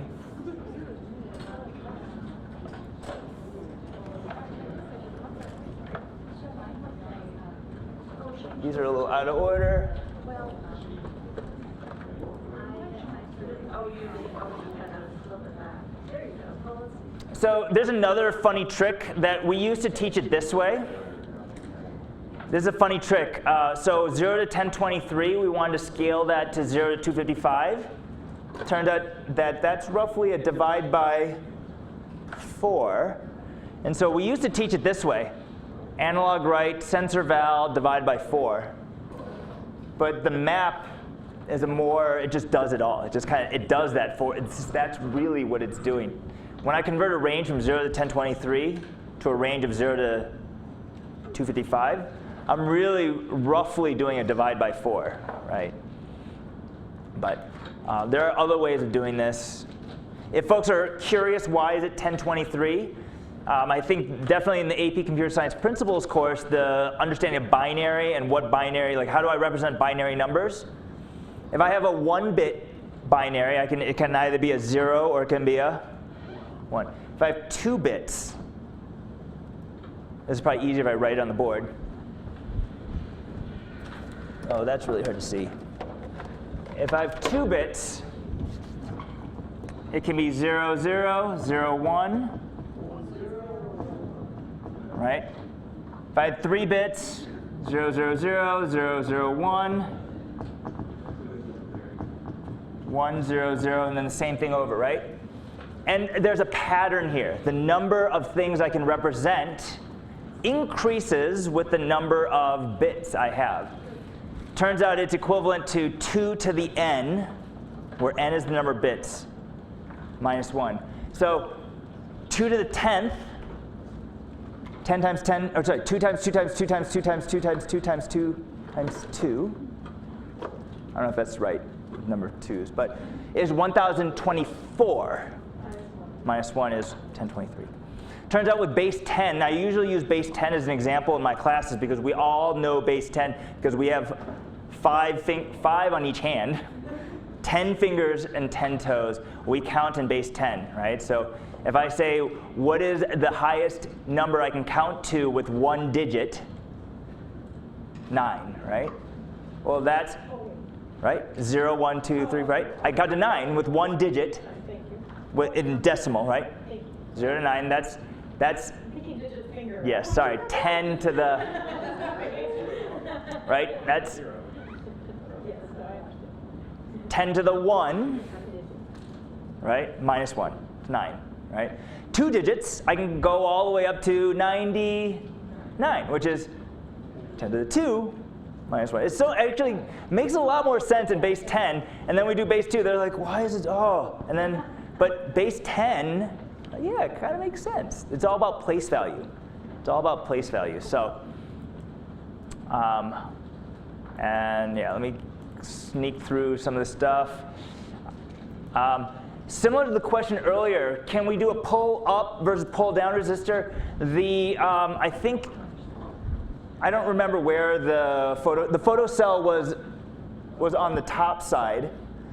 It actually doesn't matter where you put it, but it will change the way the values change, right? So when we're calibrating our values, depending on if you put a pull up resistor versus a pull down resistor, will change your logic. Your question about the button pushing. Does it matter? Is there a reason for doing one versus the other? Probably. I just don't know it. I don't think there is. So, I think that's it. That's all I have prepared for you today. A bunch of folks were asking about ordering things. We do have a educator discount. It's presently set at 20%. It is currently in review. So just so that you know, this is going on the. So order now, is that what you're saying? Order now, and we will throw in a.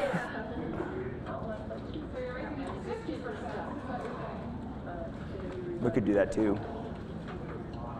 Oh, can you do that? Oh, so just to expedite the trying to get you guys cleared through the educator system, Jeff is going to create a promo code for this class, and that'll just give you a 20%.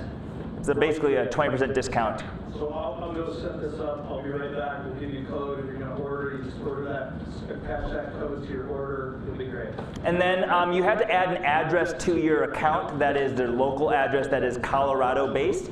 And then it'll have an option that says local pickup. And then you just go downstairs and Emily will help you out. Yes. Yeah. Yeah.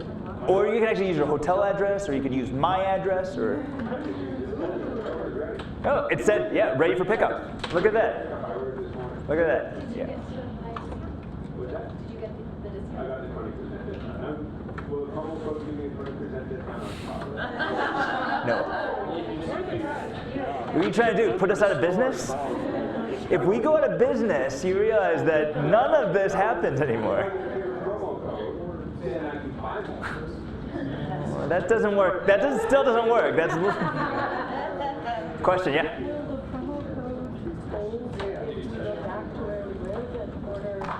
Yeah, yeah, and what we'll do is the term on it will probably be, we'll probably keep it open for about a few weeks. And then, but what we'll do is when you get back, just make sure, this is just as a stopgap measure, we should get you all set up as educators. So we have an educator flag on our system that when we set that, you will then get 20%. The idea is for educators, anyone who is, right, so it's on your individual account, and our assumption, where it's a trust relationship, that you are using this for your school. Yeah. But if you happen to buy a couple extra LEDs for yourself, we're okay with that. They do. They do. They'll have to make sure that whatever account they use to place the order with, whether it's your bookkeeper or whomever it might be at your school, make sure that they are aware that there's the educator discount. Does that make sense? Yeah. And we can help you out. That Maya is our coordinator. Unless you've already been marked as an educator. If you, yes, that's the retail price. Correct. $80 to educators. Sorry. Now, yeah.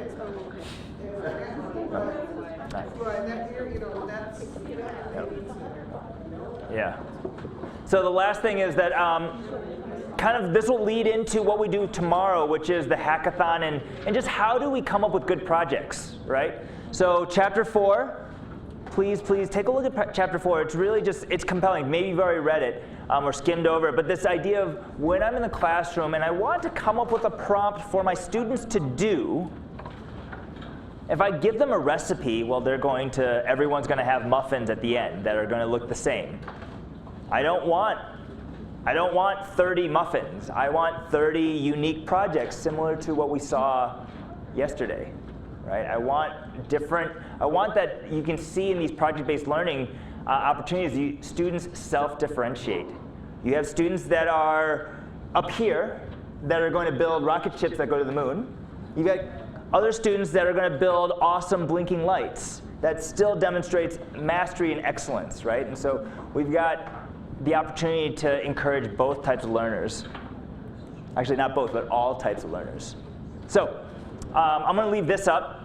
Some people like their awesome QR code scanner thingy. But before, as you guys think about stuff, and you don't have to do this right now, but actually I'm going to come back to this one because maybe I'll do this later. We'll leave this up. So, cool? Yeah, if we're up here with a teammate or something, we can go ahead and work on something that would work in our district. Yeah, absolutely. So the rest of the afternoon is yours to plan, to think, to relax. You have to map it first. If folks want to, I guess I'll show this. If folks are interested, the farmers market does start officially at 4 is when the farmers set up. The farmers are actually there right now. You have to be set up by 3. I used to do this. You had to be there an hour in advance, and then you sit and you wait. And there's a line of people that are waiting for the peaches because the peaches are fantastic. Well, actually, there may be still some nectar, or apricots. Colorados? Colorado organic on the table over there. Yeah, stone fruits. So the interesting thing, where you can grow good stone fruits, peaches, apricots, plums, also grow really good wines. At least the Rhone and some of those other varietals. Bordeaux grapes grow really well in Colorado. And then there is a band playing at Pearl Street and 15th, right in front of the courthouse. It's called Band on the Bricks. The band is called the Wandering Natives. I don't really know what that means, but if you click on that link, it'll take you, or if you look up Band on the Bricks Boulder, there's a little sound bite that you can listen to. And I think they play, there's an opening band from 6 to 7. The Wandering Natives play at 7. I assume for 2 hours. I don't know. That seems like a typical show, right? Hour or 2 hours. But, cool. Yeah, parking. So there's 2 parking options that I recommend. There's parking in a garage, which it's probably like $1, maybe a couple dollars an hour, $1.50 an hour, $2 an hour. I don't know. It's not. If you are from New York or Boston or any of those places, this is a steal. This is a steal. Boulder High School is a block. It's on the south end of the farmers market. And they sometimes have students that are collecting donations, or it's just open parking. So free parking at Boulder High School, more than likely.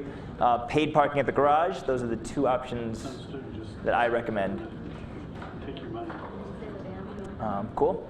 Is the van going? The van, I will drive my truck or the van, depending on the number of people. So I have a Dodge Durango that has 3rd row seating, which is awesome. I've actually only used the 3rd row once. Or I have a 15-passenger van. I have both options. So depending on the number of people that want to go, I will drive either. PROTIP 2016 is the promo code. Put that in where it says promo code. I think I got it right. I have this history of creating promo codes that don't work. It's all capital. It's all capital.